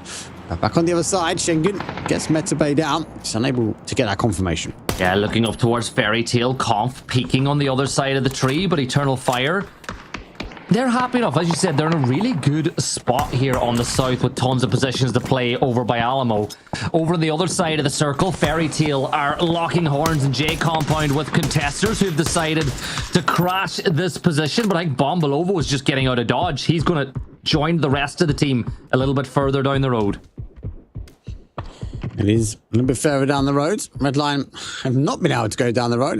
They're still sitting pretty tight. I don't know if I do like what I did in Searcher before. This position is pretty strong. They just need to make sure they keep open eyes both ways. Feels open, but obviously if the zone shifts, they can obviously extend out. They can take the ridge. If they go too early, the teams like Fairy Tale, the teams like Vorpal Swordball, they will peer over, and the Tunnel Fire will be slightly exposed. So good work from them at the moment. And again, a team which I believe are trying to set themselves up now, ready for tomorrow's games. Yeah, win or die. A good game here could put them into the top 3 as well. They're not that far away as they turn their attention towards Fairy Tale. Bombolovo, the player of choice, as another volley of rounds is sent off into that distance. But for them, they're outside the circle. And the more noise you make, the more ready that Redline are going to be whenever you eventually push in. You go north, you run into Navi. Like, I don't feel like the northern rotation is it for win or die. Crash now. Maybe a full center. Yeah, crash. Go, go, go, go, go, go. Now. You have a crash into that compound now. You've got cars. You've got the ability to move. Levante's on the anchor hold, so he's waiting for the peak, though. You got a 50-50 chance depending on the window. But you know what? It's well done. Able to find themselves at the base of the compound. Now the hard work happens. Zico gets rid of the anchor.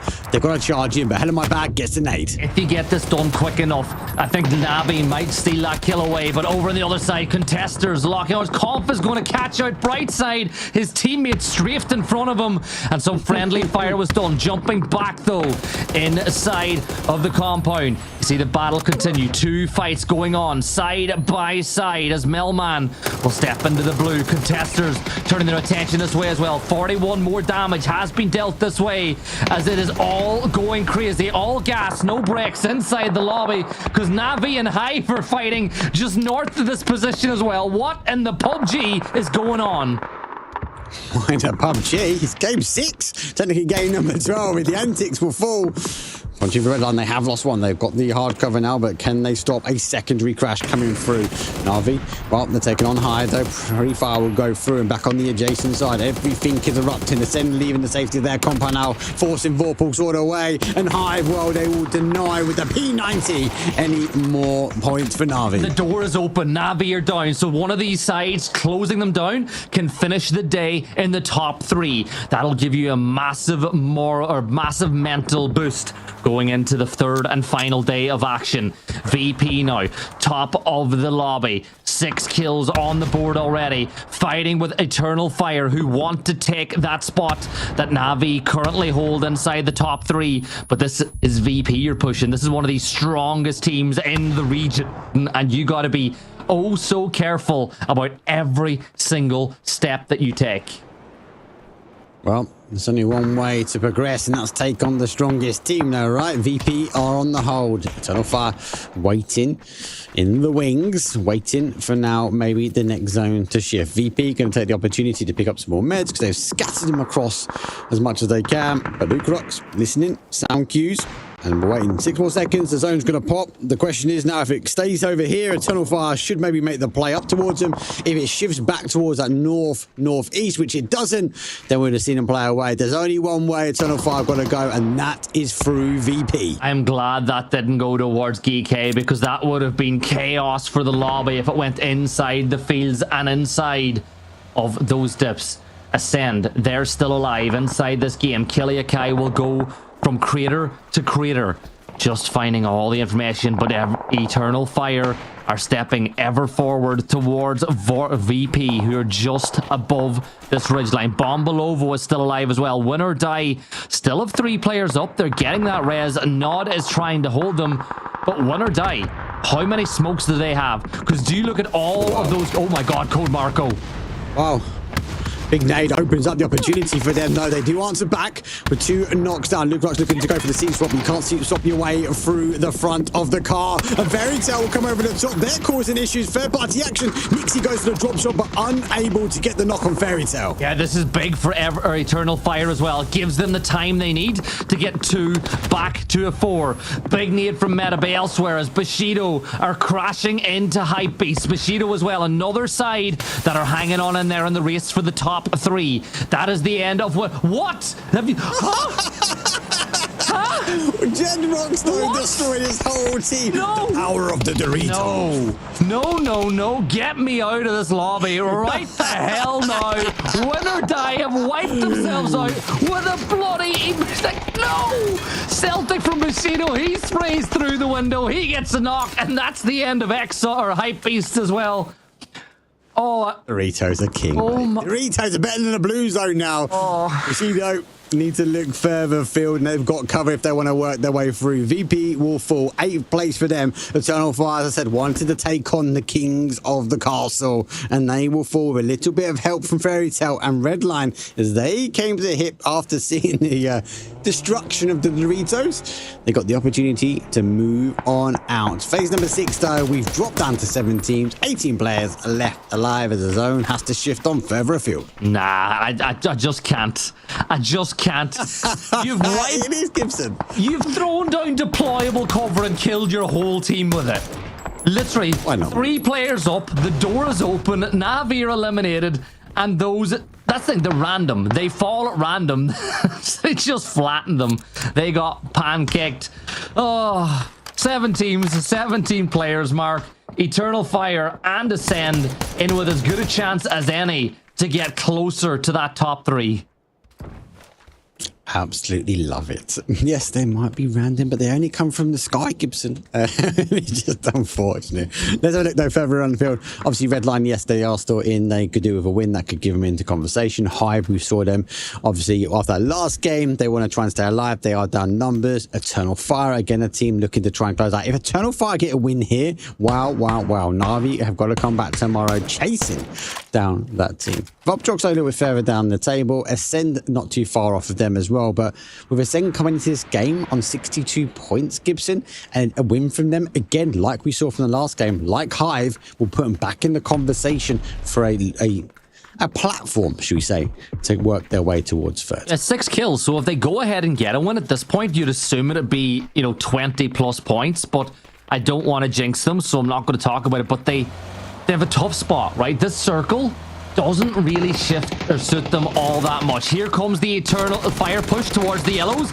Everybody is peeking out the windows. They managed to get there. Aniko will find the first knock, and it's been thrown as well, but you molly inside to buy yourself a little bit of time. Oh my. Oh wow. Oh my. Wow. Another nade, another team absolutely obliterated at the seams, and nobody seems to want 3rd place.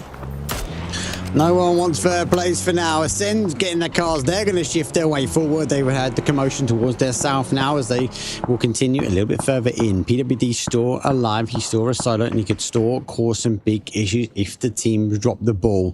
Metabay the same for Bushido. He's up on the top side with Celtic though as they hold out the shack. The smokes will give him a little bit of opportunity to move forward. But then they come into line of sight. Ascend, Skidikai able to launch a few shots at this point. Keep shooting the front of the car, let the car explode. That will expose that player. Yeah, another team falls. Another point gifted to everybody that's still alive as they try to blow up the UAs, and they eventually do, and that's going to harm Bushido in their push for the victory. Redline still with players up. On the other side of the road, you've got Schengen, the last player for Hive, who, remember, have gotten themselves into a position where they also can take themselves into the top 3. But it's 5 teams up. Zico finds that knock. Who is going to find the flush? Ascend desperately need it if they want to get that big chicken dinner. And as you can see, the smoke is just hiding the movements. Oh, great nade. Great nade. Oh, big Kobe. Yeah, they need the points, and now on 9. Send goes up at the top. He does get a bit of extra help. He gives a little bit of love towards Ascend as we do go into the final four. It's a 4-3-2-1. Here we go, Gibson. It's match number 12, and pretty much no one's in the circle. Let's duke this one out. Yeah, this is an open field ending for these teams now. Ascend have the benefits of mobility. You'd assume Redline are the same if they've kept their vehicles safe inside that garage. So at this point, they should be able to at least make a move. Schengen is still alive as well on the other side of the circle, and I feel like Redline have completely forgotten that fact because there's virtually no looking towards their north. Yeah. So Schengen, he could get a knock. If he gets a knock on the red line, he could really ruin their day as well.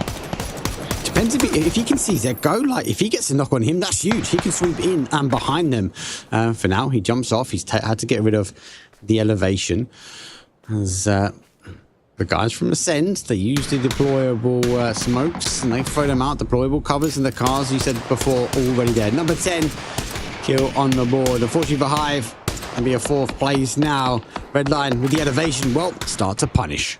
Yeah, 3v2 of standing players. I don't know if Ascend will get the res, but they will want everybody on board. All hands on deck will certainly help the situation. Chris has got himself a crate. That level 3 helmet and level 3 vest could be the difference between a win and a loss. That extra bit of damage that you can take. And now you can see this. Bjorn is looking this way. He realizes that it's going to take a lot more damage to get the knock on to Chris. And so he has tens, tries to walk out through the open, but Kiliakai, he saw him. He gets the knock. That's kill number 11 now for Ascend. And this could be a massive ascent for Ascend Club. Hopefully. Wait and see. They received a knock though. Pains is down, bleeding out. I think it'd be confirmed as the position just won't allow it. Not does get that confirmation on the board. So technically a 3 versus 3 versus 1. And it go right under the eyes, under the nose is a red line, and above the brows of Ascend. Both these line up for a bit of explosive ending. As Gibson, as you said, it is pretty much open terrain, but it's high ground versus low ground. Yeah, Zico's spamming that weapon, but he's got to be careful. All the red line players look like they have a bit of an ammo problem, which could come back to bite them, particularly with the level 3 gear in the hands of some of the Ascend players. I think it's Chris who is playing a little bit more aggressive because he's allowed to, but good damage from Redline. Braxco, get into cover, my friend, as he picks up Chris's old vest. Redline all stacking together behind the tree. Kiliakai doing a little bit of damage this way, but these nades could be big, but Chris gets a knock mark. Zico's going to fall, and this is really looking good for Ascend. It's looking good, but remember, they had 4 yesterday versus the 2 of FaZe. Hopefully they keep their cool, calm, and collective. They know there's another body from Voptrox. They know roughly where that player is. So at the moment, they're trying to joystick over. Voptrox starts to engage the 4th player of Ascend now. Not just 1, but 2, as Ivers has to duck into the smoke to get a med on. Yeah, now Chris is peeking up. He knows that Anako's up there, and he needs to deal with a potential backstab. A good spray from Anako takes Chris down. Maybe the level 3 helmet and gear worked, as Ivers will find the knock on the Braxco. It's a 2v1v1. It is a vital importance that Ascend do not get divided and conquered. Ivers will go for the res on to Zico, as the numbers will go back in favor, and Braxco's crawling. He's scouting. He has said to the team, forget about me. I am here to feed you information and potentially body block for Kiliakai. Anako, he's got the space. I think Anako could get redline. He could get redline. He could win this for Ascend. He's gone forward and forward again.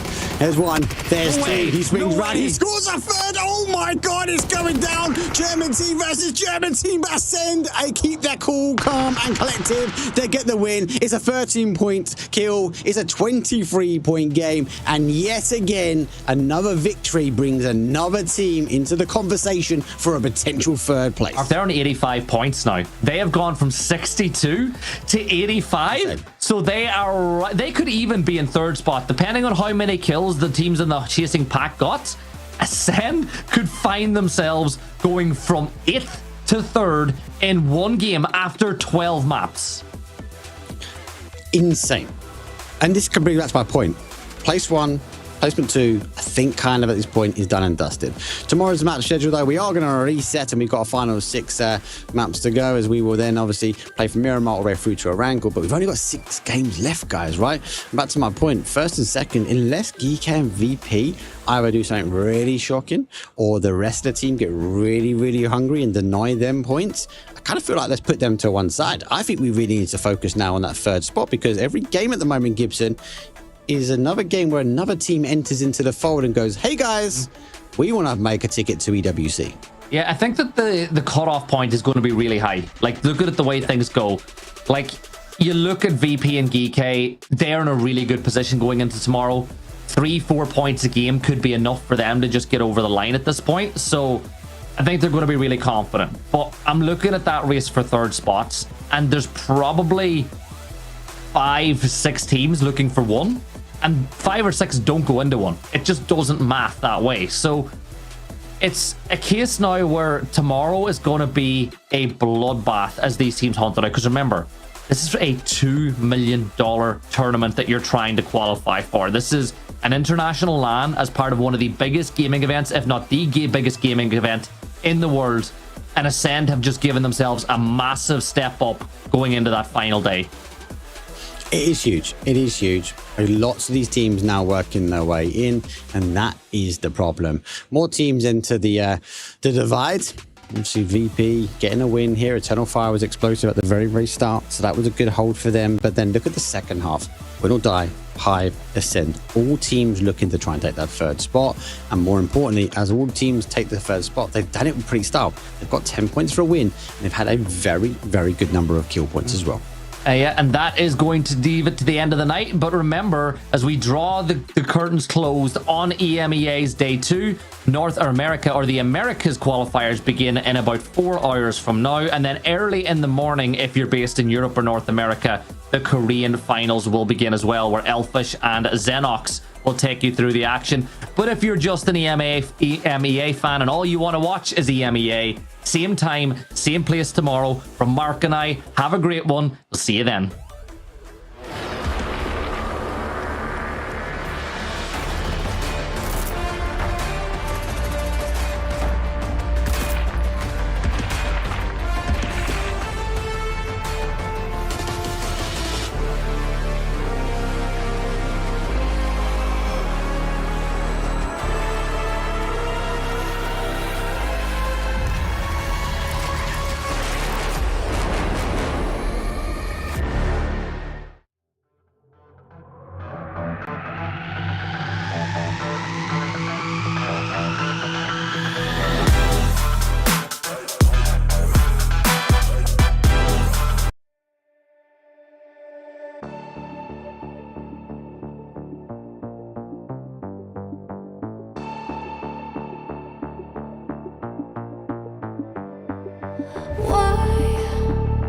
One by one, you always come back like a curse.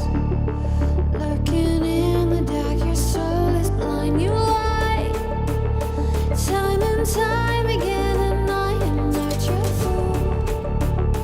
Not this time, 'cause I'm the wiser of us two.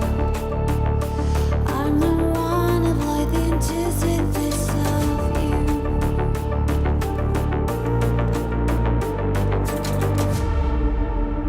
If you shoot, I'll take you. If you run, I'll chase you. If you scream, I'll whisper. La-di-da-di-da-da-da. This is all you ever wanted. Take it all, you deserve it. This is how we're gonna end it. La-di-da-di-da-da. Take it all, you deserve it. Take it all, you deserve it. Giving back the freedom you want to destroy.